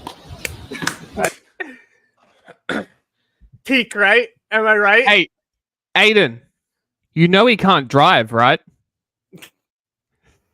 No, but I was thinking about it. Like Trump can park this at his rallies and stuff. You know, it is very true. Yeah, that's like 100% Trump can still correct. use this as an asset. To like, you would need to. It would need to be put down as a campaign donation, though. Like if they don't, they're fucked. Imagine if Adin Ross is the reason Trump gets taken down for finance violations. Yeah, first he takes out Andrew Tate, now Trump. Turns out that context was important. I think it's incredible. All right, that's awful. Anyway, he's got weird shit with his sister, right? Yeah. We're expecting Vice President Kamala Harris to announce her running mate in the next 24 hours ahead of her battleground state blitz with her VP pick that kicks off in Philadelphia tomorrow. She reportedly met with at least 3 finalists: Minnesota Governor Tim Walz, Pennsylvania Governor. All right, who we got? Andy Beshear, JB Pritzker, Josh Shapiro, Mark Kelly, Gina Raimondo, Pete Buttigieg, and Tim Walz. Who do we think?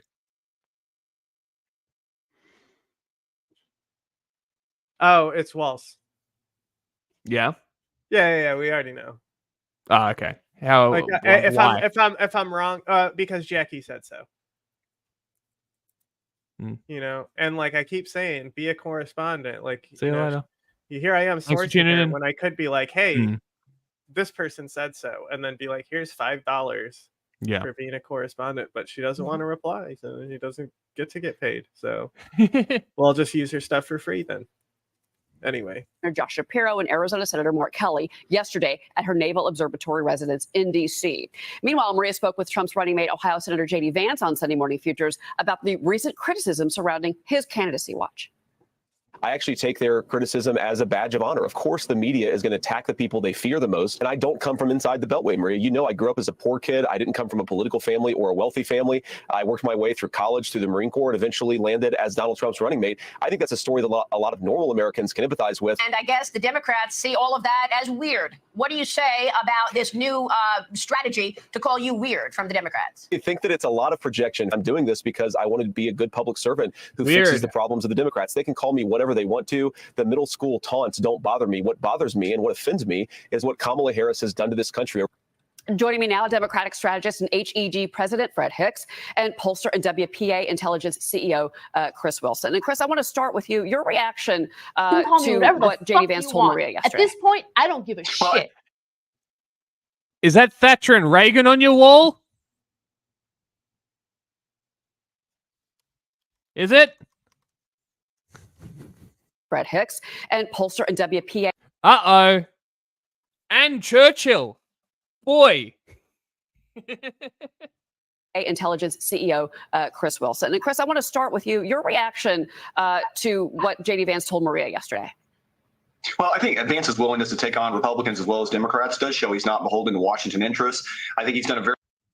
At a rally last night, a fiery Donald Trump attacked both Democratic opponent Kamala Harris as well as fellow Republicans. I like their logo. And that's caught the attention of local and state leaders. Atlanta News First reporter Joshua Skinner is live at the state capitol. Joshua, the former president's comments have left some people perplexed tonight.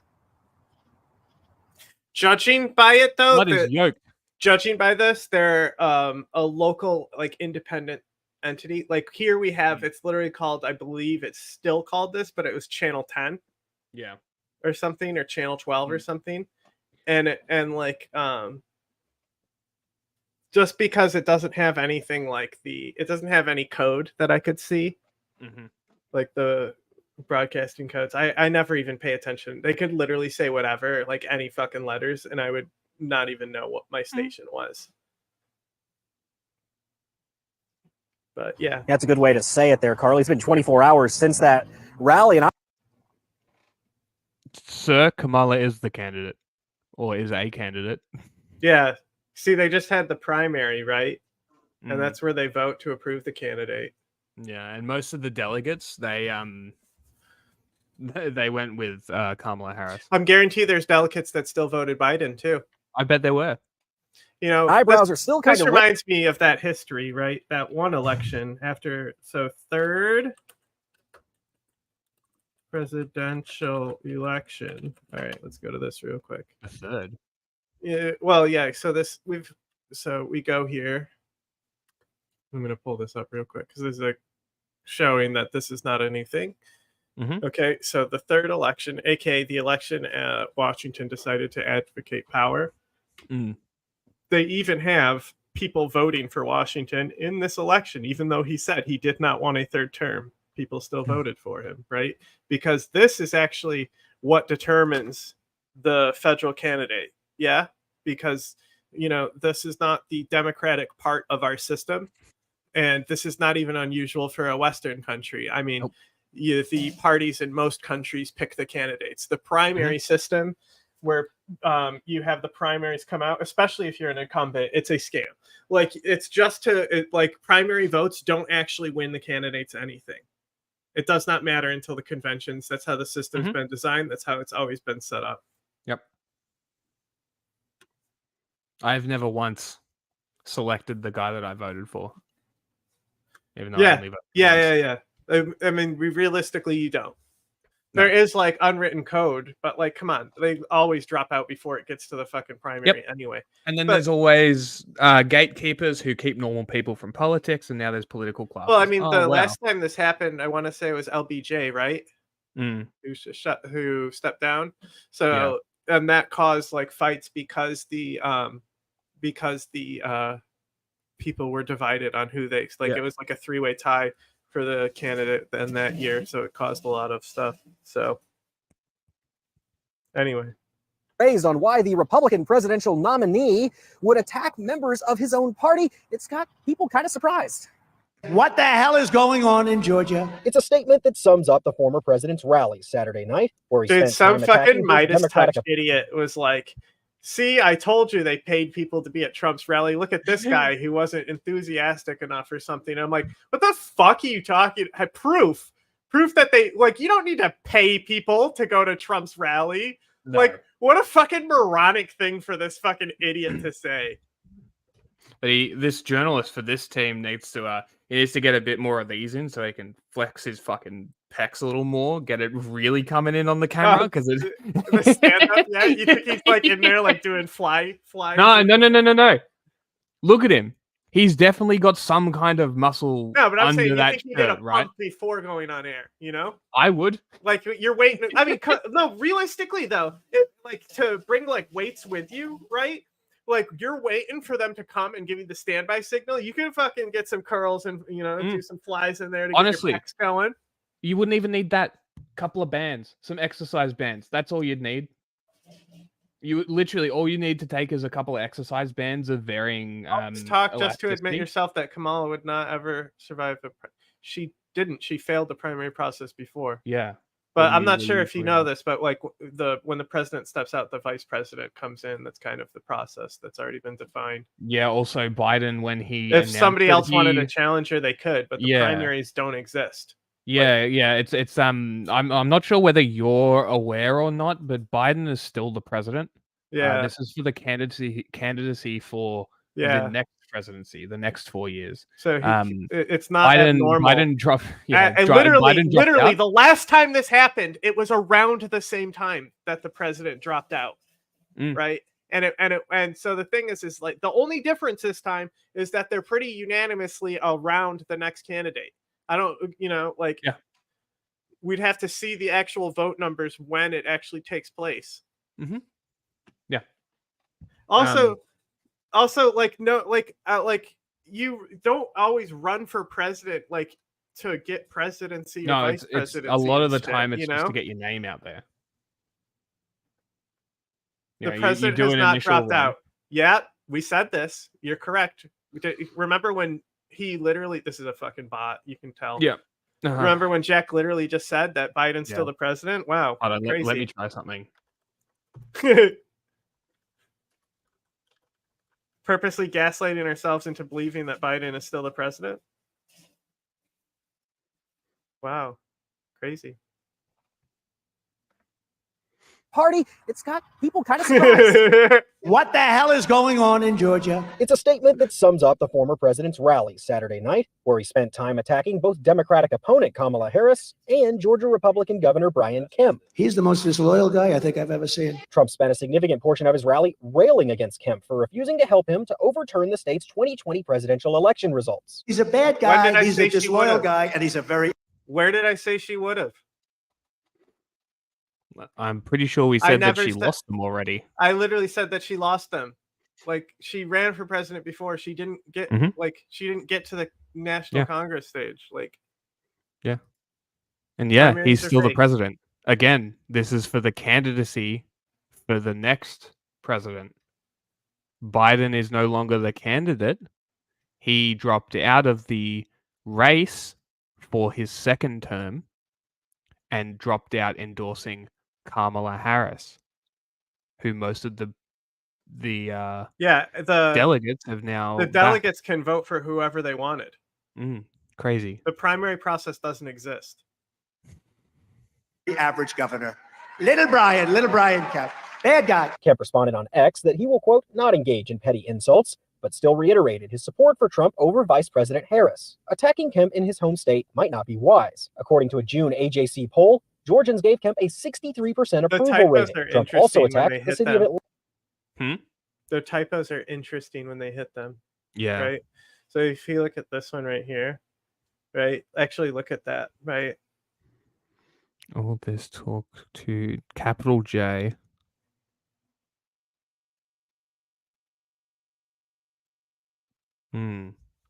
Right? And then this one.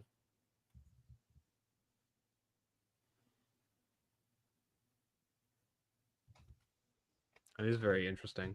There's another one. Well, I do that without autocorrect as well. It's definitely on a phone. Atlanta hosted the rally. Men that are small, men that lack vision, they have fear. And you see that fear come out. How can the primary process exist if it doesn't exist then? If they didn't want to split their party because the primary process doesn't exist. There is no splitting the party. Yeah. Kima Williams responded to Trump's barbs at local and state leaders. He stood there on the stage in the... Just the fact that you think Hillary Clinton is not as bad as Kamala Harris shows how little you understand. She sucks. Like, Hillary Clinton was the worst possible candidate the Democrats have possibly ever run. I mean, Mayor Bloomberg was pretty bad. But he didn't get the actual position. He didn't get the candidacy. I'm just saying, like, I think like that one was really bad. Like a choice they could have made. Another one that the Dems would have been like Elizabeth Warren would have been a terrible fucking choice. Oh, look, here we go. Can you imagine? They both suck, but at least they're not. Oh, what's that? That's right. DIE. DEI. Okay. But they're women. JD Vance is DEI. Yeah, JD Vance is DEI, actually. DEI is just specifically like part of the inclusion is part of like its income brackets. Yeah, right? Equity, right? Yeah, he's Appalachian, right? Yeah. Paul so like White? basically if you're in like the under percent of like the middle class, right? And you're in the like the low, like under impoverished class, then you benefit from DEI. Yeah. Assaulted the students, the administration, and our state. But yet our Republican governor is not willing to stand up and say that he won't even vote for this man. Now, whether or not these attacks on local and state politicians by Trump It's like will bear she any only fruit, won whether because good she's or black. bad. Wow, crazy. It's almost like everyone else won just because they were a white guy until Obama. That remains to be Like, seen wow, in it's the almost future. like the other people won because of their race too, huh? Like, what is the argument you're even making there? It's just dumb as fuck. This guy's literally just spouting Fox News talking I points. know, it's just Like everything, silly. like literally everything that he said has come straight from the mouths of the idiots on Fox Silly News goose- that we've silly watched and goose laughed moment. at. Silly goose moment. He doesn't even know what chat he's in. The poor thing. As Trump himself said during that rally last night, That's if the he doesn't sweet win release of Georgia, death. he doesn't win the country. Yeah, evisceration by 1,000 branches of a mighty oak. Actually, you've given me an idea now. I'm gonna get exercise bands and take them with me if I'm ever doing on-camera shit. Well, you know what Hassan says is that, like, don't ban him. I wanted to keep him as a pet. Right? Yeah. Presidency. Okay. He says, so quote, what? Biden country has the goes most diverse cabinet. He has the most DEI cabinet out of any president in history, and he runs on that Arguably as one an of the better. accomplishment. Arguably what? one of the better. And all the other people who all are in the year. other cabinets got their jobs because they were white guys. Like, oh no. And if it It's- wasn't it- white guys, you- it was nepotism. Do you think that all those white guys were always, often, every single time, truly the best person for the job, or do you think they were hired because they were white guys, especially in the Republican Party? You know, like, why didn't Tim Scott get the VP pick for Trump? I mean, that's who I was pulling for. That's who I wanted to see Trump pick for his VP. But Tim Scott was the first person to stand up for Trump when he was impeached by Nancy Pelosi in that fucking sham, huh? Tim Scott's always had Trump's back. He's always been loyal. JD Vance called him a fucking Nazi. Why is he picking JD Vance? JD Vance is a fucking loser. Yeah. He's bringing nothing for Trump. And Tim Scott was right there. He didn't get picked because people on the Republican Party won't vote for a black guy. JD Vance is DEI hire. To hell. Reporting live outside the Capitol, Joshua Skinner, Atlanta News First. Joshua, thank you. Oh, they competed, but the black women can't compete. Don't compete. It's a separate competition, is it? Interesting. In California, Harris was the original Marxist prosecutor. What job is this? Hey, look! Oh, look! We're gonna hear every single one of this guy's talking points coming right out of Trump's mouth, right now. She was in the role of Fannie Willis. Has anybody ever heard of Fannie Willis? You know, Fannie Willis is a good friend of your governor. You know that? Your governor. I'm not a fan of your governor, but she was in the role of Fannie Willis or Like us, Larry Krasner. Look, if it's the George case that Kamala Kestner. Harris got her job because she was black, I mean, good, because with the disenfranchisement that's gone on, you know, why do I care? Like, why do I care? Why would I even care? Why do you care? Yeah. Why do you, random voter that is probably a white old male? You know, like, why do you care? If people don't like her, then they're not going to vote for her. Like, Pretty you simple. literally can't go into the presidency if you're not, like, you know, like, you need the votes. The candidates need to make themselves electable. You cannot force a company to hire you because you're black in, like, whatever reality you live in, when it's the American people who are the people who get the final election. So, What like, do you mean? That's who exactly cares? how black people. Who cares get if their she was jobs. chosen just because she was black? Is it now that she can win because she's black, or because she had everything handed to her? Is she excelling because she's electable, or because she's black? She's excelling because of memes. She's The got a good libs are team. cooking. She does have a good team. She does have a very good team. It arguably could be the same team as Biden, but I doubt it. He was strategic. No, he wasn't. He's not strategic because it's the dumbest possible choice he could have made. Rubio was also right there. Like, they're like literally the worst fucking possible choice. It is a fucking dumb choice and has only hurt Trump.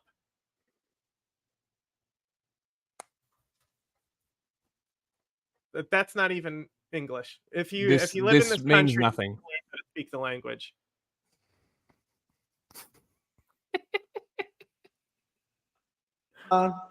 Alvin Bragg of New York. Oh, he goes after me. He goes after me because of the Justice Department. Never happened before. The DA of San Francisco, Yeah. Harry Shielded, illegal Literally, alien he crack would have, dealers. though. He would have. Mm-hmm. But, like, Tim Scott has all the things that, yeah, sure you are. Tim Scott has all the things that Mike Pence had for the evangelicals. Like, and you get the swing voters who are like in between. Sorry that you're too fat to type on your phone, I guess. I told you it was a phone. I told you. The only way you get those typos is with fat fingers on a phone. Mm-hmm. Got the grease buildup, you know? From deportation. Yeah, and also Ohio was already locked down as a red state. Like, why would you not pull from a swing state? Like, it's just so stupid. It's such a shit choice. Oh, look, now he's flexing. Mm-hmm. Post physique. Yeah. Post physique. Tag us in Twitter. Like hell. She wouldn't arrest criminals of the worst kind. She wouldn't arrest murderers. She wouldn't arrest anybody. The state has gone to hell. Gavin Newsom is the worst, one of the worst. Gavin Newsom. But she was the one that started it. She ruined San Francisco, ruined California. As California Attorney General, she defined and redefined child sex. I don't know. We have to keep our country gay. Schwarzenegger's governorship was pretty fucking bad as well. You know, I think it's like a double stack. You know, you have Schwarzenegger and then Newsom. You know. Oh, look, no, no typos now.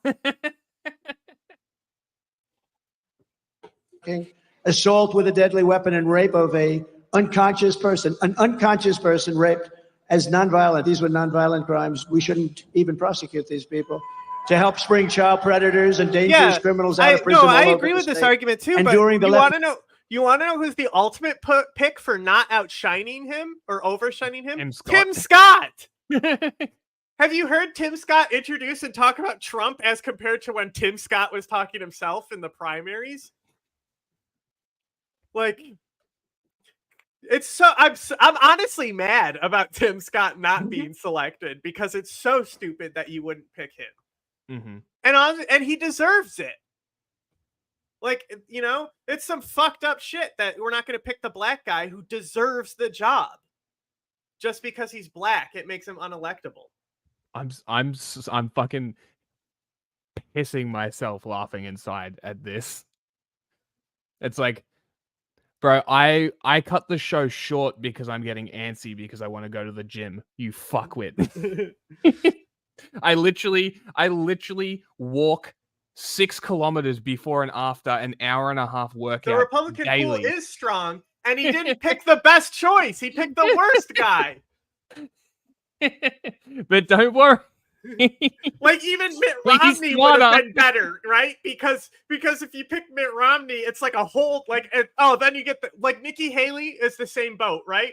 Then it's like, because they're running the RNC on unity, right? And it's like Nikki Haley comes out, does the same fucking speech, right, that she gave at the RNC, except she's doing it as vice president. That wins all the people who were like didn't like Trump and were like, oh, I'm a more of a Mitt Romney guy. Sometimes I take it in the ass, and sometimes I watch it while my wife gets it. I vote Romney, you know?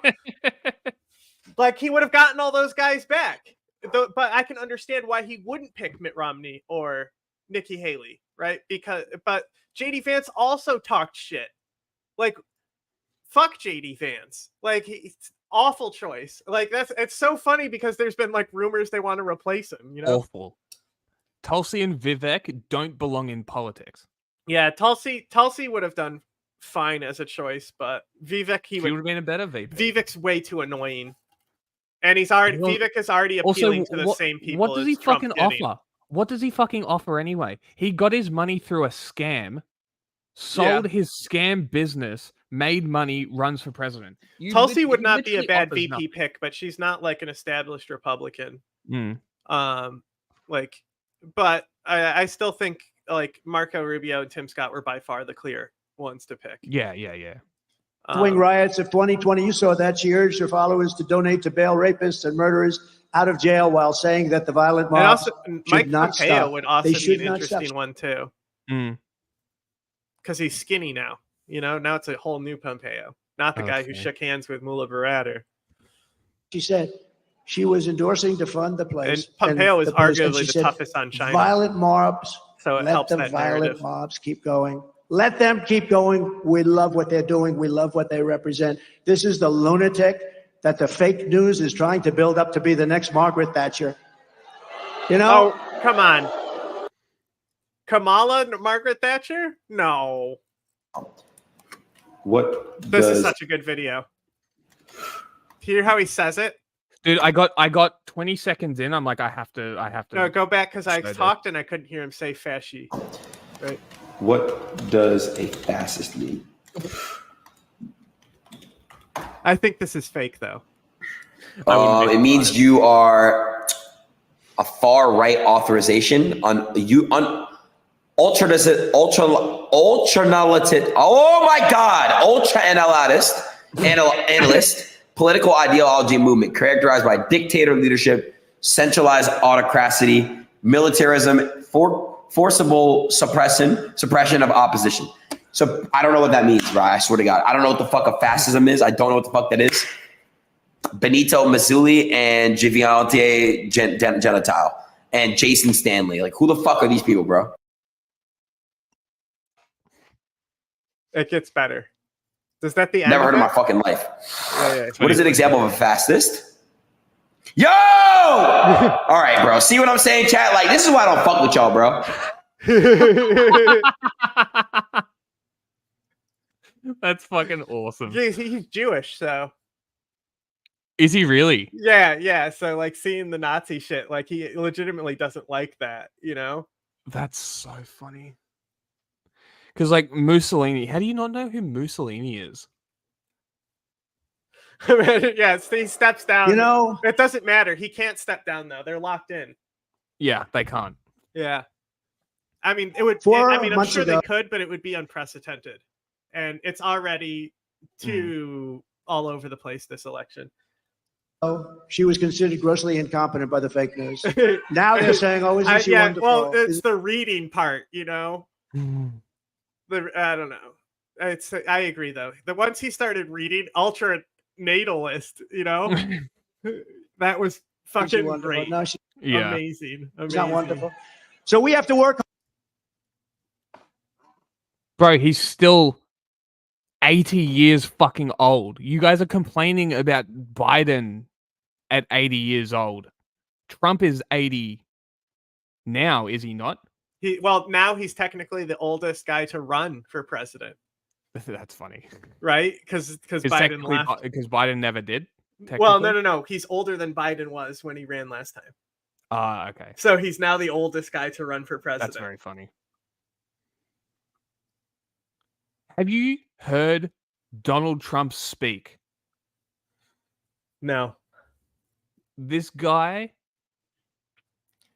is not all there. Well, you know, the rate he keeps bringing up Hannibal Lecter, it can't be dementia, right? Because he keeps remembering to bring that thing up, huh? Hard to define her. I don't want to even define her. I just want to say who she is. She's a horror show. She'll destroy our country. For years, she has pushed legislation to strip police officers of any protection. They have no police protection. Officers Anything are they do, mandatory strippers. they get sued. I'm voting.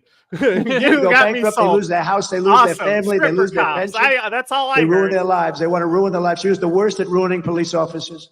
And by the way, I have. That's weird.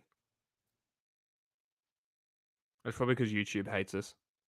Follow us on Twitch and watch us on Twitch. Yeah, I think you have to individually get notifications for each individual stream. It has to be like put up ahead of time for the notes to go out.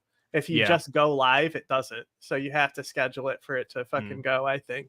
But yeah, if you follow us on Twitch, you'll always get notified because the Twitch does work like that where you go live at sends. Yeah, well, I think as long as you schedule it, it might give notifications for people who have triggered notifications. Yeah, okay. I think that's the issue. Is the endorsement of virtually every. I'm fucking losing my mind. So what are you voting for? The general vibe of Trump? Like, what the fuck? It's for not Kamala Harris is what he's voting for. Police organization in the United States. Almost every. Yeah, he has good tactics and decision-making policy, like picking JD Vance as a vice president. Also, that was what smart. Tactics? What was the good tactics and decision making? Like, what was the good tactics and decision making when he decided to get played like a bitch by With the South Taliban? Korea and then fuck up denuclearization of North Korea because he's that dumb. Or dealing with the Taliban and then leaving it to Joe Biden to fuck it up, right? Like what are we talking about deals here? with the Taliban. Yeah. What does that sound like? Tim Scott sucks his dick more than anyone else. Like, oh my God, What do you dude. mean? You're not arguing for JD Vance at this point. You're arguing for Tim Scott. Remember, everybody. And when I'm president of the United States again, we will never defund the police. No, he didn't. We will only he didn't. He literally didn't. South Korea literally set this entire thing up. It's public now. We have the documents from South Korea to prove this now. There's been plenty of stuff made on this. South Korea wanted to move towards denuclearization with North Korea. They saw Trump as the pathway to do that. It didn't matter who was president. He just happened to be it. So at the Olympics, they actually seated them together with North Korea so they would meet. And he met Kim Jong-un's sister there, which started the process to move towards the scale where they would get that total denuclearization talks and put into place, right? And instead, Trump made it about him instead of the South Korea agenda, which is why they fucked up springing it too early. And then all the nuclearization in North Korea sped up because of Trump. Like, they may have shaken hands and, did a little wave in South Korea, but that ultimately amounted to nothing. It's the opposite of what should have happened. We needed denuclearization, and he made it not happen. And Afghanistan, you don't shake hands with Mullah Baradar. This man helped 9/11 happen, bro. I'm delusional? All right, bro. You support the Taliban, so...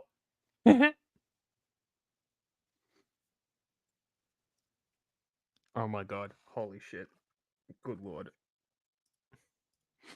Oh, what's this? Hey, look, ground news coming into you. Thanks, ground news. Thanks. Look, North Korea wants to restart nuclear talks if Trump wins, says ex-diplomat. Cool. All right, let's have a look. What do you believe in? Right-wing retardation? Cool. All right, let's go. Fuck it. This one. Let's go to this one. I know more than you. This is cold. This is cold. I have no idea what these say. This is a brand new story. August 1st, right? North Korea wants to reopen nuclear talks with the United States if Donald Trump is re-elected as president and is working to devise a new negotiating strategy, a senior North Korean diplomat who recently defected to South Korea told Reuters. That's not a reliable source. Huh? Defected North Koreans are not a reliable source. No, they are not. It needs to be, if we're talking about North Korea, anything, it needs to be an intercepted cable that's sourced and checked to be legitimate. Yep, that's fair. Right. So, okay, what do you mean the Taliban are shaking in their boots? They're not shaking at their boots with Trump. Like, no. Are you serious? Mike Pomp and Mullah Baradar.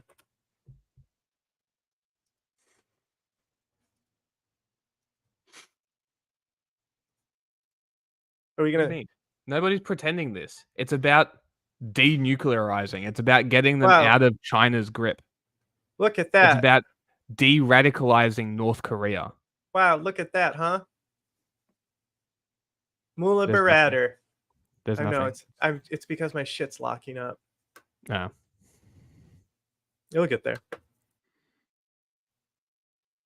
Chrome is just trying really hard. Anyway. Yeah. But it's so funny Pompeo lost so much weight. And like, honestly, like the things that I like Trump for haven't been mentioned, and they probably won't. You're right. North Korea is not a threat. Never has been a threat, nor will it ever be a threat. However, American interests are in Japan. American interests are in the Philippines. There it is. North Korea is a threat to? North Korea is a threat to American allies. That's why it's your problem.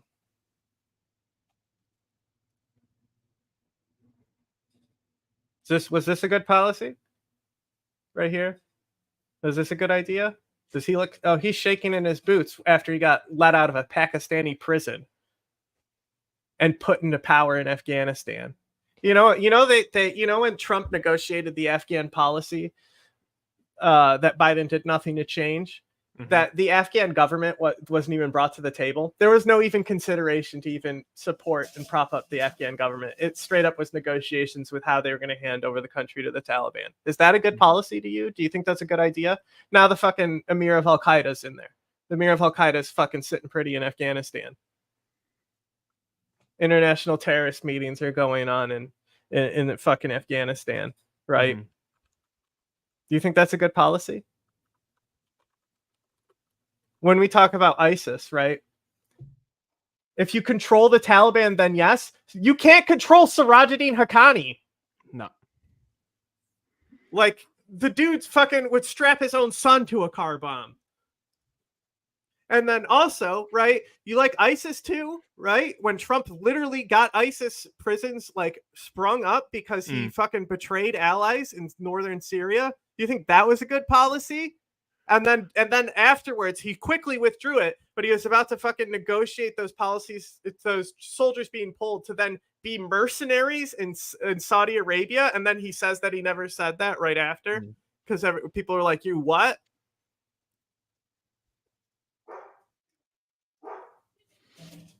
They have interest like anyone else. Yeah, their interest is the establishment of a fucking global caliphate.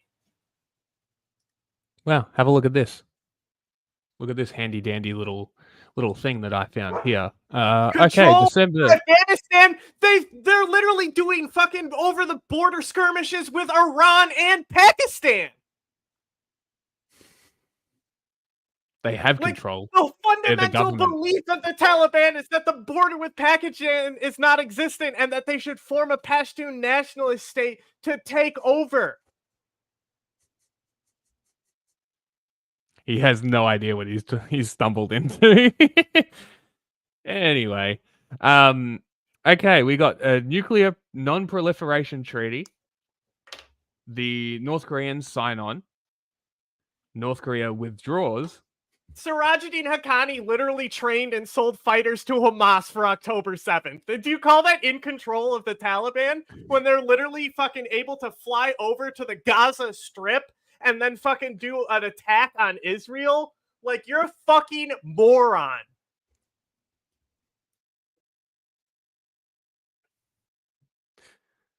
Look at this. Another handy dandy infographic. Fuck the Taliban. Fuck the Taliban. Why would they agree to changes? Shoot them in the fucking head for all I care. Fuck them. Like, why do we give a shit about what the Taliban have to do, right? But to say that we actually supported our allies with going out there, they could call in limited air support. Like, I have so many videos of, like, elites who were, like, trained by special forces holding ground while the Taliban took territory. And they're talking about how they can't use heavy weapons because the Taliban are among civilians, right? So the Taliban surround these guys with that are in civilian, or that are in bases, and they're firing mortars and heavy weapons at these guys who are just, trying to hold on to their country. Some of the only people who actually, like, really believed in the military that were brought up there. That's the thing, is it's not about the Taliban. There's so many solutions that isn't just handing the country to the Taliban. Even if you do an autonomous region in Kandahar and you're able to put assets to do kind of like how we aren't in Iraq right now, but we're in Kurdistan. Like, it could easily be done like that, where we like have a limited contingent and it's like total, like the war in Afghanistan was basically over to begin with, right? It's really just that, like, we still are in Japan. How long did it take Japan to come back and rise up? And like the corruption inside the Afghan government that we just stood by and allowed. Like, the Afghan policy was always shit. But to then negotiate with the Taliban, well, there's a fucking ISIS insurgency as well. And then literally abandon a whole team of our allies, right, to help the Taliban kill ISIS and leave these guys. Basically, Trump made a choice whether to choose in a specific conflict. They made a choice whether to save our allies or save the Taliban. He chose the Taliban. Like, fuck them. Fuck them. They could have easily positioned them in a way where they aren't fucking coming in as being the rulers in the sanctioned government, and they become more like they have to be shadow men, like Iran deals with Iraq. Like, why could we not do the same thing with the IRGC that we did in Iraq with the fucking Taliban? You want to talk about controlling terrorist groups? Yeah, I just wanted to point out here that North Korea has 50 nuclear warheads. Biden's policy was Trump's policy. He didn't change it. He just extended it. So it made it so it was longer to give them like more of a chance to potentially hold their ground. He literally did not change a thing. That was Trump's policy. They can both fucking take the L for the Afghan withdrawal. And the only reason Joe Biden did it at the time was because it would be more controversial for a midterm election if he pulled out of Afghanistan the next year. He could have extended it another year. What are the Taliban going to do? Cry about it? They can't take the city while we're there. So he could have extended another year, but then it would be in the primaries when the fucking withdrawal is happening, and it would always be a mess anyway. So why would he do that and potentially lose primaries? No, he has to let all those people die, fall off the planes onto the tarmac, just because it's better electorally next year if he does it now. Fuck him. Fuck both of them.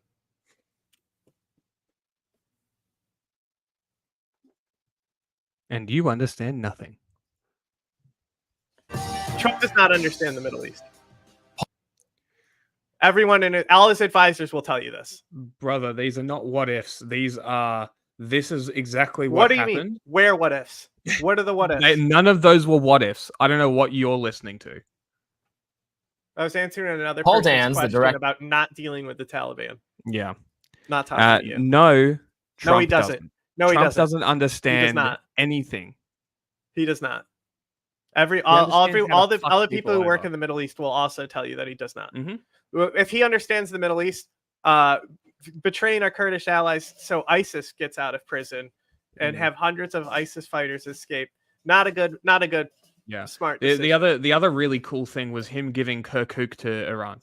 Oh yeah. Literally giving fucking Iraq's second largest oil field to Iran. Is that a good policy? That's pretty cool. That's pretty cool. Yeah, something that someone who understands the Middle East... That will sure fix the oil prices, huh?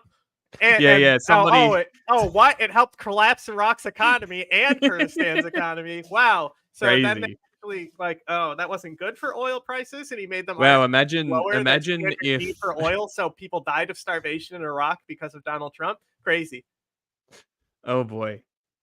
What good do the Kurds do? They beat ISIS, you fuckwit. How about that for value? They're literally protecting the prisoners of ISIS. Like they're guarding prisoners in ISIS. They are literally doing the job of the US. Do you want ISIS to escape those prisons?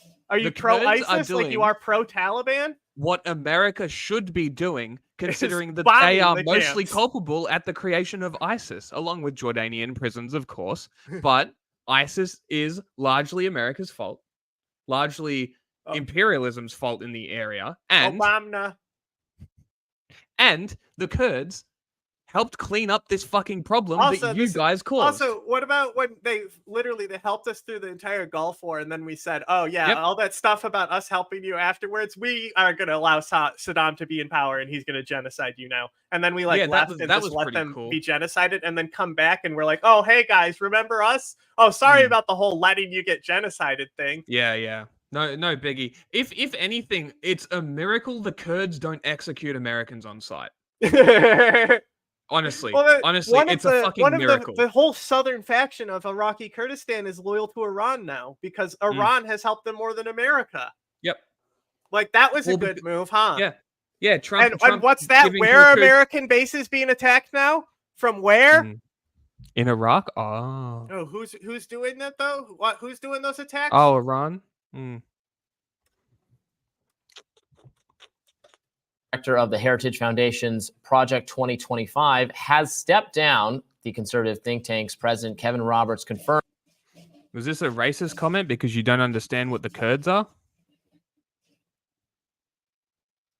Paul's departure from the organization in a statement, writing, quote, "We're extremely grateful for his and everyone's work interests on that matter Project are the U.S. interest. Is it in the U.S. interest to allow Daesh to reform? Is it in America's interest to allow Al-Qaeda to reform? These people who like, are we pro Hamas as well? Because Hamas vows the destruction of Israel, right? That What are the should special interest ops us, units? right? So What are should the we? Kurdish special ops units? Oh, it depends on what side you're on, but it's like something anti-terror in the Peshmerga Iraq, and then the ones in it's like YAK or something. Or I'm trying to think. It's Star. It's like Y something Star for the women, but then the SDF special ops are another thing as well. Okay. Because they rebranded the YPG into them. Because it's all fucking letters, and then also the letters. Yes. Okay. Yes, I believe so. CTG. CTG. Syria. That might just anti-terror units, right? YAT. YAT. Yeah. So like that's might have been what I said originally, but these people they've been rolled into like a new faction type thing. No, I think they still are YAT in the SDF.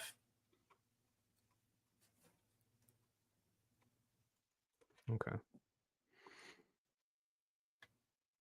Yeah, that makes sense. Okay, I just want to bring this up. Do these guys look like what do you call it? With what? Hold on, he typed a lot. Where was it? Yeah. They look like goat sticks, or do they look like pretty hardcore people that'll fuck you up? I got some. Yeah, let's make an enemy out of these people.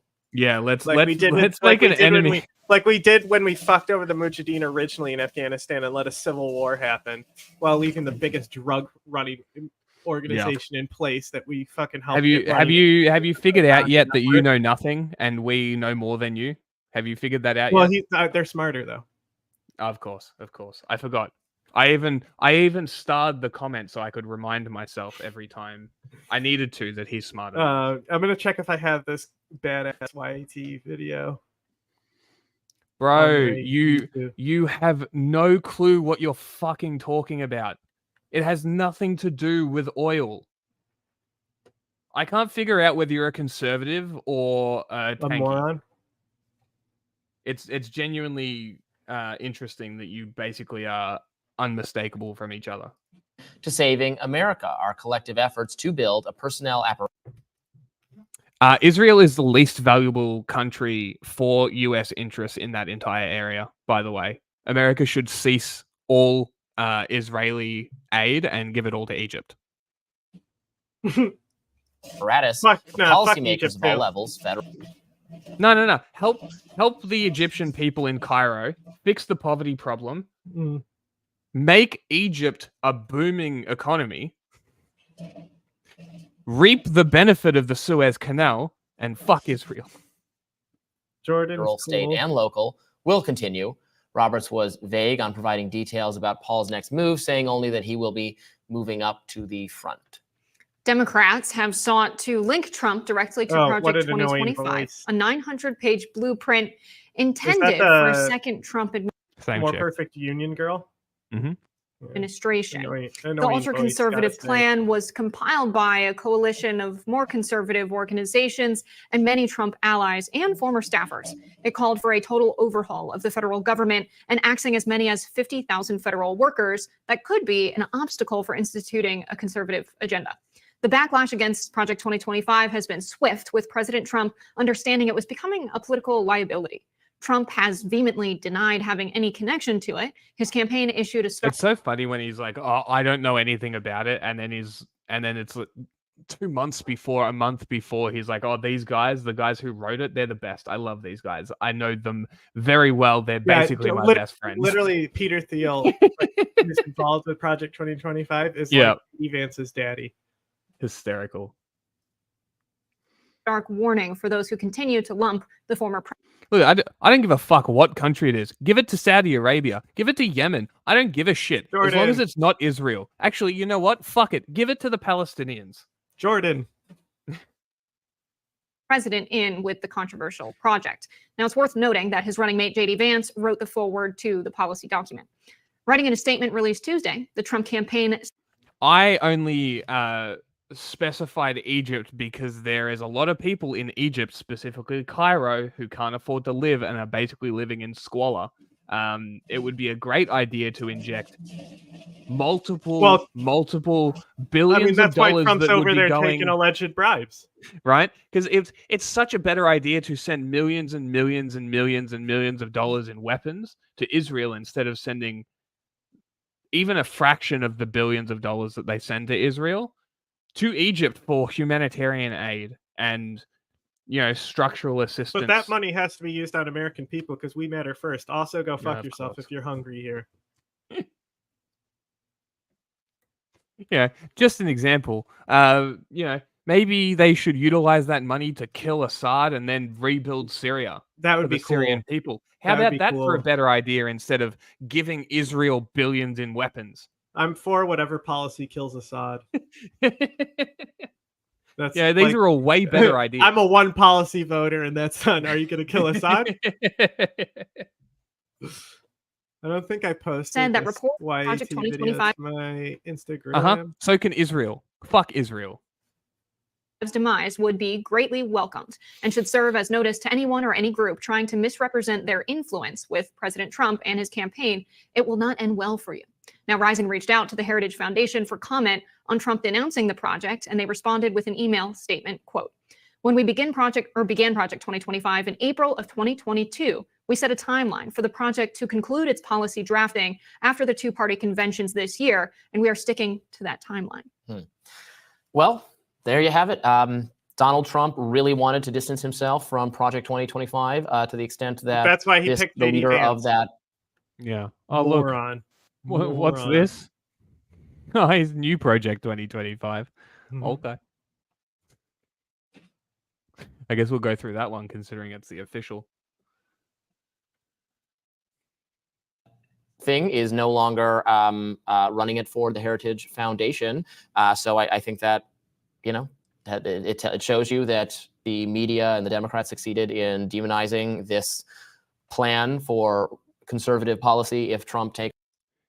Bro, Israel didn't create shit. Everything Israel has is because America, England, and the imperial powers placed them there and ensured that they got set up. Nothing they have is naturally gained. Everything they have is stolen from people displaced by the imperial powers before Israel even became a thing. Also, Israel was founded by communists. Yes, that too. It's just a fact. Specifically, Bolsheviks. Russian Bolsheviks, yeah, specifically.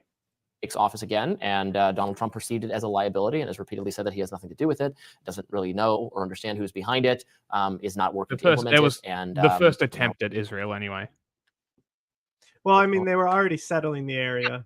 Yeah, it was like the first official kibbutz. Yeah, well, it's the first like Zionist movement. Yeah, they were. So the first kibbutz, I think they failed maybe 9 months later, but the first attempt at like setting up a proper Israeli settlement was Bolsheviks. I'm not saying Project 2025 and Trump 2024 are the same campaign. I will say that when you pick your cabinet members and your top staffers, you pick people because they have a political perspective that you appreciate, you find valuable, it aligns with you and your administration. True. 31 of the project's 38 creators, according to USA Today, were connected to the Trump administration. And some of them are people we've heard of, like Ben Carson, like Peter Navarro, who is the director of the Office of Trade and Manufacturing Policy. He spoke at the RNC. And after serving a 4-month sentence for defying a congressional subpoena, he was invited back. You have Kevin Cucciolini, who was the acting deputy secretary of the Department of Homeland Security during Trump. And all three of these guys are people who authored entire chapters of this book or policy plan or agenda. And I think that means something. I think it's not mental gymnastics to associate this with the Trump presidency. No, but what's in Project 2025 is just conservative policy, which is what Donald Trump hopefully is going to try. Referenced the Protocols of Elder Zion. I mean, I wrote that book. That's a great book. They no, we're not referencing that. We're referencing. Hold on, let me find the guy's name. No, this is true. I mean, like, I have friends who literally are descendants from these people in Israel.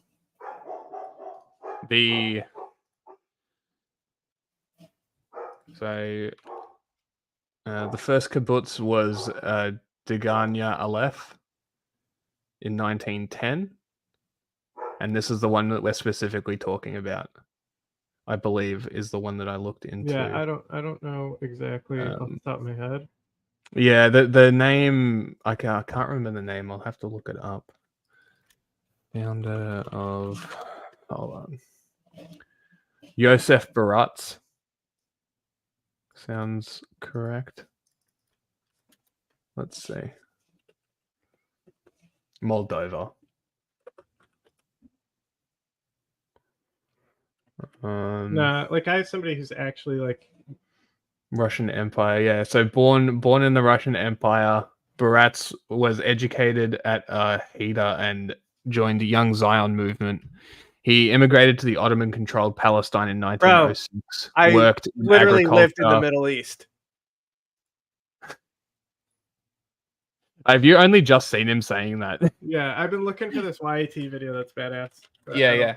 Okay, so Baratz was also sent abroad as an emissary to Russia in 1919 after setting up the kibbutz, the first one. Worked agriculturally, stone cutter in Jerusalem, Tel Aviv in 1920. Early member of Degania Aleph, the first kibbutz. Okay, so he may not have been the founder of it, but that kind of gives you the idea of Zionism comes from a Bolshevik comes from the movement. Russian Empire. Yeah, but they were exiled. I want him to do at least some of the things. Yes, yeah. Even though Lenin and shit were all Jewish anyway.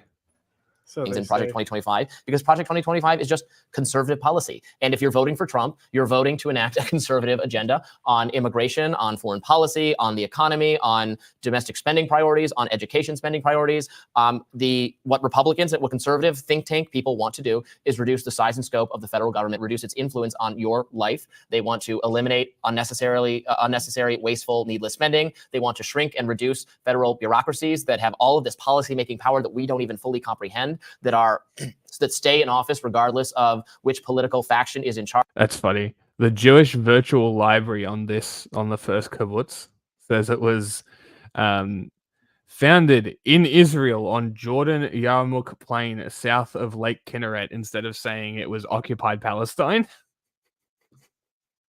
Because at the time it was occupied Palestine. Are still implementing their vision, totally, wholly independent of political and democratic considerations. That is the good parts, to my mind, of Project 2025, an effort to grapple with this multi-headed hydra that has taken control of Washington in the decades since runaway federal government power became totally unconstrained by the legislature. We want to restore power to the legislature, to the people who are elected to office to make policy decisions on behalf of the American people, and then who are subject to democratic accountability, can be voted out of office when they... Here we go.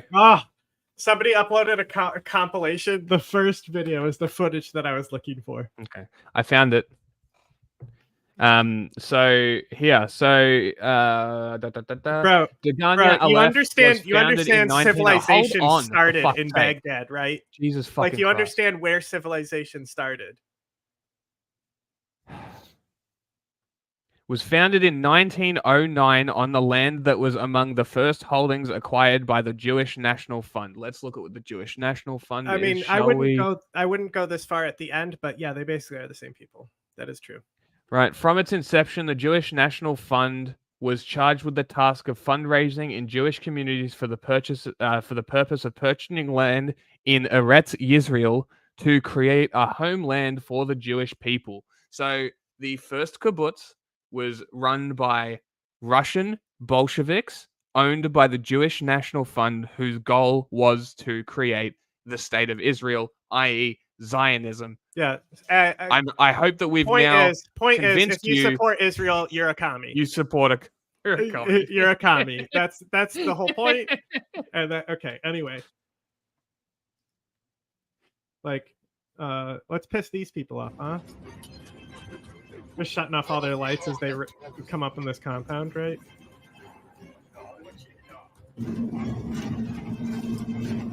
Wow, look at the fucking optics on these fucking rifles, man.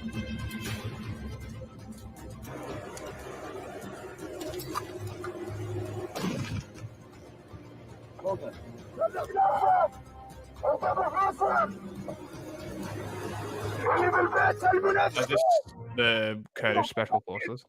Huh? Is this Kurdish? Yeah, this is YET. Well, wait until you see who their designated marksman is.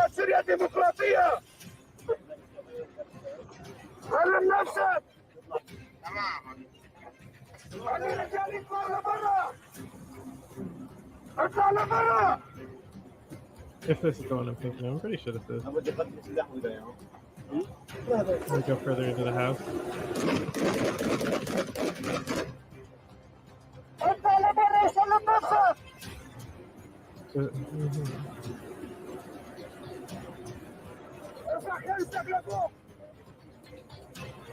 Yeah. This is the one.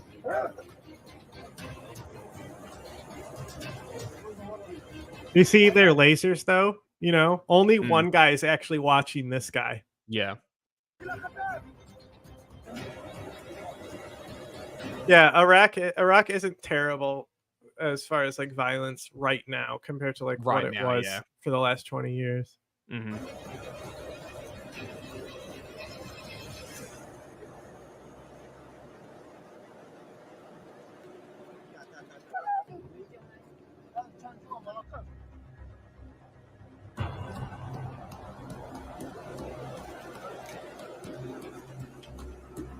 He didn't even cuff him, he's just grabbing him by the neck.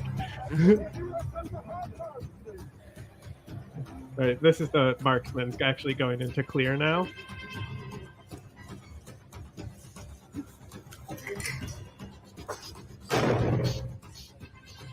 Your camera's out of focus.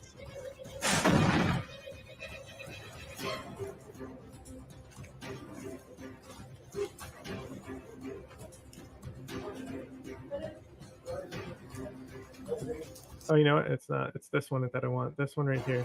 Same night. Okay. Same night. Same team. This is where the designated marksman is.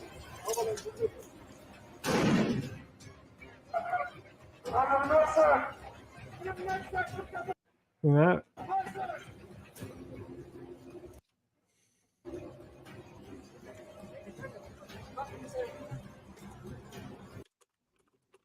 You see her? Like, that's some serious gear she's got on her fucking shit. Mm-hmm.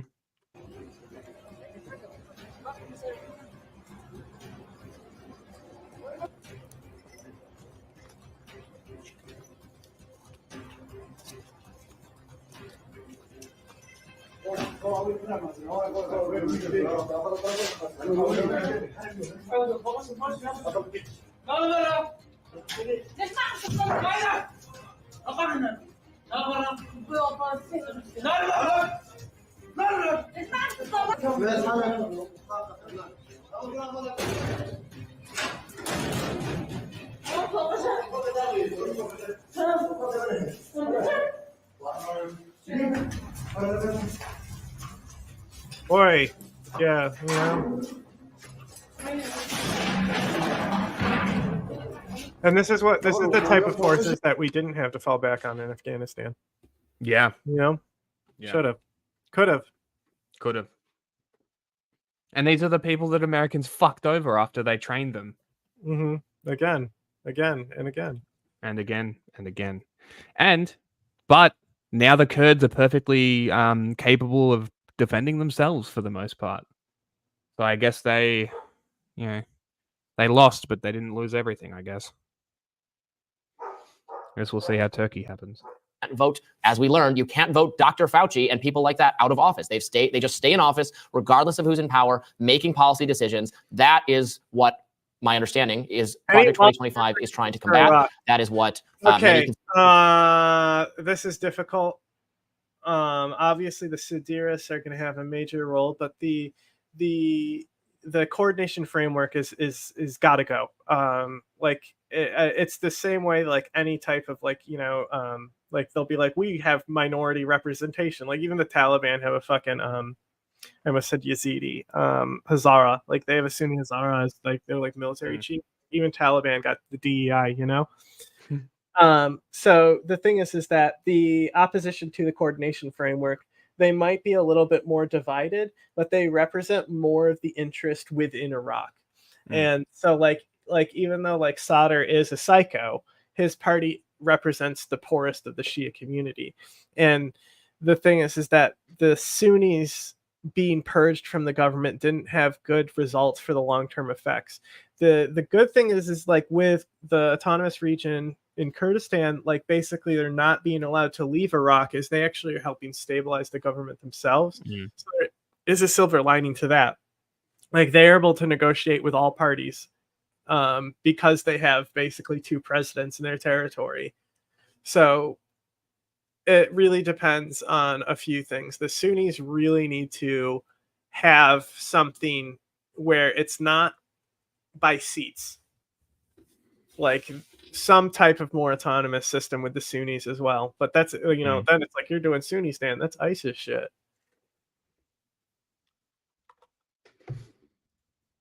Conservatives want to get out of subsequent Donald Trump administration. They didn't get it out of the first Donald Trump administration, which totally failed to grapple with the deep state's vast powers. So we'll see if they're successful this time around. But look, it doesn't matter what you call it. If the label Project 2025 is unpopular, then for the most guess part, Iraq should will not be fine. Yeah. I sure as hope another civil war doesn't break out. But like there's been clashes with Libya, right? So like Libya isn't exactly in good shape. But there isn't like the clashes that have happened since the war has ended have been pretty limited. And that's what we've seen so far in Iraq. And hopefully they just stay limited. There isn't We can a hope. lot of bad stuff. I mean, Iraq running on it, and they've chosen throughout history has been very powerful. So there's a lot of things for like people to grow on and build upon on national pride, unlike the idea where they should be divided between all their ethnic groups. Like, if it's going forward as a federal state, they have a lot to draw on to have like a sense of nationalism. chosen not to run on it, but they will be they'll be trying to enact parts of it, or else they're just being totally they're being evasive about what they're going to do when they get into government. It'd be a betrayal of conservatives to not do aspects of Project 2025, and the independents and the people out there who are not necessarily right wing, but are not satisfied with the kind of governance you've gotten for the last however many years. It's interesting you see this. This guy is just live streaming Jackson Hinkle with the camera pointed at his curtain.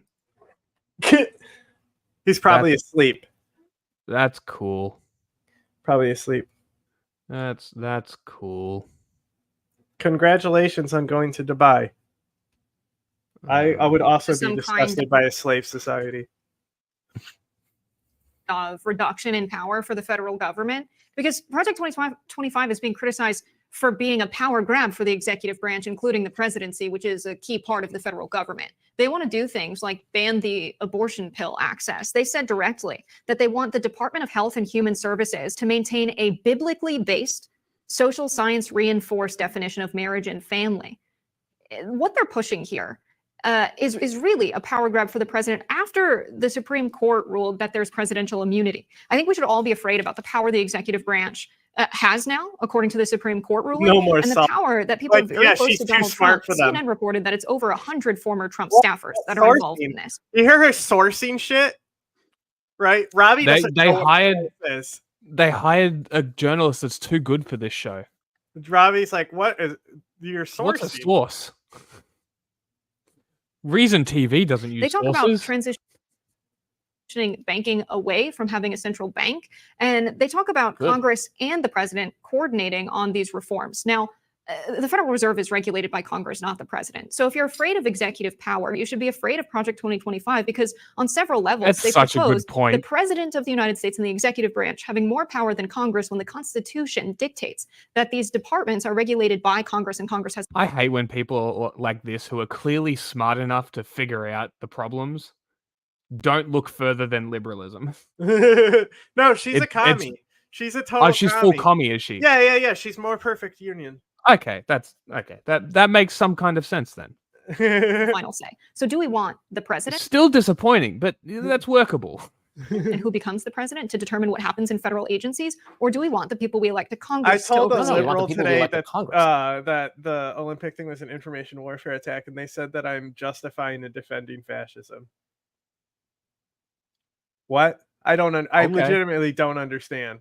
Like, I'm saying that it's bad that fascists can be enabled by other states, and I'm enabling it because I'm pointing out that it's bigger than just an American thing.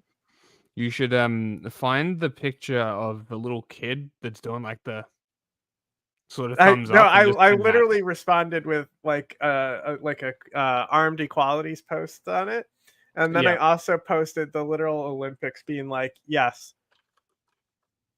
it was. That's funny. I need to find this dude. I need to find this kid. I mean, these are federal agencies, so their leadership is appointed by the president, is in some places subject to congressional or Senate approval. That's how it was set up in the system. Right now, the people staffing the organizations are not accountable to anyone, not to Congress or the president, because they're not all political appointees. They just exist in the background making policy. Could hit him with one of these, John. Could hit him with one of these. No, because I like this guy's like my friend. Oh, but, really? To immediately think that I'm doing something like that is like insulting. Yeah, that's fucking nuts. Like, just because you don't know what you're talking about doesn't make me wrong. But don't you understand? It does. The TV said one thing, so they're just like blaming everything on Russia. You know, that's literally what it does feel like. They posted 2 comments, be like, growing up in a conservative household, because the gay guy, right? They're like, growing up in a conservative household, blah blah blah blah. Like, I don't give a, as somebody who, shut up, don't give a shit. Like, you know, it matters on certain things. You know, it's like talking about police violence. You know, there's certain opinions that matter more than others there. Yes. But to fucking sit here and tell me, an information warfare expert, that I'm enabling fascism by pointing out information warfare is literally enabling fascism. That's fucking awesome. Forever. So we want to make it so that the president can appoint new people, and then those people's mandates, what they can do, is set by statutes, by laws that are approved by Congress. That's what the recent Supreme Court decision that reversed Chevron was. She's listening to every fucking word he's saying. She's not gonna last in this show. Oh yeah. She's way too, like. But honestly, this will be so good for her, though. Yes. Like, you know, like, oh man, like the amount of like work you need to put in to make it somewhere, you know, like you need to sell your soul to a company and suck their dick constantly just to get a little bit of a raise. Yeah. And after 10 years of your heart and soul, then maybe they'll give you like some management stuff. Like, saying that agencies, you're just killing your employees' spirits. If they're go-getters, give them go-getter stuff. And then when they fail, they fail. Yeah, big deal. Isn't that more like market-based? But also, you should acknowledge when people have something and keep giving them opportunities, because eventually something will work. Yeah, well, I just, you know, now I'm in the philosophy of, if I have to work a job, it's quiet quitting the whole time. Why am I going to do more? Be paid the same. Yeah. You're not going to acknowledge shit. Get out of my face. I don't give a fuck. Yep. Oh no, you're going to give me less hours? I'll go get another job. Fuck you. Can't just make up rules anymore. They have to get clear authorization from the president. Is to like get a job flipping a burger. How many places do you think I could go and flip a burger right now? Yeah, probably a lot of places. Yeah, exactly. So like, you have no power over me in this industry. We have so many restaurants here that I could and that's how I've always been able to wedge my leverage with them. Anyway, and even with even us, right? If we need to freelance, I guarantee by the time that we're set up and we're like doing stuff for other people, we'll have a pretty niche skill set. Like, you can find somebody else, but will it be as good? You know, something like that. You know, hopefully that's the standard we can get to, where it's like you could go somewhere else. Congress to Could you give us to some of your make political up new beliefs? regulations. Kill That has to be they can't do everyone now. Condone first-degree murder. that. Our system gives that power to Congress, and Congress has totally failed, totally set aside its law-making More than a Russian authority. website. They've willingly set it aside. They've ceded. But basically, yeah. the organization that did the misinformation to begin with is like Russian-backed, Kremlin-linked, and they only did those tests and stuff after their athletes lost to these people, and then they were banned by the Olympics for not being a legitimate fucking, because they're cheaters anyway, right? We already know Russia's cheaters. This is a Russian government organization, right? And then the Olympics, when asked about it, basically said, oh, if you go to the internet and just look up the IBA and all this stuff, you can come to your own conclusion, as in yes. The IBA had a Gazprom sponsorship from 22, I believe, to 23. I believe these two fighters were banned post the removal. Post wins. So I'm pretty sure, from what I understand, the IBA was banned by the Olympics in 2019. These two fighters, the Taiwanese and the Algerian one, after beating Russian opponents, had their genders called into question. Yeah, and China was there just to snatch flags. And banned them, I think, in the 2020s, after they were banned from the IOC. So it's not even a relevant institution to even be like, well, they got banned here. If they're not included in the IOC and the IOC's sphere, it doesn't matter. It's the Olympics. The Olympics get to choose choose who competes and who doesn't. So even if they were irrelevant, it's 9-5, I think. 9-5. So 9 wins, 5 losses, I believe. But I'm just going to. When did the IBA ban? 2023. Yep, 100%. I was 100% correct, as per usual. 2023 is when they banned Khalif, and it was like the year before that they banned the Taiwanese fighter, and if they were removed in 2019, like, just that information renders it irrelevant to me. And then further on, the IBA released more statements. They then said that they were going to now pay the Italian boxer for quitting. They're going to, they were sponsored by Gazprom from, again, 22 to 23. So literally banned while sponsored by Gazprom, right? This is where they're like, okay, well, kind of interesting that they beat a Russian competitor, then get banned, and then undisclosed gender tests failed. Everything is sus. Any application of logic to it is broken. What would be hilarious for throwing the match? Well, what would be so funny is if she takes that $50,000, gives it to Khalif. She won't.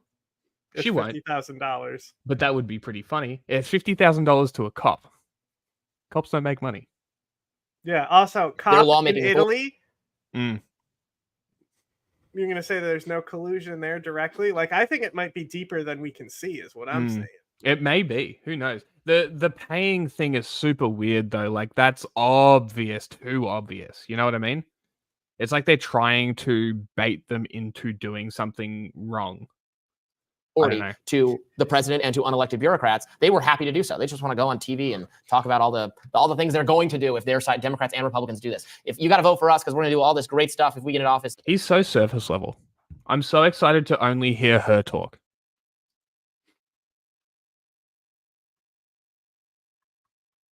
What have I got up here? Race riots? Let's do that. Favorite thing about her is her Twitter cover. Her Twitter cover? Yeah, like the profile photo. Let me have a look.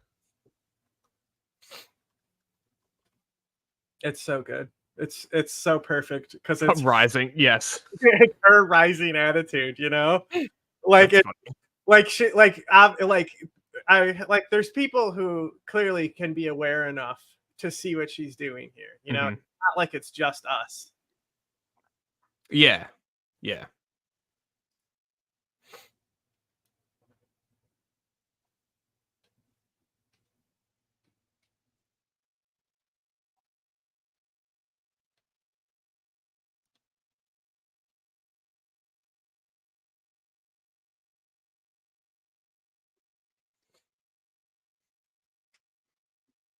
I'm game. All right, dead air. That RFK story, huh? What?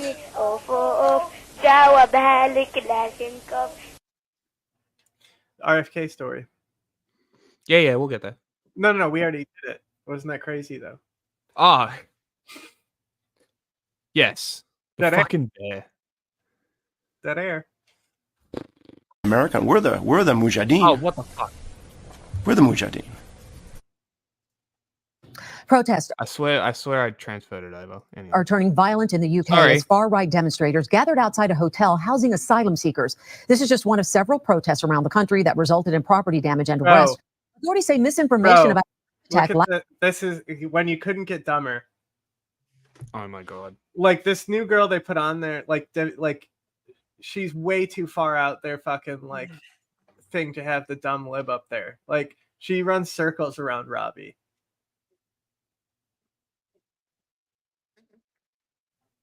And also, Robbie isn't like a conservative. He's just a fucking Ayn Rand libertarian.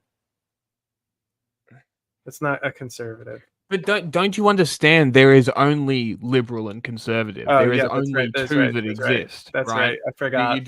Like there is no further nuance than liberal and conservative. But if you're not a fucking diehard Trump supporter, then you're not a real Republican. So you're obviously a liberal. You got to remember.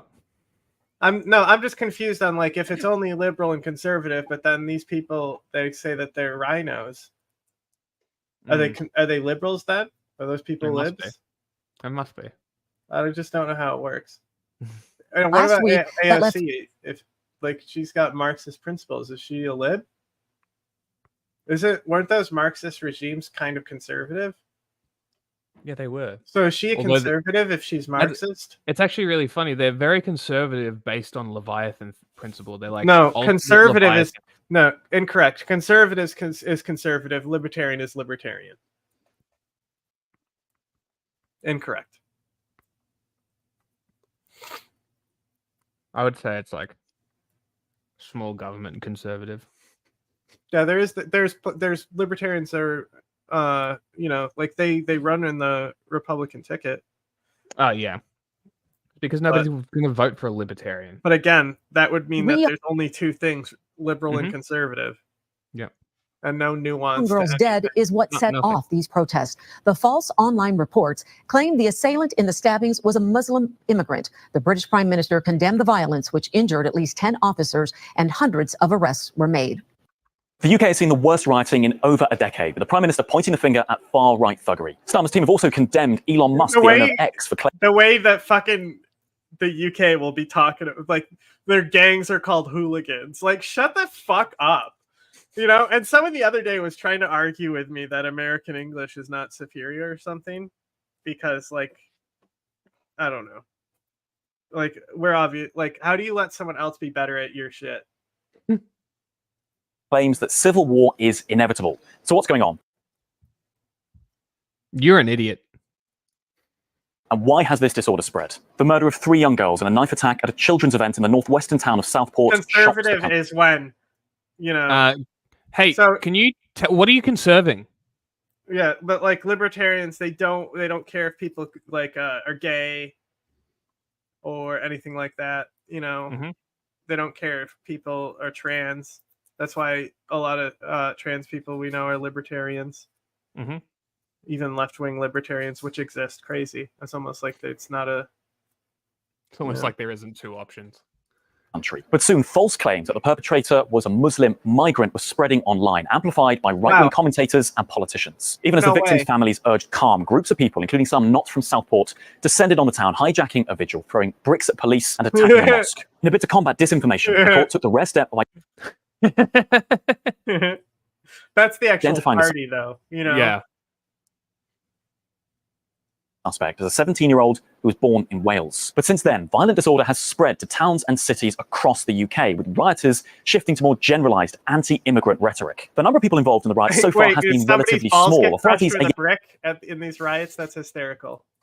Yet to pinpoint one specific group or organisation. Instead, it seems that groups of far-right agitators are mobilising through online platforms such as X and Telegram, calling for demonstrations in towns and cities across the country. The owner of X, Elon Musk, responded to riot footage on the platform, saying that civil war appeared inevitable. Those comments were condemned by Keir Starmer's team, saying that social media had a responsibility to clamp down on disinformation. It is. Hey, did you know that Elon owns Oh, what that about platform? free speech? Elon Ever owns think of that platform. Starmer. It's not But you disinformation. can't say Elon is cisgender. saying it. That's not part of free speech. No, of course. Anything but free But censor. it's Elon's. Oh my god. It's the first major test for the Labour government, which has been in power for just over a month. A wave of violence is gripping towns across the United Kingdom. Protesters threw chairs at police, smashed store windows, and looted. It stems from misinformation surrounding the stabbing rampage that killed 3 little girls. The attacker was not an immigrant, but far-right protesters say Britain's border crisis is out of control, while they blame asylum seekers. How quick do you think you're going to look at that link and prove yourself right and them wrong based on the link that they sent? The Wikipedia, the libertarian Wikipedia? Yeah. Pretty quickly. Usually happens pretty quickly. Give me a second. Okay. For crime, people who moved. Libertarianism is a political philosophy promoting individual liberty. Already disproven. Thank you. Legally there to Britain are living in fear. Muslim people, we're not terrorists. Conservatives don't promote individual liberty. They are Leviathan liberals. They just want slavery back. But all history told me the liberals are the Leviathan. They both are. It's almost like the establishment needs to be. It's almost like the establishment is Leviathan theory. It's almost like government, the way it works in democracies, is Leviathan theory, where you trade off rights for the state. It's almost like it fits into the same fucking thing. It's almost like conservatives and liberals are a status quo. And you're telling me libertarians are against that? By the sound of this, yeah. Oh, what? So, this is another thing, by the way, Mr. I'm smarter than you. Libertarianism is a new word. It used to be called classical liberalism. You fucking dickhead. I think they did say that. Did they? I think they did mention classical liberalism, yeah. Classical conservative? Close enough. Yeah, same. Everyone deserves to have a beautiful life, a peaceful life. More than 375 people have been arrested and more arrested.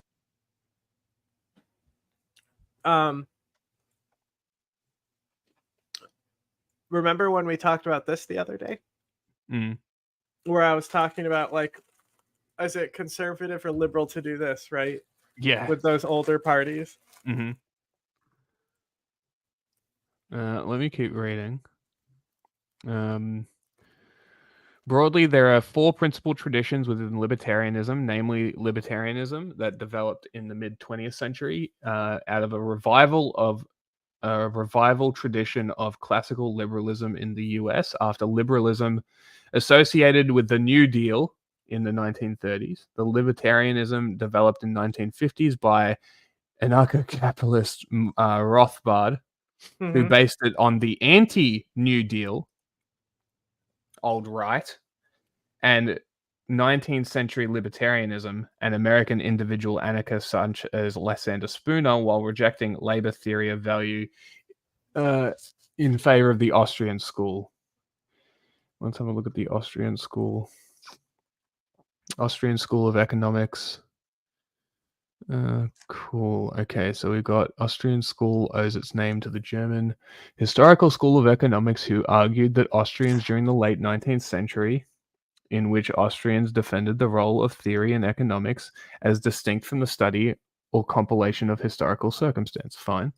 Great. Okay, so let's go to conservatism and let's see how similar this is. Conservatism is a cultural, social, and political philosophy. Already we're off to a bad start. What is a Whig? So let's see. Libertarianism is a political philosophy. Conservatism is a cultural, social, and political philosophy. Cool. Not the same thing. Does it say that conservatives are libertarian in that wiki, though? Do a control F for libertarian in that wiki. You tell me what comes up.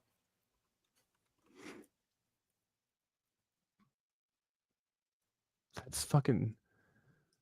Okay, interesting. So it says conservatism may be either libertarian or authoritarian, populist or elitist, progressive or reactionary, moderate or extreme. Wow, remember how I said this before about how like even Kamala Harris and Biden are two separate types of liberal? Yeah, crazy. Beliefs and principles. Actually, let's keep looking. Libertarianism. Russian conservatism opposes right libertarian ideals. Okay. Let's keep looking. In the US, libertarian conservatism describes certain political ideologies that combine libertarian economic issues with conservative stances. Wait, you mean those are two different things they're combining to make a new thing called libertarian conservative? Crazy. Who fucking knew? How could that happen if they're the same thing? Libertarianism originated from as a form of left-wing politics.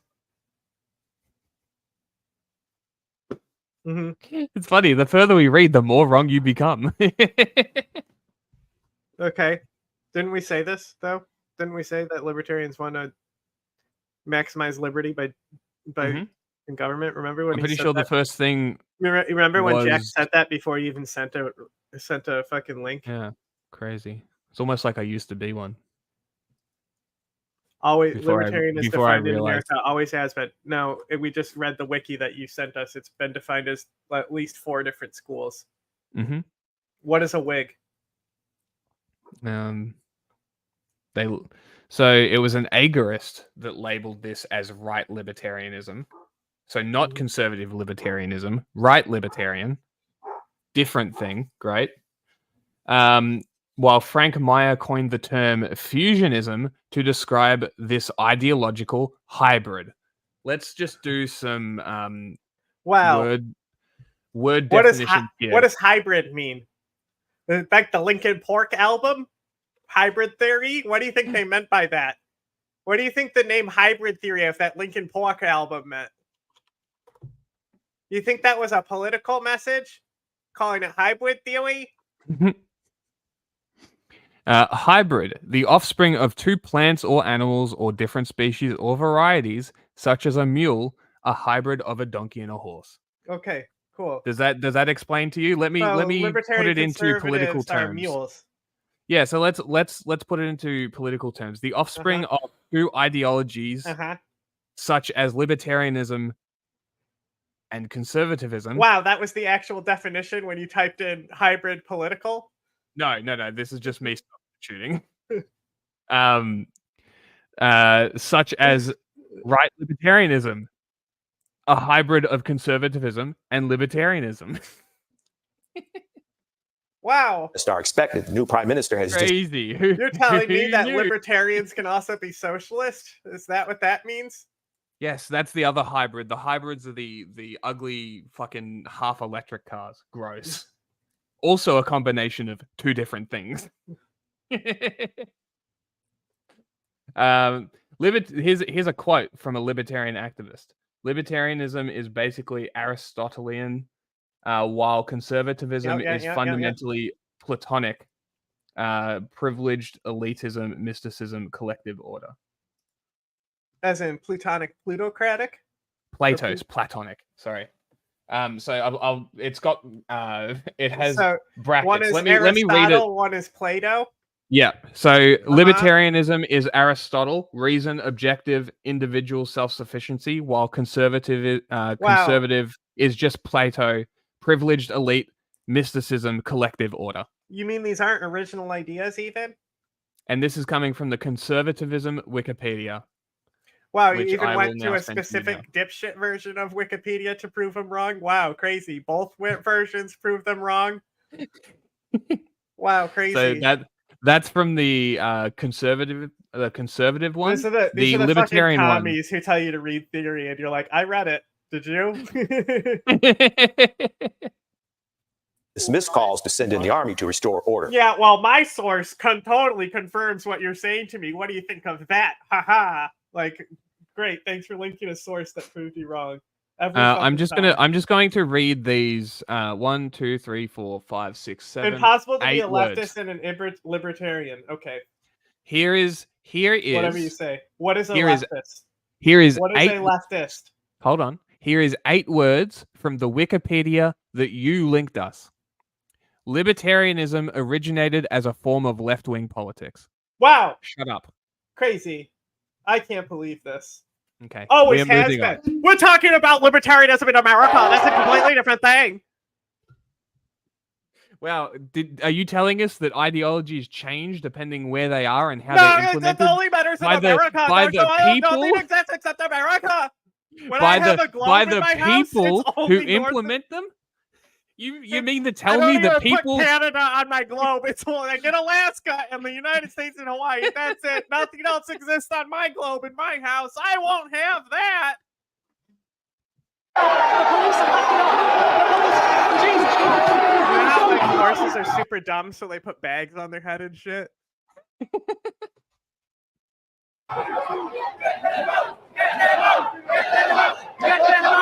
Is this peak British male? Look at this guy in his face mask, bro. Look, is this peak British values? He's got 2 teeth in total. Yeah. Well, what did you expect? The superior race? This guy won't even show his face. He's so ugly.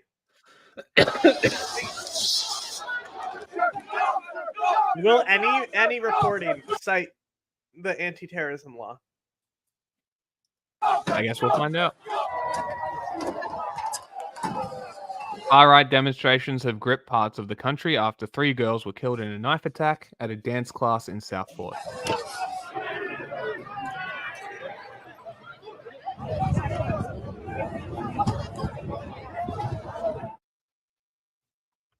The Prime Minister has announced what he referred to as a standing army of specialist police officers to tackle violent protests in UK towns and cities. He's been talking this lunchtime. I had a Cobra meeting this morning. Hang on. We got the 2 British moms podcast. Times Radio. See, what did I tell you? Not in the USA doesn't count. Only things that happen in the United States count. Obviously. Okay. Which was an opportunity. Crazy. Hey, did they put stuff about Aristotle and shit, you know, when they were writing all that founding theory for the United States? They cite that from like anywhere else, like, you know, like maybe British common law and like use like Roman and Greek inspirations for like a lot of their thoughts and ideologies. Jesus, what was the Enlightenment? Did that get created in America or was that before America? So the libertarian Wikipedia calls Max Stirner a libertarian. Oh, the guy who was the egoist, the Benadryl demon of Karl Marx. Yes, him. Yes. Yeah, they call Max Stirner a libertarian. Okay. Post-Hegelian. That I took to thank the police for their work over the last few days. I hate these to express people. my support That's the way for they police talk. officers who have been injured and the community. What, British? It's just, you know, it's something in me, you know, like when it's like they'll like they you know, they introduce an animal that like hasn't been there in like generations, but then the monkeys hear it and scatter. Yes. You know, that's something in my DNA that's opposed to this. Hearing it. British things. Communities impacted by this mindless thuggery. There are a number of actions that came out of the meeting. The first is we will have a standing army of specialist officers, public duty officers, so that we'll have enough officers to deal with this where we need them. We'll ramp up criminal justice. There have already been hundreds of arrests. Some have appeared in court this morning. I've asked for early consideration of the earliest naming and identification of those involved in the process who will feel the full force of the law. And thirdly, I've been absolutely clear that the criminal law applies online as well as offline, and I'm assured that that's the approach that is. He's talking about he's talking about if you post disinformation online to stoke protests, you will get terrorism charges. That's what he meant there. Okay, that's fair. Okay. Just because Twitter allows it to stay up does not make you immune from prosecution. So when they take these people's cases, if they see that they've pushed disinformation online that is associated with the Terrorism Act, they can charge them with it. It's not like being charged as a terrorism; it's being charged under the act. Yes, it's complicated. It's not like they took their own common law and made it even more stupid, while we chose to make ours based as fuck. This is not protest; it is pure violence, and we will not. I also just wanted to bring up here if the US counts for everything and only only America matters. The Libertarian Party, the party of leave me the fuck alone, the actual LP account tweeted in favor of China invading Taiwan. So if we're really wanting to talk about libertarianism and libertarian principles, the own Libertarian Party of America doesn't even stand by their own values. So why the fuck do I even give a shit about what you think? Fuck the libertarians. Fuck the Libertarian Party. Fuck Dave Smith and all those clowns in the fucking Libertarian Party. They're all fucking idiots. Here's a question. Spooner. Yes. Yes. They're vaguely familiar. Yeah. They're gay. I also don't super gay. Give a singular fuck about this country. So not the person to ask. No. I don't think he would have either. But I mean, it is egoism, isn't it? That was his thing, or is it egotism? I can't remember which one it is. I always get confused. It's funny. Ever since I read, I think it was Atlas Shrugged. She uses egoist and egotist into like a lot in the book. America argument. Here we go. First libertarian here was a socialist. Ruh-roh. It is egoism. Okay. Yeah, because that was like my first introduction to these words was literally Ayn Rand. And then I learned about what these ideas were, and they're way more fucking interesting than the objectivist makes it sound. Telling the Taliban about Ayn Rand. Mm-hmm. I need to tell this dog to shut up. Hold on. It's just like so funny to describe Ayn Rand to Taliban. He's beating his dog. You hear him? That was him spanking the dog with violence. He actually hates animals. Archie was just trying to do his job to protect the family, and now he's getting abused by Jack for it. No, he's barking at the door, and my fucking family is not telling him to shut the fuck up. Is what's happening. Like he's gonna drop the dog off at Central Park. Tolerate attacks on mosques or our Muslim communities. So the full force of the law will be visited on all those who are identified. What are you saying? I'm saying that everyone on YouTube should go to Twitch, and because we're so close to getting that fucking partnership or whatever on Twitch. So go to Twitch. If you prefer to stay on YouTube, that's fine, but open a Twitch tab so we get double points. You know, it's Call of Duty double EXP weekend, and I'll drink Mountain Dew, but I'll give you all my caps because I don't play Call of Duty, so you can have all the codes you want. Speaking of codes, in our Twitch chat or our Twitch site, if you go there, you can get 15% off a Ground News subscription now. It's right there integrated into the Twitch. You can just click it, and then boom, you're going to be more informed, even though you really only need us. But if we're not streaming and you need news. It's actually really good. I went through the app. It's way more in depth than I thought it was.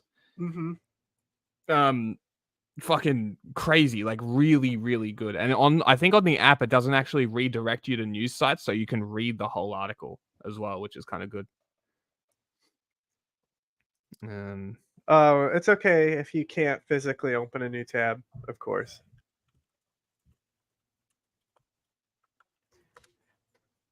Well, it's funny because since we started moving towards Twitch, right, there's been less fuckheads in here. We've been focusing on Twitch. Yeah, there's been less fuckheads that show up. Yeah, that's kind of interesting. I wonder why. Minister and several MPs are calling for Parliament to be recalled, including Nigel Farage, who claimed the UK has two-tier policing when it comes to so-called protests. The former Home Secretary, Priti Patel, spoke to Times Radio this morning, and she said she didn't agree with those claims. Oh my God. That was Priti Patel. She's running for the Tory leadership, of course. Let's get the latest then. I'm surprised they didn't put Patel in, honestly. I think they should have put Patel over Sunak. Fitzgerald. Hello, Alicia. Hi, Jane. The two-tier policing thing then that Priti Patel was just discussing there, what does the Prime Minister say about it, if anything? So pretty soon after the Cobra meeting, the Prime Minister gave a short briefing to political journalists where he said that he absolutely does not accept the claim that there is two-tier policing. He says that the police will always carry out their job without fear or favour, and he totally rejects that characterisation. So he's made it very clear that that is something that is not on his radar. It is, though, on lots of people towards the right's radar, including Nigel Farage, who has said that that should be the main issue that Keir Starmer addresses. But we can see there that also Priti Patel distancing herself from those comments as well. Okay, and this is basically, I mean, just in case anybody isn't clear what we mean by two-tier policing, it's the suggestion that effectively white working class people get a tougher deal than people who might turn up for a Black Lives Matter protest or indeed a pro-Palestinian march. Absolutely, and that's something that lots of people who believe this have been citing. They've been citing the pro-Palestine marches and Black Lives Matter. Y'all barricaded a hotel and lit it on fire so people could not escape it. Like, two-tiered my ass. That's attempted murder. Like, even the Minneapolis Police Department at least had fire exits open, you know? So I just looked it up. They own a very large... commercial area in Scoresby. But other than that, and that's where they do their gay experiments on people? Really know. To make them gay? Here we go. 5 of the richest families you know nothing about. I will send you this article. I wish those on those marches, when on occasion they've turned violent, they have not suffered the full force of the law. They've said that the police have been very gentle and avoidant in that type of violence. But in this situation and these riots in particular, that's so we need 3 viewers over 30 days. Is basically the average we need to hit.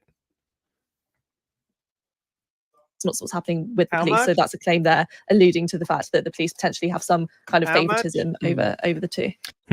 How much? What do you mean? What did you just say? I completely forgot. Something about how many hours we need? Over 30 days, we need three viewers average per hour over 30 days. So let's talk about the hundreds of people actually arrested over the weekend. And if people go to the Times website now, there are names already being made public, aren't there, of people who've appeared in magistrates' courts up and down the land, frankly. But where are they all going if they've all been remanded in custody? I thought the whole system was absolutely jammed. Well, this is it. And this was a big concern both for government and for the public when these riots broke out. With all of these arrests happening, it's such a quick succession as well. What is going to happen? We know that prison cases are really sparse at the moment. So that was a big question. And actually, the Prime Minister's spokesperson... This is what you want to fucking talk about when Nazis are literally doing fucking lynchings and pogroms? You're talking about, isn't the criminal justice a little too stressed to take on all these arrests? Oh my God, I hate British people so much. British police on Sunday clashed with far-right rioters in the northern England town of Rotherham, who were attempting to break into a Holiday Inn Express hotel that was housing some asylum seekers. The rioters broke windows and started a small fire before violently clashing with police. Sunday's events come amid a string of anti-immigration protests across the United Kingdom, following unfounded rumors that the suspect behind a stabbing attack at a children's Taylor Swift-themed dance class was Muslim and had immigrated to the UK by boat. The 17-year-old suspect was born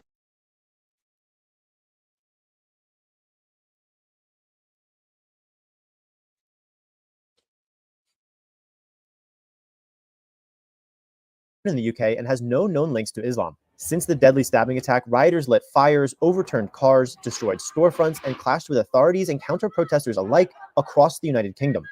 In Southport, rioters also clashed with police near a local mosque before setting fires there. The Muslim communities are terrorized. If I'm going to use the word, they are terrorized. They fear for their safety. They fear that they cannot go out.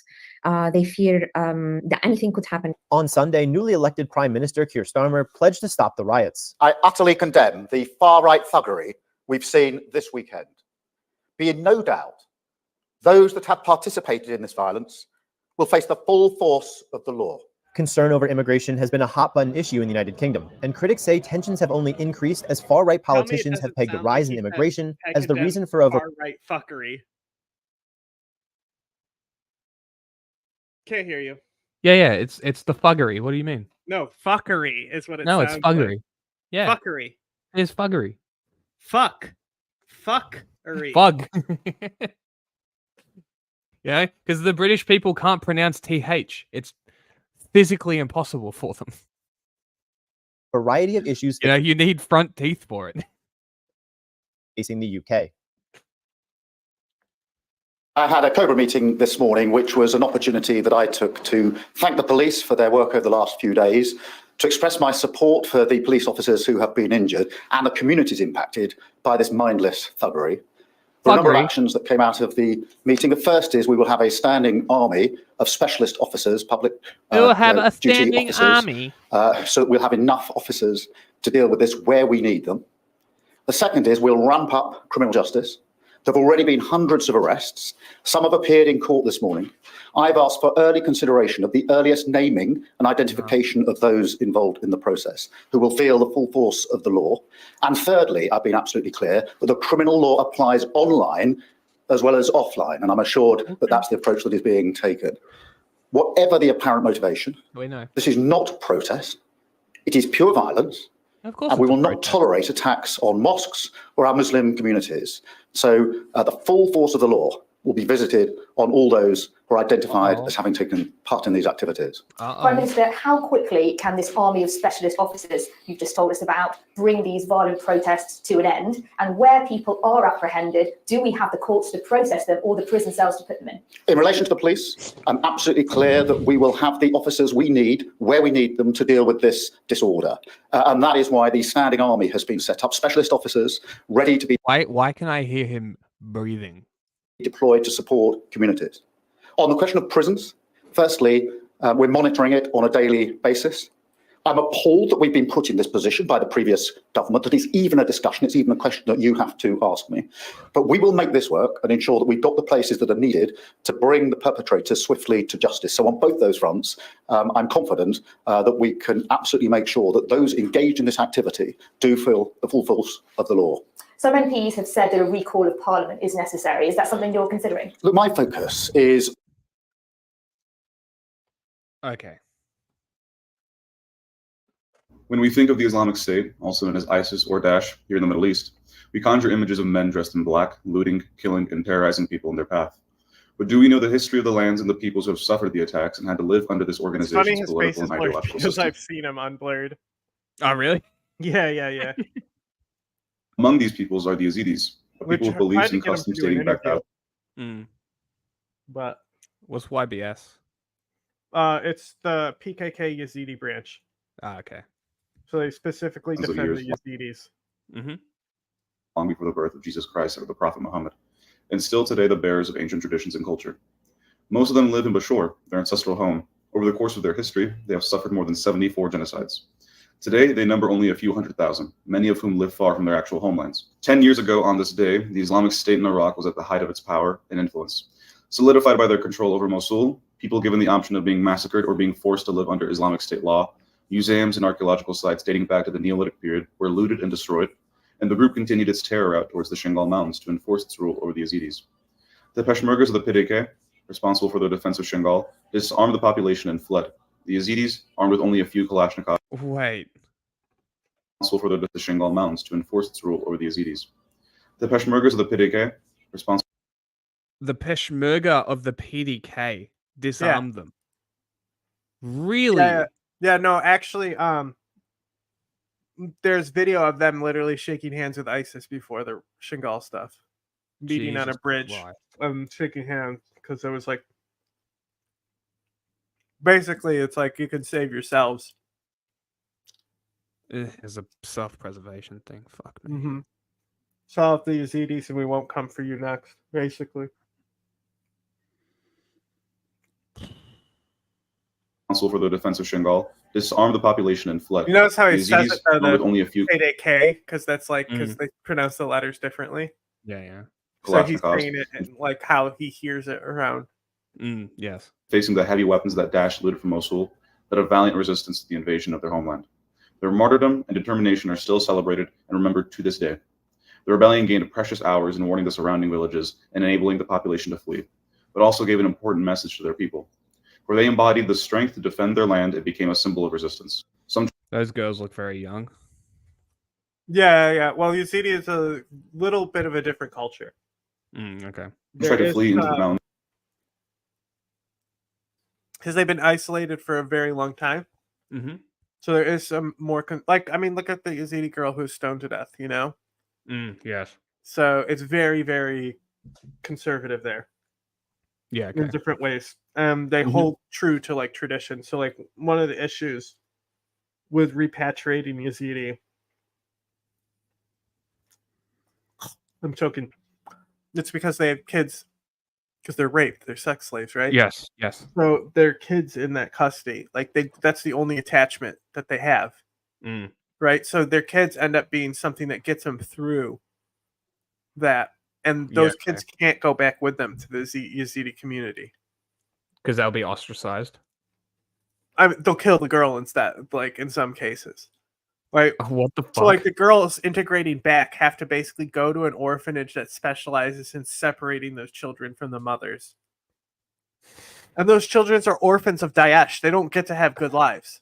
That's fucking crazy. They basically have to, and it's not just that. So like they just found a Yazidi in Gaza. Mm-hmm. And ISIS, they sold her to an ISIS member there. He's dead. But the Palestinian family still won't release her, and she says that she won't leave without her kids either. It's a serious problem. Serious problem. It is a problem. Interesting. It's one I am not going to comment on. It is not for me to comment on. But that's some of the stuff I wanted to talk to this guy about. Was like how different is it, like, because you know, in other places that you could serve, like, to how do you, like, even if in certain situations in Iraq and Afghanistan we had to like implicate certain dress codes, you know, because of certain things, like you know, how different was it to like accommodate these customs to make sure that you were like protecting, because they're there to protect these people who are being genocided. August sun, without food or water, including young children and the elderly. Others are caught or killed. Men, young and old, are executed in the thousands and thrown into mass graves. Women are separated from their families, sorted, and taken away to be sold and forcibly married to Daesh soldiers. Some throw themselves over the mountain to avoid capture. The Ypg guerrilla and the Ypg and Ypg of Rojava rushed into the region to open a protective corridor into Rojava to support the evacuation of the population. After many months of fighting, they succeeded in liberating Shingal with the help of the local people. To this day, thousands of... That's YPG? Here you go. Well, I think you said HPG. But like the green is generally not necessarily. YPG. No. It's just there's different.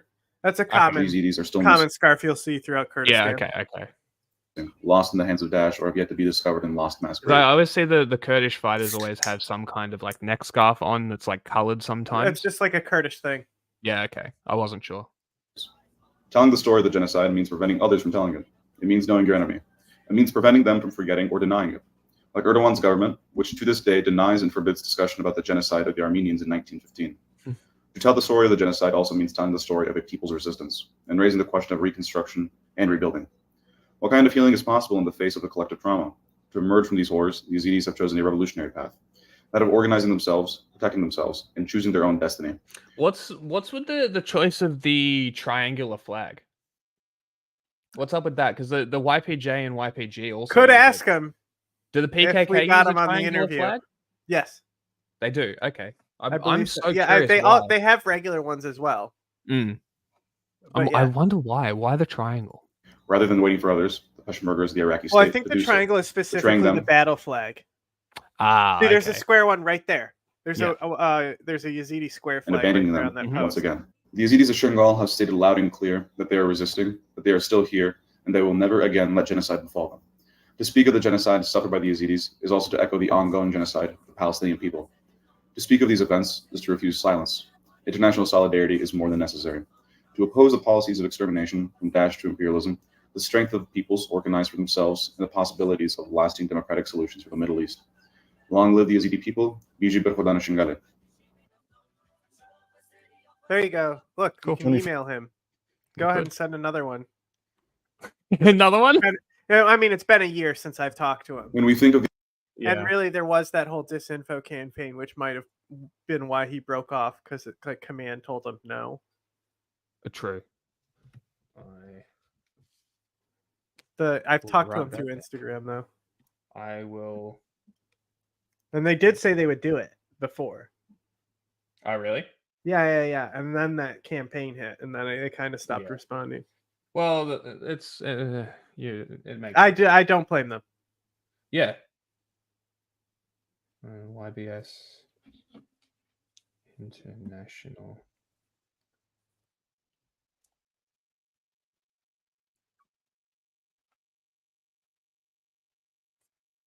Okay. Cool. There you go. So I really don't know much about the Yazidi genocide. Yeah, neither do I. I mean, I know more than most, Hmm. but it is the anniversary.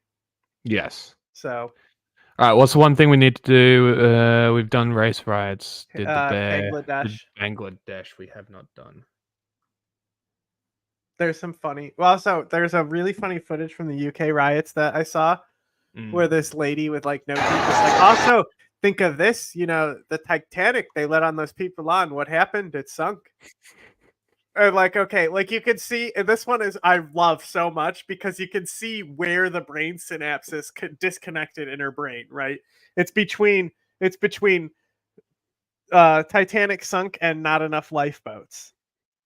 What are you talking about? The sinking of the Titanic, the reason why it was a tragedy is they didn't have enough lifeboats. Oh, right, sure. So she's like thinking that the amount of people made it sunk, right? So that's where her brain is disconnecting. She's misremembering what happened there. That's one of the reasons why it's so funny. Because to think that it sunk because of the people, like, were they adding people onto it as they were sailing? And also, are you saying that Britain is going to sink? So, like, I think, because that's the thing, is I don't think she thinks that the British Isles are going to sink. I think she's saying that there was too many people on the Titanic, and that's why it was a catastrophe. But because she's a fucking moron, you get it to phrase the way she said it. This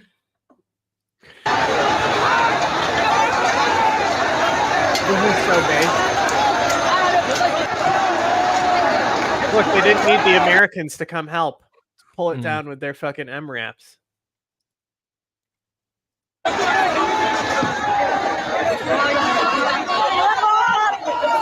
Bonk, bonk, bonk. Why is he bonking him? Why is he bonking the statue on the head? He's got a sledge. It's a sledgehammer. Are they literally decapitating it? They're destroying the entire statue. Yes. Oh, this is based as fuck. I mean, especially if it's got metal in it. Look, somebody's like, I got an even bigger ladder. But they have the ropes around it. See, dude, they're fucking swinging on the ropes to add force to pull it down. Those are just shoes being thrown at one point there. Not even like rocks or anything. I love the chutzpah. I love it. The Kenya and Bangladesh have been really interesting protests. Certainly more. I like your balls. The UK one, not so much. No.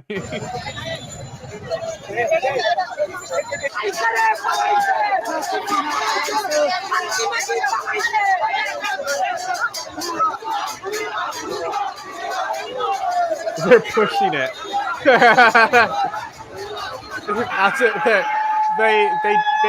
They actually, all the people who like raided the mansion, a lot of them are coming back to bring back the stuff they stole. That's hilarious. But like, so at one point, there's a girl and she's on Sheikh Hasina's elliptical in the street. Wait, really? That's awesome. Yeah, they dragged the elliptical out and we're using it. It's like what was it? Was it Afghanistan when you saw all the Talibanis in the fucking gym? Oh, the rubber dinghy rapids. Well, I was thinking of the pool party after Sri Lanka. They took over the president's mansion. Yes, that's another one. Yeah, but the one I'm with wait, it might have been the same one. It might have been Sri Lanka that they took over the gym as well. They're just like it just got footage of people. No, yeah. They were like working out and partying in the mansion, and there was a gym. Yeah. I couldn't remember whether it was Afghanistan, the US pulled but out there of was stuff like that in Afghanistan as well. So fucking hysterical. But like Sharon, I think. She was like, "Are these the best images yet?" And I'm like, "Nah, nothing beats the Myanmar coup dance." Oh. Someone brought that up to me the other day. They're like, "Oh, I remember that. Remember when that lady was dancing as the government was falling?" I'm like, "Of course I do."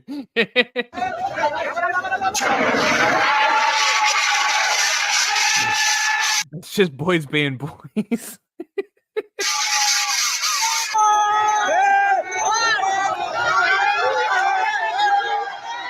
They have chickens.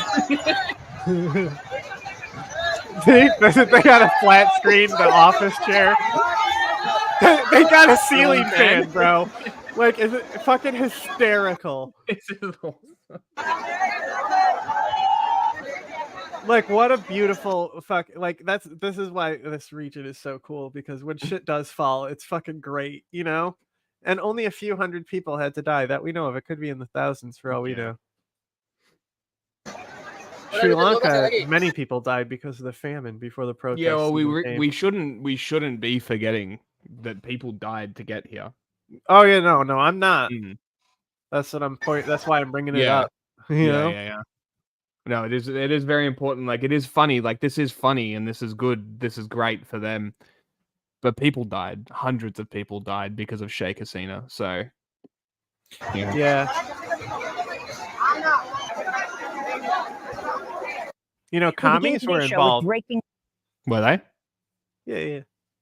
News. Bangladeshi Prime Minister Sheikh Hasina has resigned and fled to India after weeks of student-led protests. Bangladesh's army has announced the interim government will be formed to run Bangladesh. Earlier today, crowds stormed Hasina's official residence in Dhaka to celebrate her ouster. Hasina had led Bangladesh the color revolution since 2009. She also served as prime minister from 1996 to 2001. Her father was Bangladesh's first president. On Sunday, police violently cracked down as tens of thousands of protesters took to... Isn't it funny that all it took was one instance of nepotism to make the country fall? Well, I mean, this wasn't the first time these protests against the quotas came, though. No, I know, but I'm saying that two presidents and then gone. That's all it took. Just two. To the streets. Almost 100 people died on Sunday, bringing the death toll in recent weeks to over 300. Most of those killed have been student protesters. Hasina resigned as protesters vowed to defy a military curfew and stay in the streets. For more, we go to London. We're joined by Takbir Huda, Amnesty International South Asia researcher who's been following all of this very closely. I have a feeling the military told her to go fuck herself, so she left. Partly, yes. So, what's interesting here is if we actually look at the wiki, right? So, the protest movement is tracked through 2022 to 2024, right? Because the goals were always the same. But then there's also this one specifically. You know? And then there's these people, you know? Collective leadership. That's so based. Lead figures, collective leadership. Based as fuck. Am I right? Pretty cool. Takbir, thanks so much for joining us. Explain what has happened in Bangladesh, leading to the final ouster of the prime minister. She's fled to India, and the deaths of hundreds of mainly Bangladeshi students. Now, I don't know. Now, I'm just so happy she's gone, because like she's been somebody I've been talking shit about for a while now. You know, But the question is like, is there like a certain like, like an entropy out there where it's like you can only get a few dictators gone, like maybe one a year, At a Does time? this mean that we also lose our Sisi ousting now? Does it save Iran for a little bit? Could we have gotten a better choice? She sucks though, for real. Like the garment industry isn't going anywhere, but at least she is. To India. Okay. Now, not like she won't still have stakes and the fucking money. Now, Fudge, is the ceiling fan better, or is stealing Nancy Pelosi's pedestal better? I don't know. I think stealing Nancy Pelosi's pedestal wins. I don't know. The ceiling fan definitely has it for me. I'm team ceiling. Ceiling fan is funny just because it's a ceiling fan. Just because it's a ceiling fan, exactly. But this fucking guy posed for a photo with the pedestal. That's fucking hysterical. Yeah. And he didn't face any consequences, huh? Thanks, Amy. So, the most interesting thing is that this started off as a protest for something really innocuous, which was a one-point demand against the quota system. I think the funniest things is that they stayed within the ropes. Yeah. I think that might be the funniest part of it. That's just human condition. But the government. Yeah. He said, but this guy said it was originally a 1-point demand. Thanks, Amy. So, the most interesting thing is that this started off as a protest for something really innocuous, which was a one-point demand against the quota system that the government had reintroduced. And then, because the government's heavy-handed response, first by its student wing, which attacked students in Dhaka University and then in the hospital, and followed by the heavy-handed response by the security forces, it became a much wider movement. But even as recently as, 20th July, when scores of people were killed, the protesters weren't calling for her resignation. They called for resignation of 2 high-level ministers. Even then, the authorities kept on cracking down on them. It's only on 3rd August, 2 days ago, that the protesters officially mobilized with a renewed one-point demand, which was the resignation of the prime minister. And it is amazing to see that they have materialized that demand in less than 2 days. And this just goes to show, if they had only sat with the students when they were peacefully protesting, all of this bloodshed could have been avoided, and this wouldn't have been the turnout, but they didn't. And so the students remained resilient and, put the final nail in the coffin. And they are still protesting in the streets right now. Can you explain the shift in the role of the military? First serving Sheikh Hasina, the prime minister, and now saying that they're going to hand power over to an interim government. Why are you yelling at me, Amy? Yeah, so there was a perceptible shift in the role of the military, who in the initial spate of the killings did implement the shoot-on-sight curfew orders, but when the protests resumed earlier last week, they seemed to have played a neutral role where they weren't really opening fire, but they weren't also protecting the student protesters either, which is very different from the police, which have consistently executed the wishes of the executive, and this is because the police is far more partisan than the army. But right now, given Bangladesh's history with military, dictatorships in the first 20 years, and followed by, military caretaker government, which last came in 2007, it's really important to stress that this must be a time-bound measure that is only necessary until the publicly accountable form of governance can be reintroduced. Once again, a delicate balance. We'll see. We could see another military takeover of a fucking Southeast Basically, Asian. Nothing could potentially change. Yeah, and yeah, the next person that's could be just as shitty. It could be. We don't know that yet. That's what I'm saying. It's like we still don't know if something really did happen yet. Because Sri Lanka, I want to say it kind of became a nothing burger. Yeah. But I don't remember exactly. Well, look, if the military is not following the government's orders and is standing with the people, I'm kind of inclined to be like, yeah, give them a shot. Yeah, but the military gets power. I know, and that's the problem. That's why they would stand down, though. It's for their own interest. It needs to be a civilian head.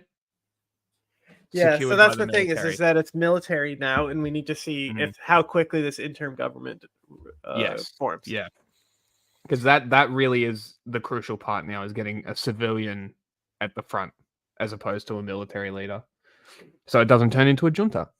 in Bangladesh. And I'll just add to this that there is a highly militarized region in Bangladesh known as the Chittagong Hill Tribes, and that must always be in the forefront of our concerns because that remains the most militarized region in Bangladesh, and the people there, primarily indigenous people, remain living in highly deplorable and... Would it still be a junta if they took over? Because technically a junta is by force. Maybe. Don't honk at me, Mr. Chinchilla. You'll be let out in a minute. How about now? 6 hours? We want more? I mean, we didn't cover Kamala Harris's not VP pick. Yes, we did. Did we? There you go. I guess we did. I mean, there's more videos on it. I don't care. Yeah. Neither. I think we spoke for about 10 minutes on a video that was 30 seconds long. Oh, about her? Yeah, about Kamala Harris, the VP. I think it was, if I remember correctly, it was there was the 7 lineup, and I was just reading them out. There was that. Yeah. It would be, and I think that's all we spoke about. It didn't really seem like there was much. And I there. said it was going to be Wolf. Yeah.